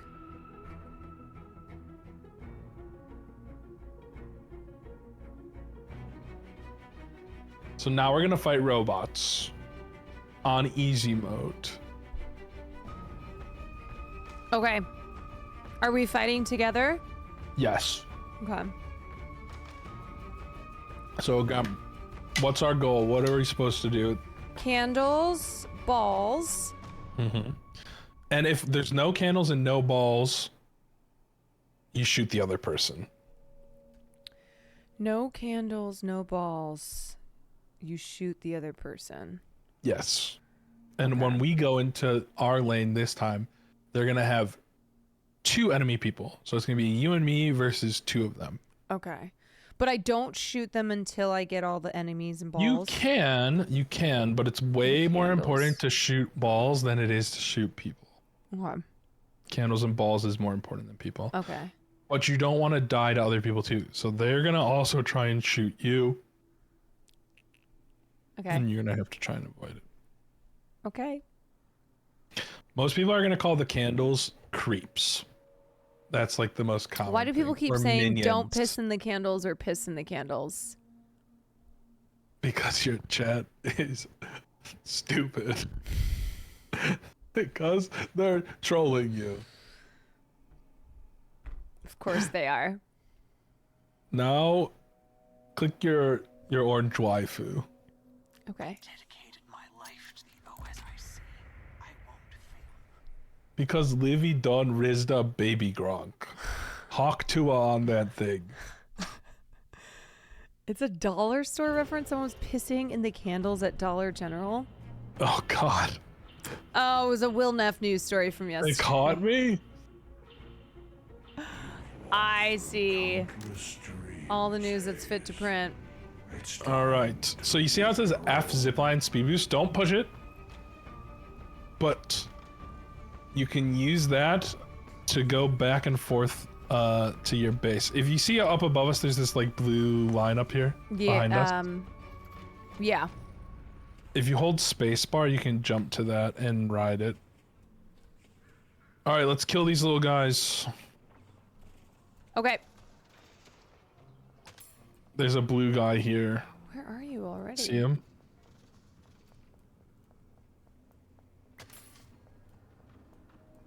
Am I lost? Yeah, you ran away. Okay, in the bottom right, Did I go the other way? In the bottom right corner, there's a little map that guides you around. Okay, the all map. right. We're in the blue lane, so run to where the blue line is. Yeah, hi, I'm down here. Oh, hi. Okay.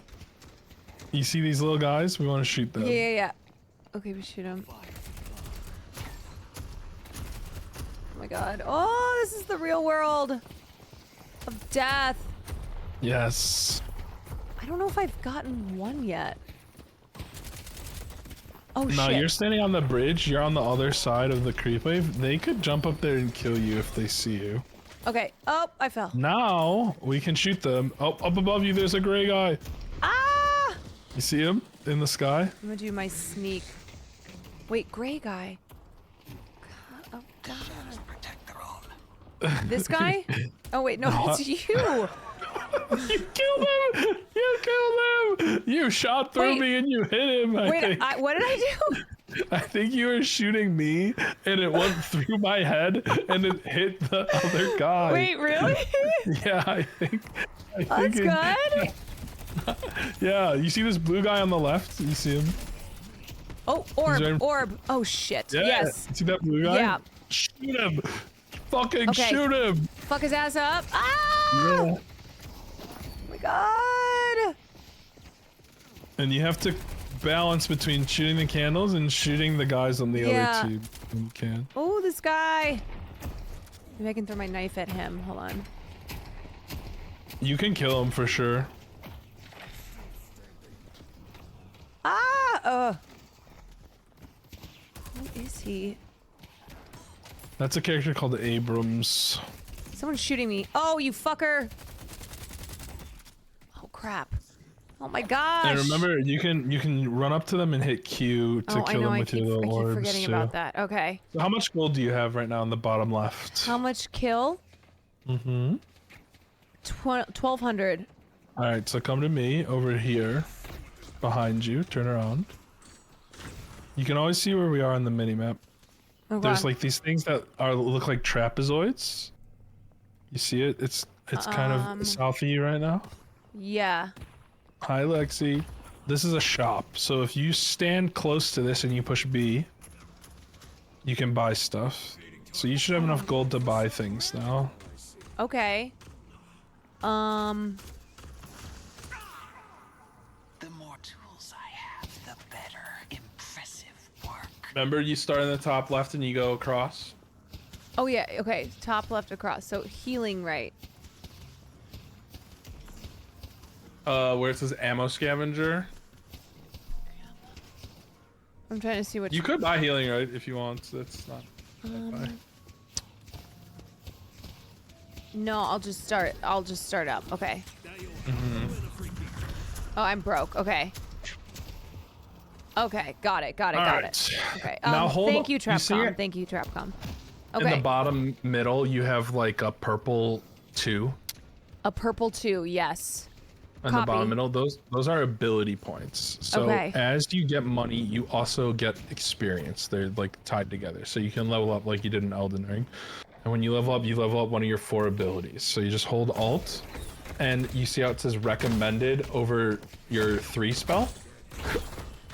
Okay. Or suggested? It says suggested. Yeah. So hold Alt and push 3. Alt 3. My eyes are set on them. Okay. And then it's gonna say suggested again on another spell. So do it on both. Okay. Did I do that? Alt.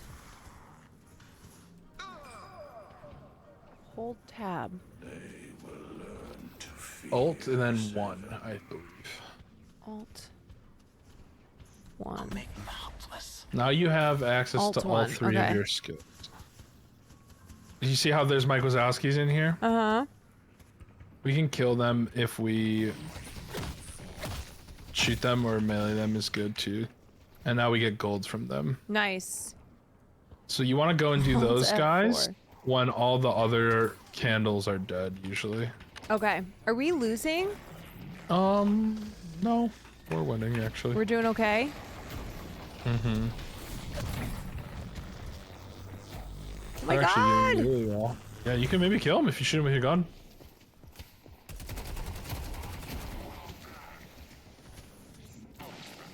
Trying to... Ah! This fucker! Oh, I just punched a wall. He's dead! Murdered. Moided! We took him down! Took him down! When other enemies die too, they also shoot orbs out of them as well that you can shoot to get gold. By the way. Okay. Now watch out for the tower when you come back. You want to go back through. Yeah, you can kill this guy. This guy? Yeah, shoot him. Ah! Try and hit him with your dagger, maybe. Ah! You could just use your gun, probably. I was trying to punch. Oh my god. Now watch out for the tower. Ah!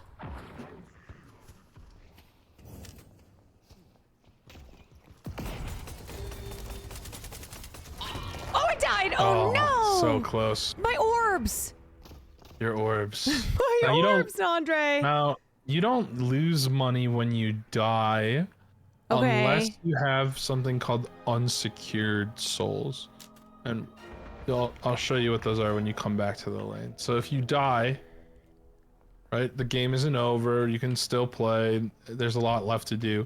What you're gonna do is you're gonna spawn in the base, you're gonna go down the blue rope. You're gonna go down the blue rope. Yeah, I'm coming back to show you. Spacebar. Okay. Yeah, and then you want to use your F boost here. So you push F to go fast, and then you're already back at the lane. Yeah. Takes you really quickly. Sheesh.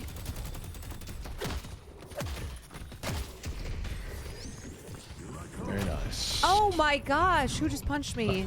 There's Who's this 3 guy? people Oh my here. god, I died again, Andre! Yeah, you gotta be careful. So what happened there was you went in front of the little candle guys. So they were like, oh, look at her. She's in front of the candles. We're just gonna blow her shit up. Oh, I feel like it took me 2 hits. You can jump off the ropes earlier if you want. Okay. Also, wait, you know what we could do that might even be better than this? What? Hit leave match, actually. Escape, leave match. Now that I've told you all the things, it might be easier to do the learn to play thing.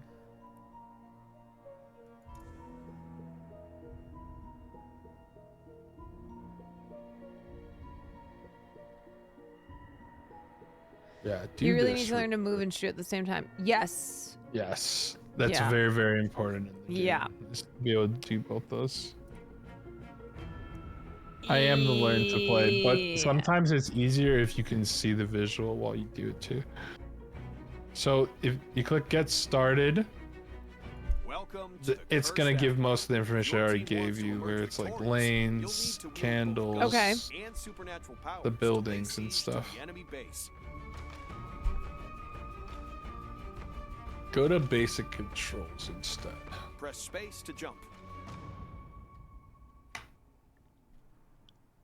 Basic Press controls. space to jump. And just thumb through these. Hold space to get on the line. You can jump off. Or it Press says, mouse like, 1 to shoot. yeah. Hold mouse 2. Press 1, 2. Hold space when You you're already press 2 to explained make all a quick these. attack. But I didn't explain all. Deliver a powerful I didn't explain what charging attack. mantling is.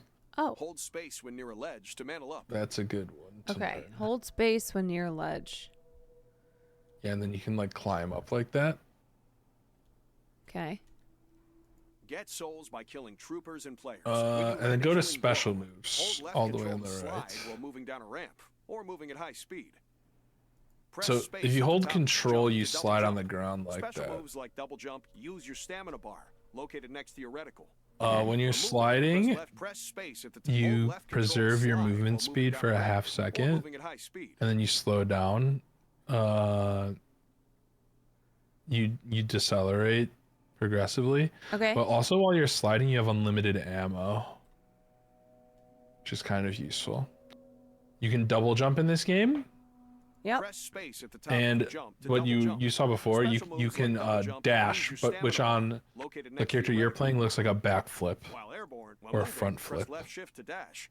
Very, very useful. You use your dashes to move in and out and around the combat, make sure that you don't get hit or get to camps faster. You can also do it while you're in the air. Okay.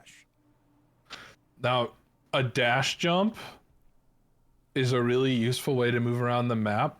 It's when you hit shift to dash and then you hit space. You see how the reticle turns blue on the dash jump thing?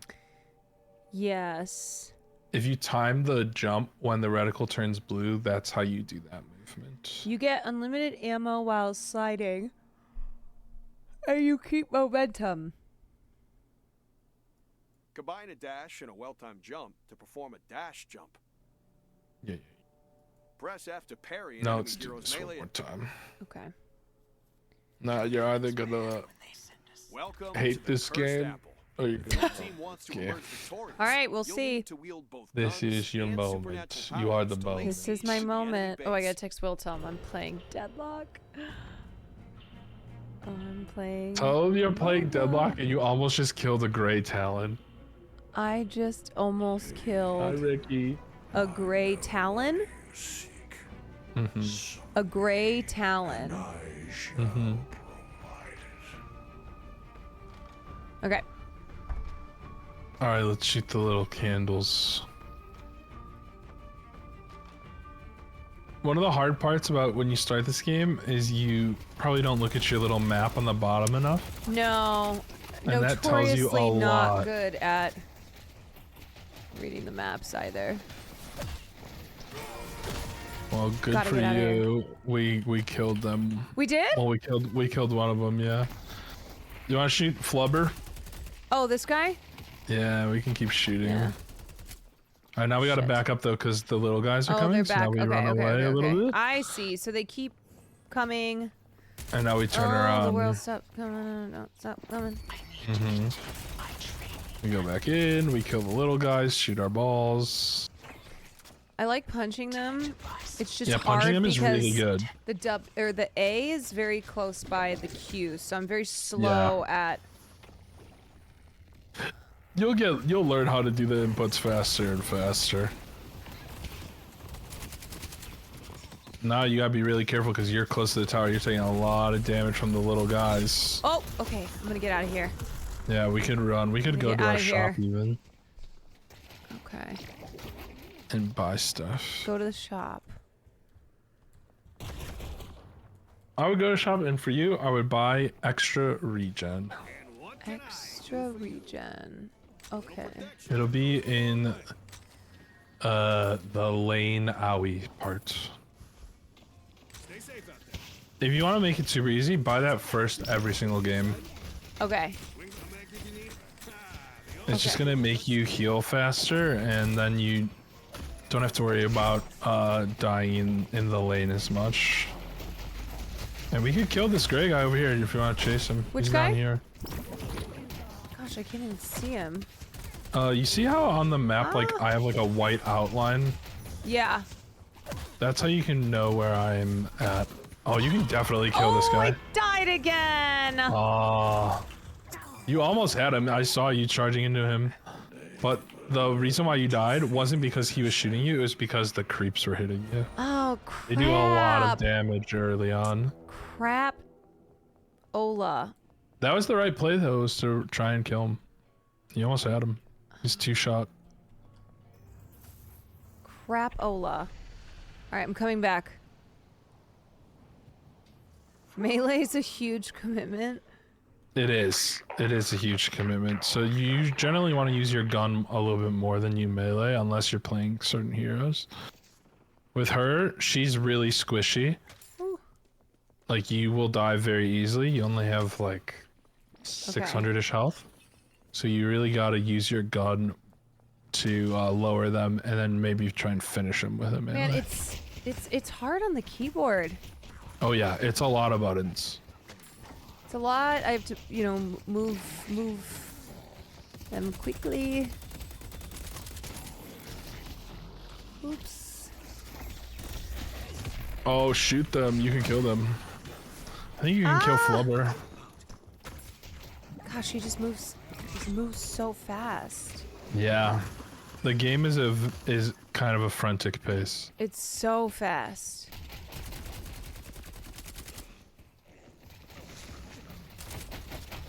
Shit. Oh, good news. We just killed them again. We did? So when do they die? Like, permanently? Yeah. If we win the game. Oh, you always is there a respawn. timer? Yeah. You can see it after we kill somebody. Like, you see how the good guy died in the top right? There's a timer going on. Fuck, I ran out of bullets. There's a timer in the top right. In the top right, it's like, now they're back. Because the timer's gone. So now let's shoot the building thing together. Okay. He's got a lot of health. I gotta back up because now my health is low. Oh shit. Damn. And maybe we'll get the building. My goal for you right now is I wanted you to get a kill. Like a big kill? Mm-hmm. Oh shit. The green guy, shoot him. I think you can maybe kill him. Okay. I gotta kill these little candle fucks. Yeah, that's true. They're doing a lot of damage. Oh, I died. Oh. I thought I could one-shot him and get out. Yeah, so when you run into the tower will do a lot of damage. Annihilate me. To Oh, I thought I could get away with it. It's like doing a Dark Souls boss at level 1. So if you do run into it, you kind of just have to dodge it and run away from it until you're past it. Okay. Caroline is the only barrier between you and becoming a degenerate gamer. This is true. This game and Dota, like Dota is also a MOBA, just like League. Uh-huh. And I've played more Dota than any other game in my life. Wow. An alarming amount. Where are you in League? I don't play League. You don't play League? No, I just play Dota. Oh, there's the fucking green guy. How many hours in Dota do I have? Not as many as Mo 9 times. Guardian fucking brained you. I have almost exactly 4,200.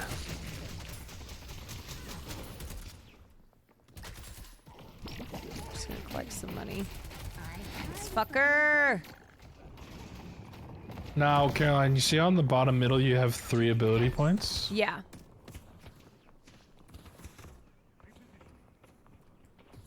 Mm-hmm. Use them. Okay. Hold tab. You could do it with tab if you want. You could do hold tab and then click them, or you could hold alt and push the buttons associated with them. How do I use? Whichever one is easier for you. Yeah, maybe move to somewhere safe before you do it. Okay. So how do I tab? They will see me. You hold tab and then you can just click it where it says suggested. Okay, I think I used them all. God, these Almost. You got one assholes more, I get in here. think. Oh no, you have your ult. Yeah, let's kill them. Okay. So get as close as you can to them and push 4. But get really close, like you're almost on top of them. Whoa! Did that... Oh, keep shooting them. You're gonna kill the gray guy. Ah! You're so close. What the hell? Okay, now you can hit him right after. That was an ability that they have. He's in the sky. He just fell. Sky. Do you see him? Where the fuck is he? Yeah. All right, let's kill Flubber. Okay. We're so close. We're Oh so my close. God.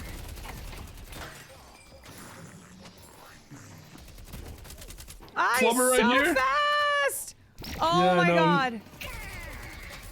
We got one. Did we get him? Yes, but now that you see this person shooting you over here, Oh, it's kill so them. fast! It's so fast! Kill them! Shoot them! I'm trying! Shoot them! Did I do it? Did I do it? Did I do it? Did I do it? Yes! Oh my God! Gaming Warlord, Caroline Kwan. First kill! I am become death. I am become death. So now you have a lot of gold. You have 4,000 gold. You gotta buy stuff. Okay, so I go by? Yeah, so you get the 2 ways you get stronger in the game is by using your ability points and buying items. Nice. So as soon as you have enough money to buy items, go spend money on the items. So I keep doing So no, don't buy healing, right? Okay. Because you already have extra regen. So you Okay. skip that and go. No, leave that though. You want to keep that. Start at ammo scavenger in the top left and literally just go left to right, buying stuff until you can't anymore. But skip healing, right?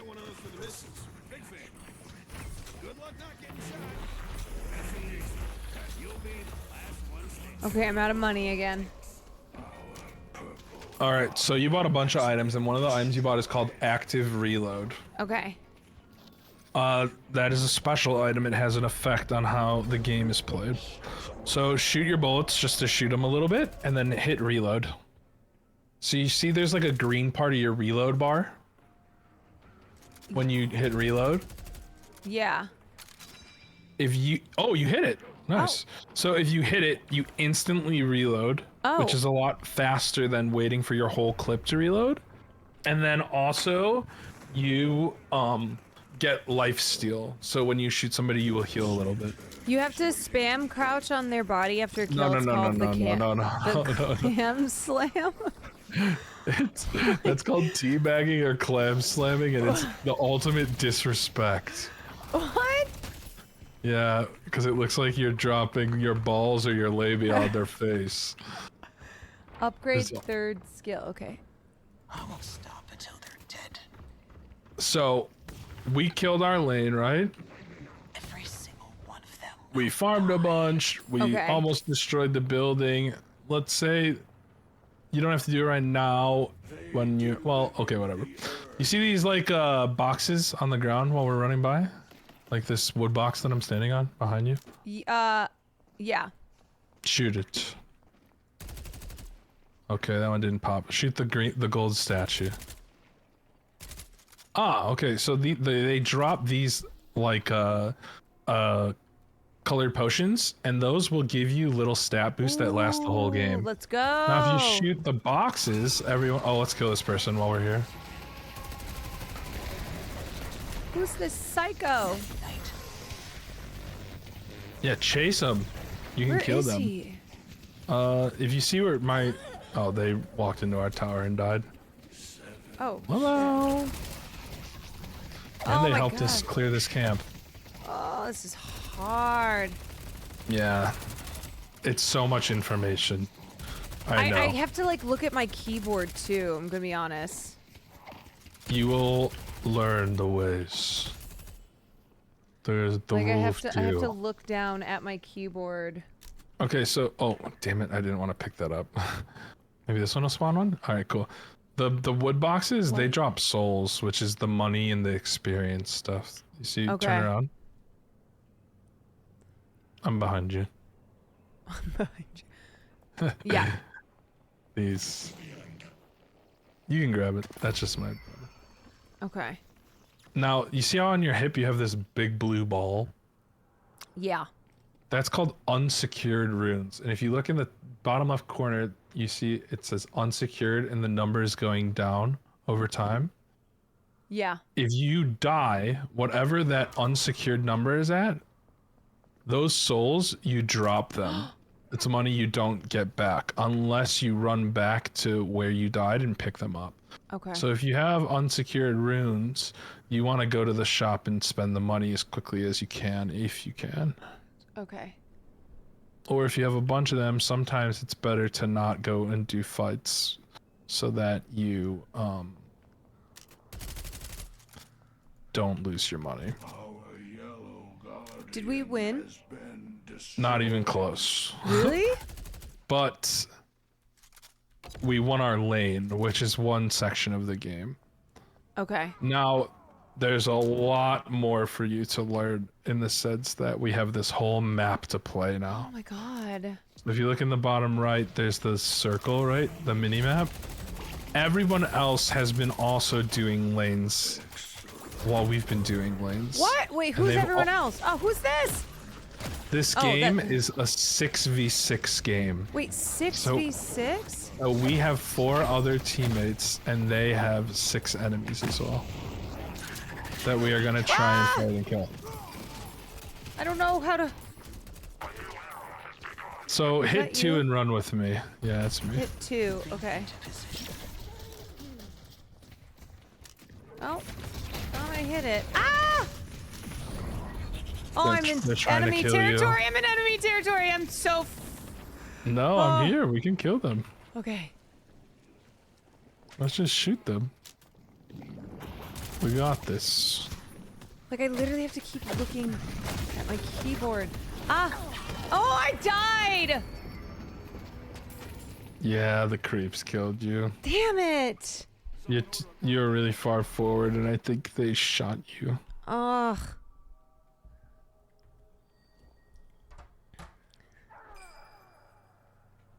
Remember to watch your health. Yeah, where's, Your health is the bar that's, like, close to your character's butt. Okay. Wait, so do I not get to come back? Oh, here I am. You do, yeah. I was like, where am I? So now, instead of going down the blue lane... Oh. You can do that. No, it's fine. Going down the blue lane is fine. You hear how the narrator just said the spirit urn is waiting to be claimed. So do you see on the minimap there's like a green thing that looks like a cooler on the right side? Yeah. That is called the urn, so let's run over there to that thing. Okay. Try and use the minimap. Oh, it's gone. They stole it. Those jerks. They I'm trying to stole it? teach you. Oh, I see it though. Who took it? The enemy team. Jerks. Are you having fun? Yeah, it is. My brain is like... Yeah, it's so much information. I know. And I'm not good. Like, I have to look down at my keyboard for a lot of things. I'm like, Some okay, people play shit. on controller, but I would not recommend. No, I don't Okay. think I would be better on controller. Okay, so ready? Here's what you're gonna do. You're doing really well. Be- Thanks. Oh, never mind. Bebop took the urn for us. Who's Bebop? Bebop is this robot guy who's red in the middle of the top left, who is our teammates. They are a robot that has a hook for an arm. Okay, I'm behind you on the Okay. green lane. I want you to come this way on the green lane, backwards. I'm gonna show you some Mike Wazowski tricks. No, not that way, that's to blue. This way, to green. Green. Oh, okay. Though there is a guy who's trying to kill you behind you. Oh my god. You got away. Come into this room.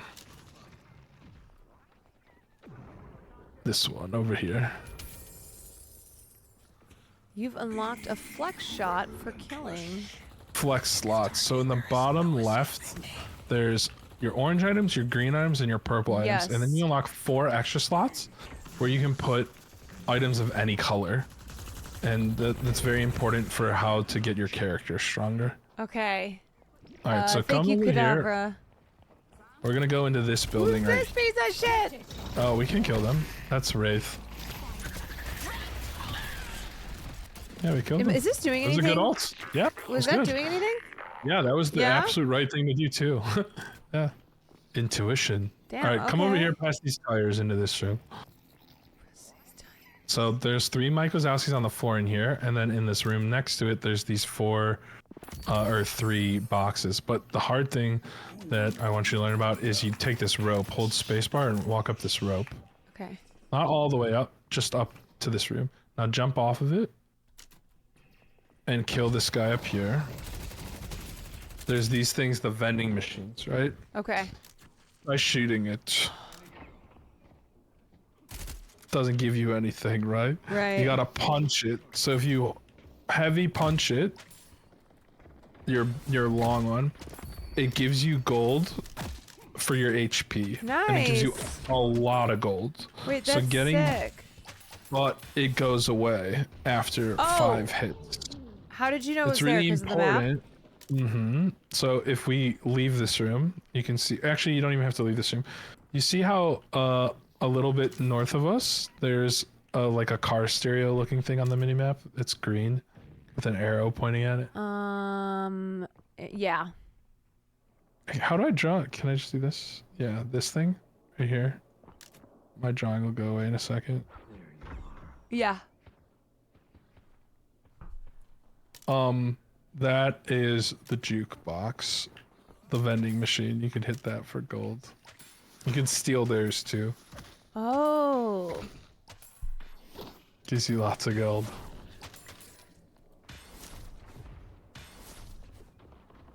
Gold.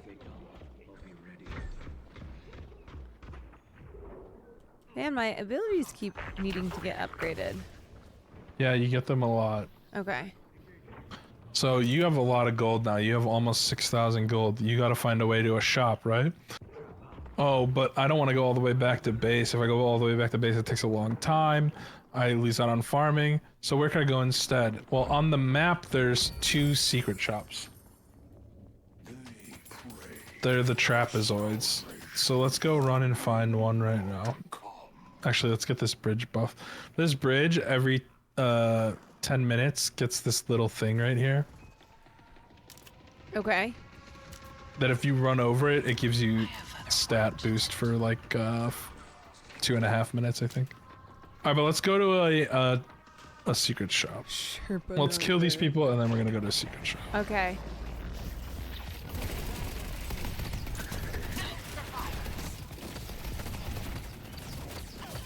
Nice. Okay. Oh, There's the guy behind you. Run! Ah! Alright, you see me behind you the other way? I would not chase after him because look at how much HP you have. Oh. Yeah. Alright, run with me this way. Use your 2 spell to run faster. My G spell? 2. Oh, And do you see me go through this door right here? Yeah. This invisible wall? This is where the secret shop Okay. is. 2 spell. Oh, right. Yeah, 2 spell Okay. like pushing the 2 button. I see. My G spell. Thank you, gingerbread. Okay, so what do I buy? So same deal. So you're just gonna go left to right. So now you're gonna buy the top right item. And then you're gonna move down to the second row.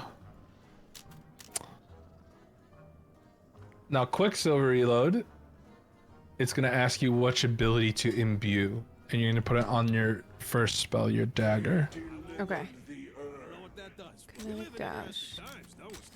Do I get to keep all these things? Yes, they never go away. Though later you might want to sell some of them, but you don't have to worry about that right now. Okay. Can't afford. Alright, good. So, remember how you had like the special reload where if you push reload when it's green, you instantly reload? Now shoot your whole entire bullets out, and then when you're out of bullets, push 1. And it instantly reloads you.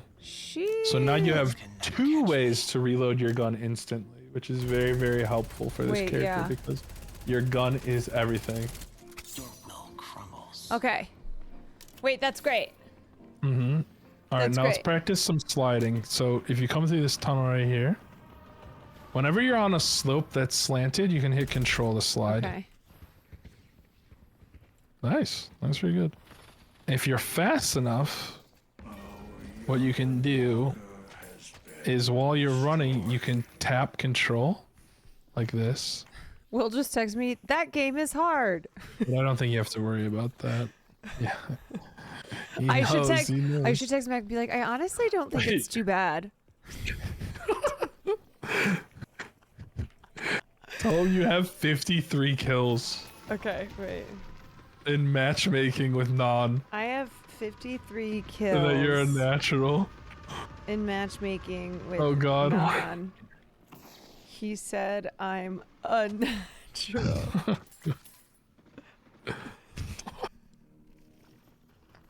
Is 53 kills good? I've never had a game where I had that many kills. He's not gonna believe it. Alright, so this guy's got turrets, shooter ghosts. Yeah, text Will. Sounds like a skill issue if you think it's hard.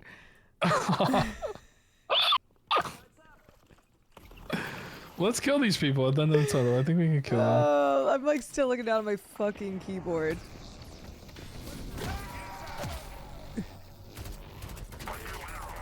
Oh my god.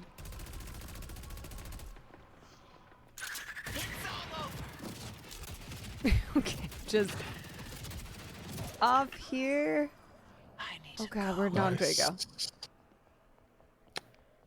Very nice, very Is that you? nice. No. Yeah. Oh, I'm above you. You're still in the tunnels. You can get out of the tunnels. There's a couple ways. That's a juke closet, so when you go in there, people can't see that you're in there. okay. Unless they also go inside there with you. Oh, that was my teammate that I was ulting? God damn it. Oh, Yeah. you can always tell who's your teammate and who's the enemy because your teammates, like if you... I know the color. Not just the color, but like, I'm gonna run in front of you, but in the wall right now. You're gonna run through You the see, wall? you can see me in the wall, right? Where I have a gray yeah. outline. Yeah, so you always know who your teammates are because they have that outline. Okay. Okay. Now try and farm this camp that you just ran past over here with the 3 big guys. You should be These strong enough to guys? do it. If you use your gun Okay. and you use your special reload when you run out of ammo and you use your knife as well. And you should be able to kill these. I'm not even helping you with them.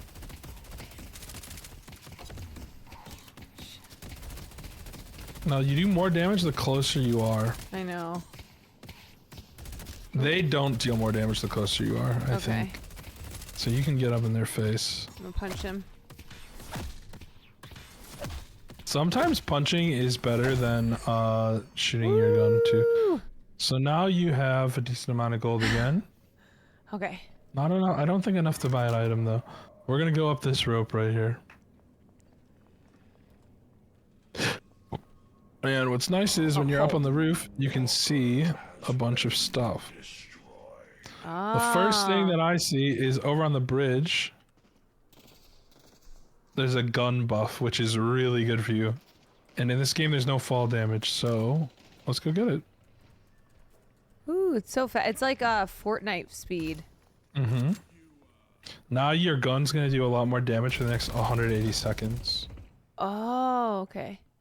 So, right now, we're losing the game by about 7,000 gold. Wait, really? And yeah, and if you look at the mini map, you see how there's like little red dots that are almost all the way on the bottom of the map. Yeah. That means that our base is getting pushed really hard. Oh no, so we gotta get So back our there? buildings, yeah, a lot of our towers, our buildings are destroyed. So what we need to do is we need to go back and kill a bunch of the candle guys and push the creeps back to the other side of the map so we could win the game.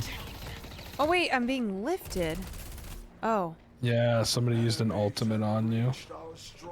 So on top of all this stuff we're learning about how we control our own characters, right? Every other person in the game also controls characters, and they all have the ability to make plays or try and outplay us as well. Insanity. Yeah, it's very, very Holy in-depth. shit. Oh my god. So maybe try and ult the person, if you can. Ultim? Yeah, use your 4. Your 4 is your ultimate. People will probably be like, use your ult, use your ult. Oh! I think I got Did him. you kill him? Yeah. Did you kill him? I think I killed Let's go. him. Did I do it, guys? Yeah, you did. I think I did. Okay. Yeah. Let's go. You did. Now you killed somebody. I did the thing. And you're like, oh, what do I do now? How do I help my team? Well, you look at the mini map, you see how yellow, green, blue, and purple all have these long red lines. We have to push them out so that we can actually fight them and try and farm the Mike Wazowskis and do the big guy in the middle who's known as the mid boss. Okay. These are not our guys, right?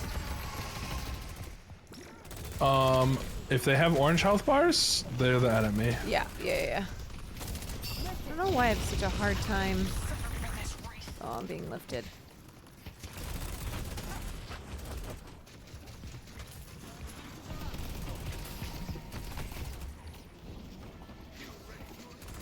I think we can kill this person maybe.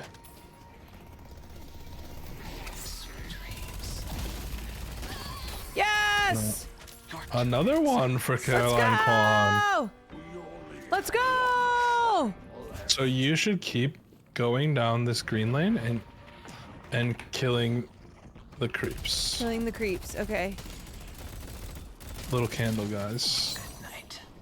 You want to get it all the way to the buildings if you can. Wow, we're really making a good push here. Come on, Yep. creeps! Now, right behind you is a character named Infernus that if you turn around, I think you can kill him if you shoot him enough. Oh, this guy? You also have 7,000 gold, so you probably want to run into a shop and spend money as well. Okay. I want to shop. But you might be Are able to these kill him. computer players? Yeah. She's a MOBA master. She's picking it up. Ah! She's picking it up. Why is my ult not working? It's on cooldown, I think. Oh.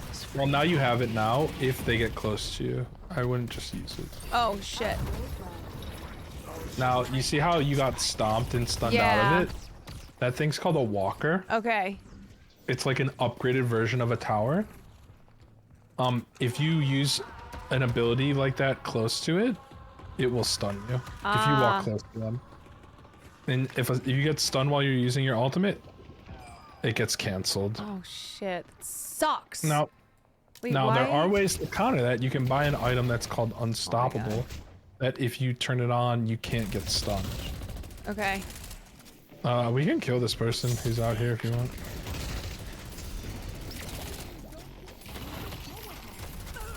Nice. See the goo guy? Yeah. I think I was just shooting you. Pretty sure. Yeah, keep shooting him. Kill him. No, I think I was accidentally shooting you. I'm so stupid. And now we see the clam slam. Oh, the clam slam. Yeah, no, you waited too long. They're gone. Wait, I don't remember how to do it. You do this? You. Spam Balls control, in the face. yeah. Balls in the face. That works for a lot of games. That also works Balls for in the Fortnite as face. well. I tried to go to the store, but it's closed. Yes. So that one only stays open when our tower is still up, and since it's gone, they're there. But there is a store over here underneath. Remember the one that we went to that was hidden underground? Oh See if you yeah, can yeah, find yeah, it. yeah. see if you can find it.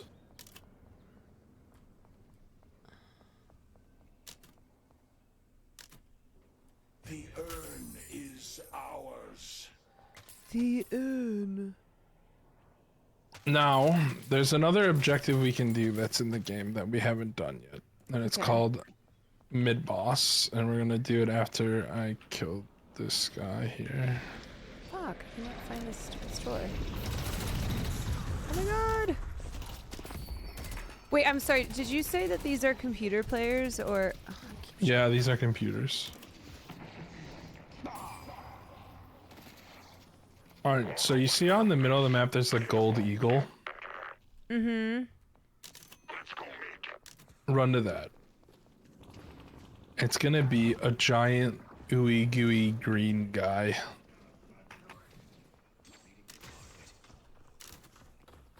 Yeah, down here. You can also go through the roof. You can drop down the square in the middle. I'm really bad at reading this map, I have realized. Yes, the more you play, the more it will It's make hard sense. to read.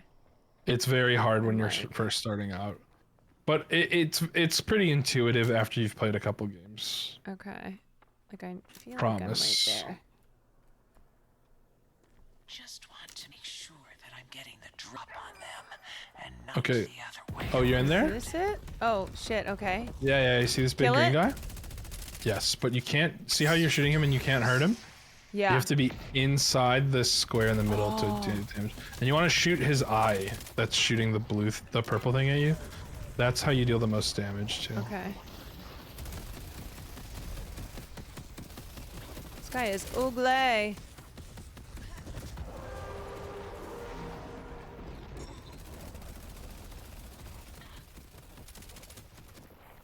Once we kill this thing, after 10 seconds, a green gem is gonna fall down from the ceiling. Okay.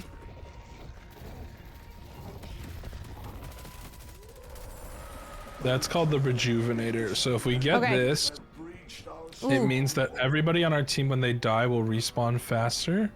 And we get extra fire rate, and our creeps do. To get it, you have to do a heavy melee punch. Okay. Very, very, very strong. Now we have to run back to our base because they're trying to win the game. They're trying to. Oh, what? If it's red, it's Then bad. we gotta If it's stop 'em. white, don't mind. Yeah. Okay. So let's see if you can run, if you can find your way back to the base without my help. They could be anywhere. I believe. Protect me at all costs. This is right. No. I think so. Waiting to be claimed. I'm shooting. I'm just shooting. Oh, God. You know what, you fucker?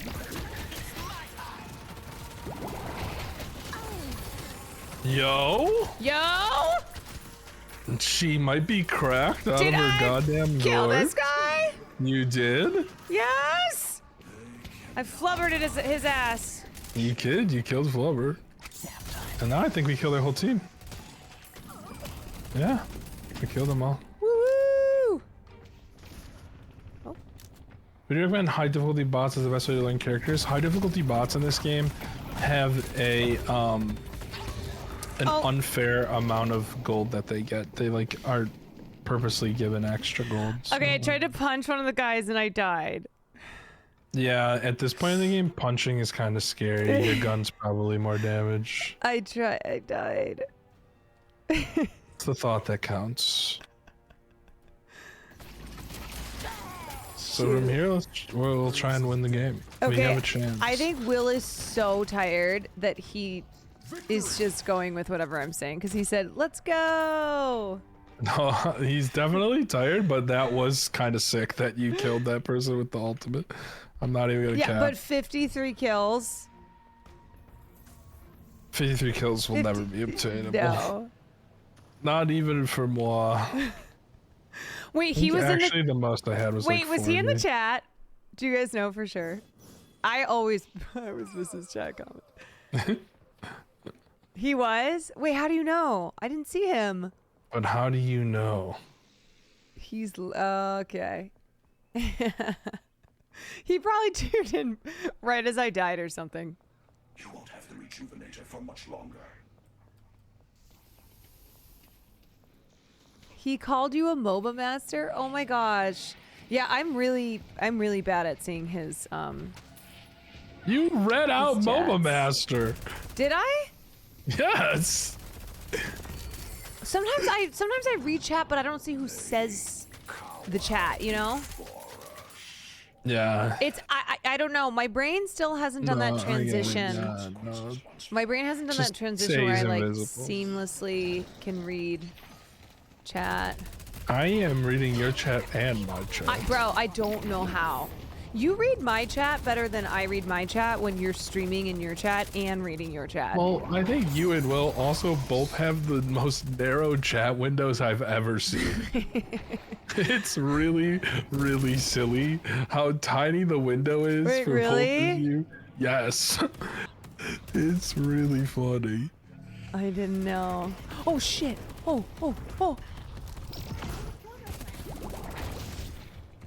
God, this flubber piece of shit.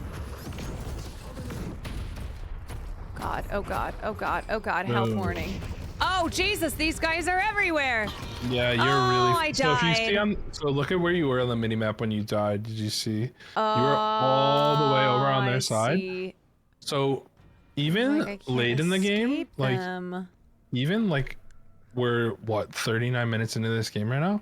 Even this late in the game, you still want to try and play behind where your creeps are. Okay, I didn't realize where I was. I'm Mhm. running No, into it- turrets. That is going to happen a lot. That is like the most common thing is you lose track of your position on the map.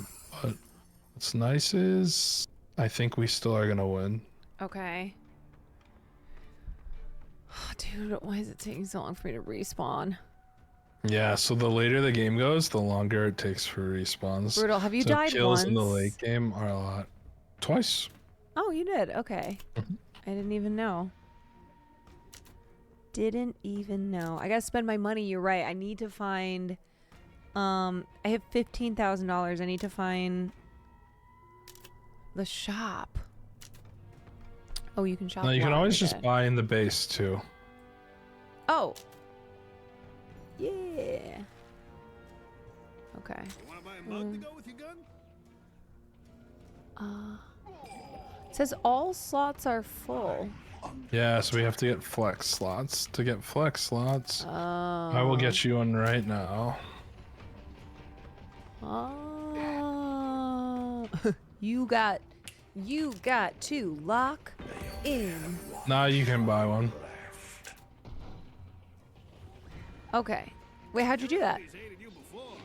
Flex slots unlock by doing the objectives on the map, right? So, I destroyed one of their buildings called a shrine, which gave us, the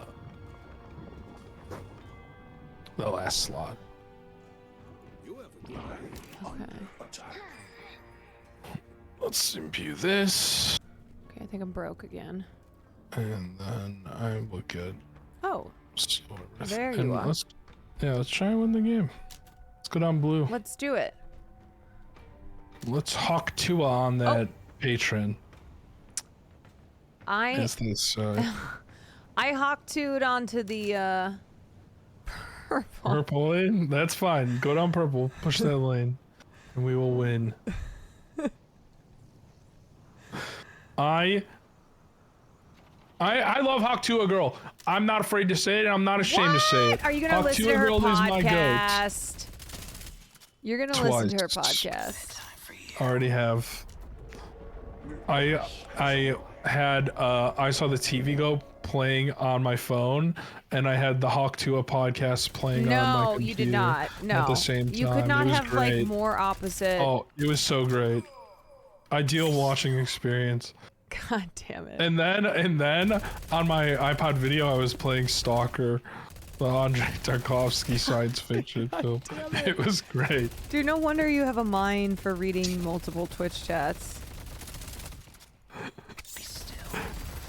I think Whoa. we could do this. I think we we're could win. I think we're clearing them. Whoa, baby! Yeah, get in here. Let's kill him. Go! So now we got it. The patron is exposed. It's the giant floating thing in the sky. This the guy, red face. so we all have to kill him. Mm-hmm.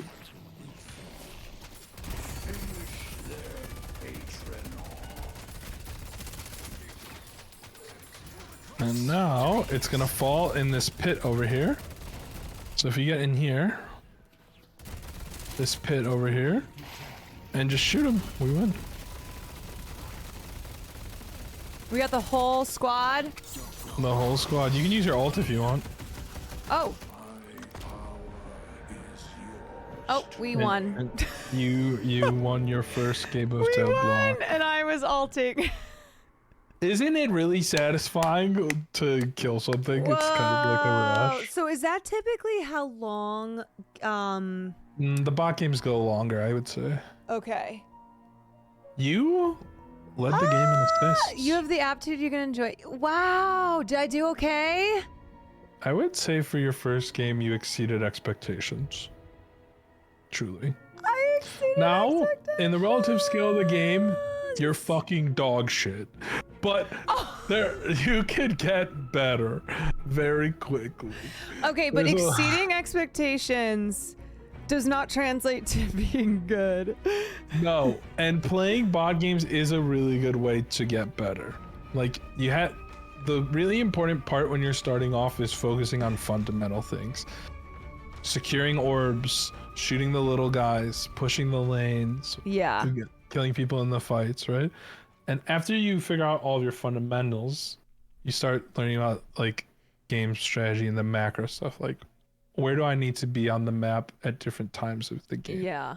But what's nice for you is you know a lot of people already play the game, so if you're not sure about that stuff while you're playing, they can help direct you or tell you where to go. You just need to focus on the most important thing of MOBAs, which is push lanes, win games, and always be farming. And that means that you should always be shooting your gun, always be killing the Mike Wazowskis, always be killing the candle guys, always be killing the enemy team, whatever you can do to always be making money. Because what happens is, Gotta make that most bread. of the time, the people who fall behind in this game, if you're not making money, then the game gets really hard. It gets really, really, really hard. Okay. Get bread or dead. Get bread or get dead. Mm-hmm. Yeah. Be honest. Do you like it? I had fun. I did. I think there's a lot. There's a lot. It's different from games that I normally play. But, you know, the thing with Elden Ring too, when I first started playing that game, I wasn't like, oh my God, this is the greatest thing ever. Because it was really difficult. I think, you know, it feels like my hands and my brain aren't connected. So, you know, looking at the screen, seeing chat, It's so the much. keyboard, I'm like, It's also like so different than other games. Like there's not really a lot to connect it to. it was fun to watch on a typical MOBA viewer, but Nandre training camp is always fun. Nandre is a good teacher. I played a lot of MOBAs in my life. I really like them. How is Will? Will's very good. He's good because he's played a Will ton plays of this League. character.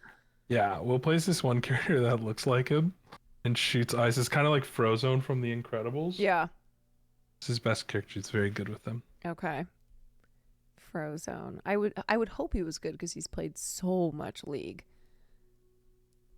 It translates in the strategy of the game. But what's cool about Deadlock is the fact that it's a shooter too. Yeah. And the fact that it's like a third person shooter and not like Dota or League where it's like top down and like kind of like a strategy game. It's very, very different in its movement and its like mechanics, which is really fun. Are a bunch of streamers playing this? Is this super popular or is it just Yeah, you it's guys pretty who are No, it's big. It's gonna be a very big game because the company that makes this, Valve, one, they own Steam, but two, they're like probably one of the biggest gaming companies in the world, and they don't come out with games that often. So when they do, it's a really big deal. Okay. You say that in a derogatory way. Talking about League. I do feel like I kind of say the word League. No, League is a Like slur. it's a League slur. sucks. Yeah. As someone who's played Dota my entire life, I look down on people who play League. You're the scum of the earth. Shame on you. I have Heathens. nothing to add. Just laugh. Mm-hmm. All right. Well, I played my first MOBA. Yeah, you did. I did. Are you gonna play more? I think so. I don't know. I wouldn't want to play on my own. Yeah, that's fine. I actually have a bunch of people who you could play with who are new to the game if you're interested.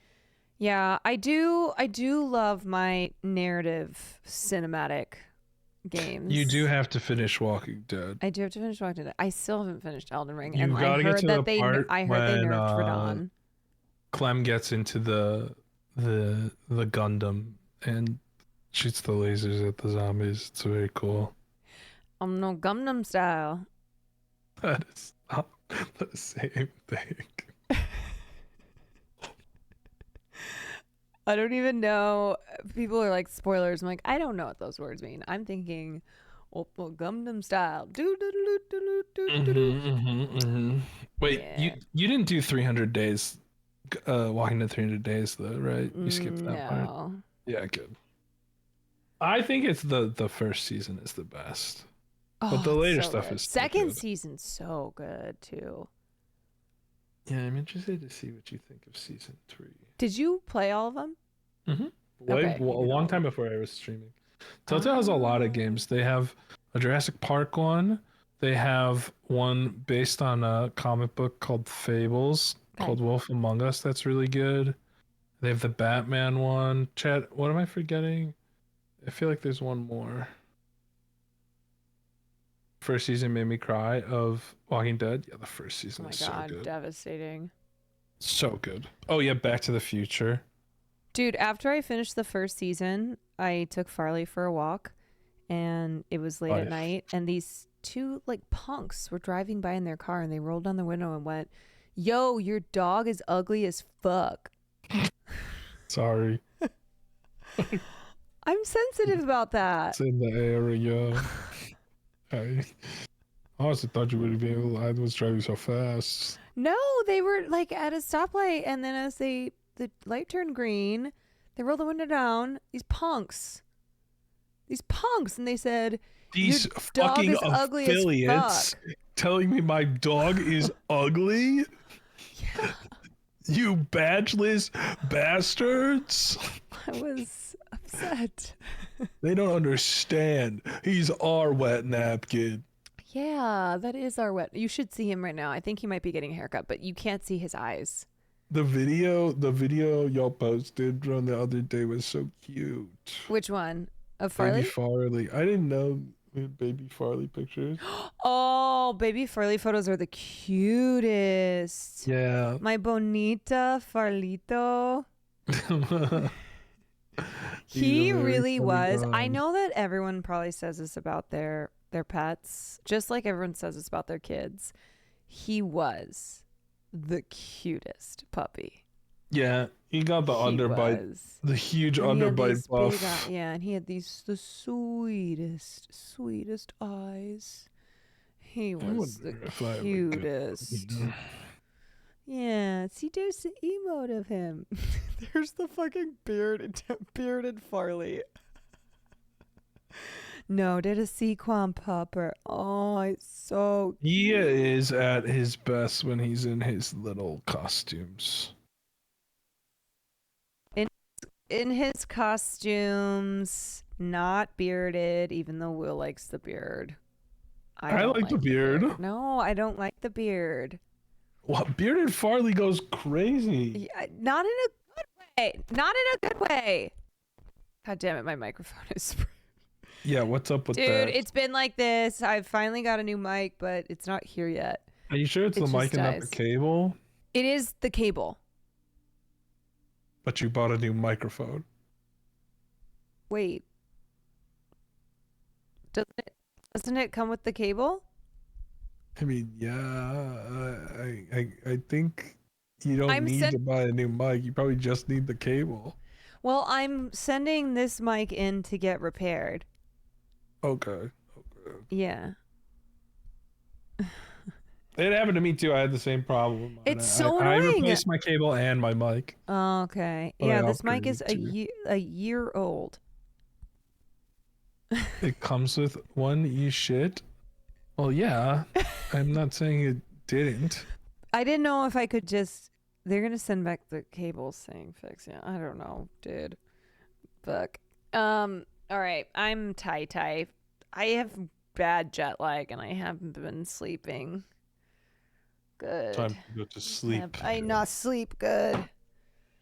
Okay. Are you gonna keep playing? If you ever want to play more, Okay. I would will. be more than fine Yeah. running bots with you. And also, I have a bunch of people who play bots with you that get lots of practice.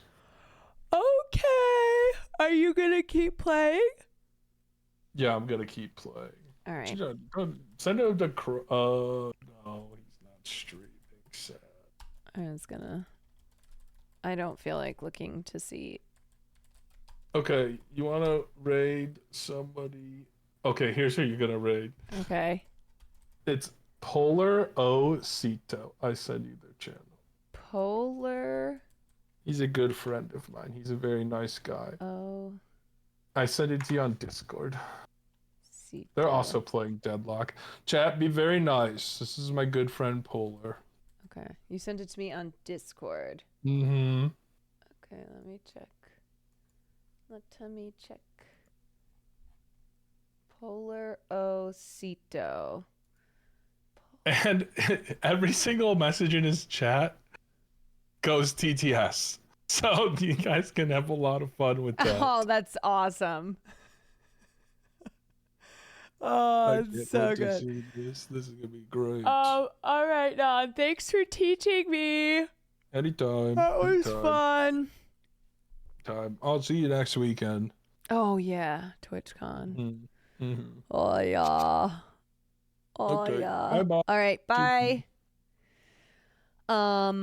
Okay, you guys. I'm pretty tie. And I'll be back tomorrow with dinner and a movie and Emmys coverage that's not watching the Emmys, of course. Even after the Emmys are over, not watching clips, of course. God, I hope I can just sleep normally tonight. None of this like sleep for 2 hours and then wake up and be awake for 5 hours. Nobody likes that. No one likes that. Thank you guys for joining on my first MOBA. My first MOBA game. Are we doing Emmys tomorrow? We're doing Emmys light. Like, we'll be looking at stuff, but not looking at stuff, you know? You feel? Great. Okay. All right, you guys. I'll see you tomorrow. I'm going to send you over to Polar Cito, Nandre's friend. Be the kind, good little community members that you are. And I'll see you for dinner and a movie. Okie dokie. Good night, everyone.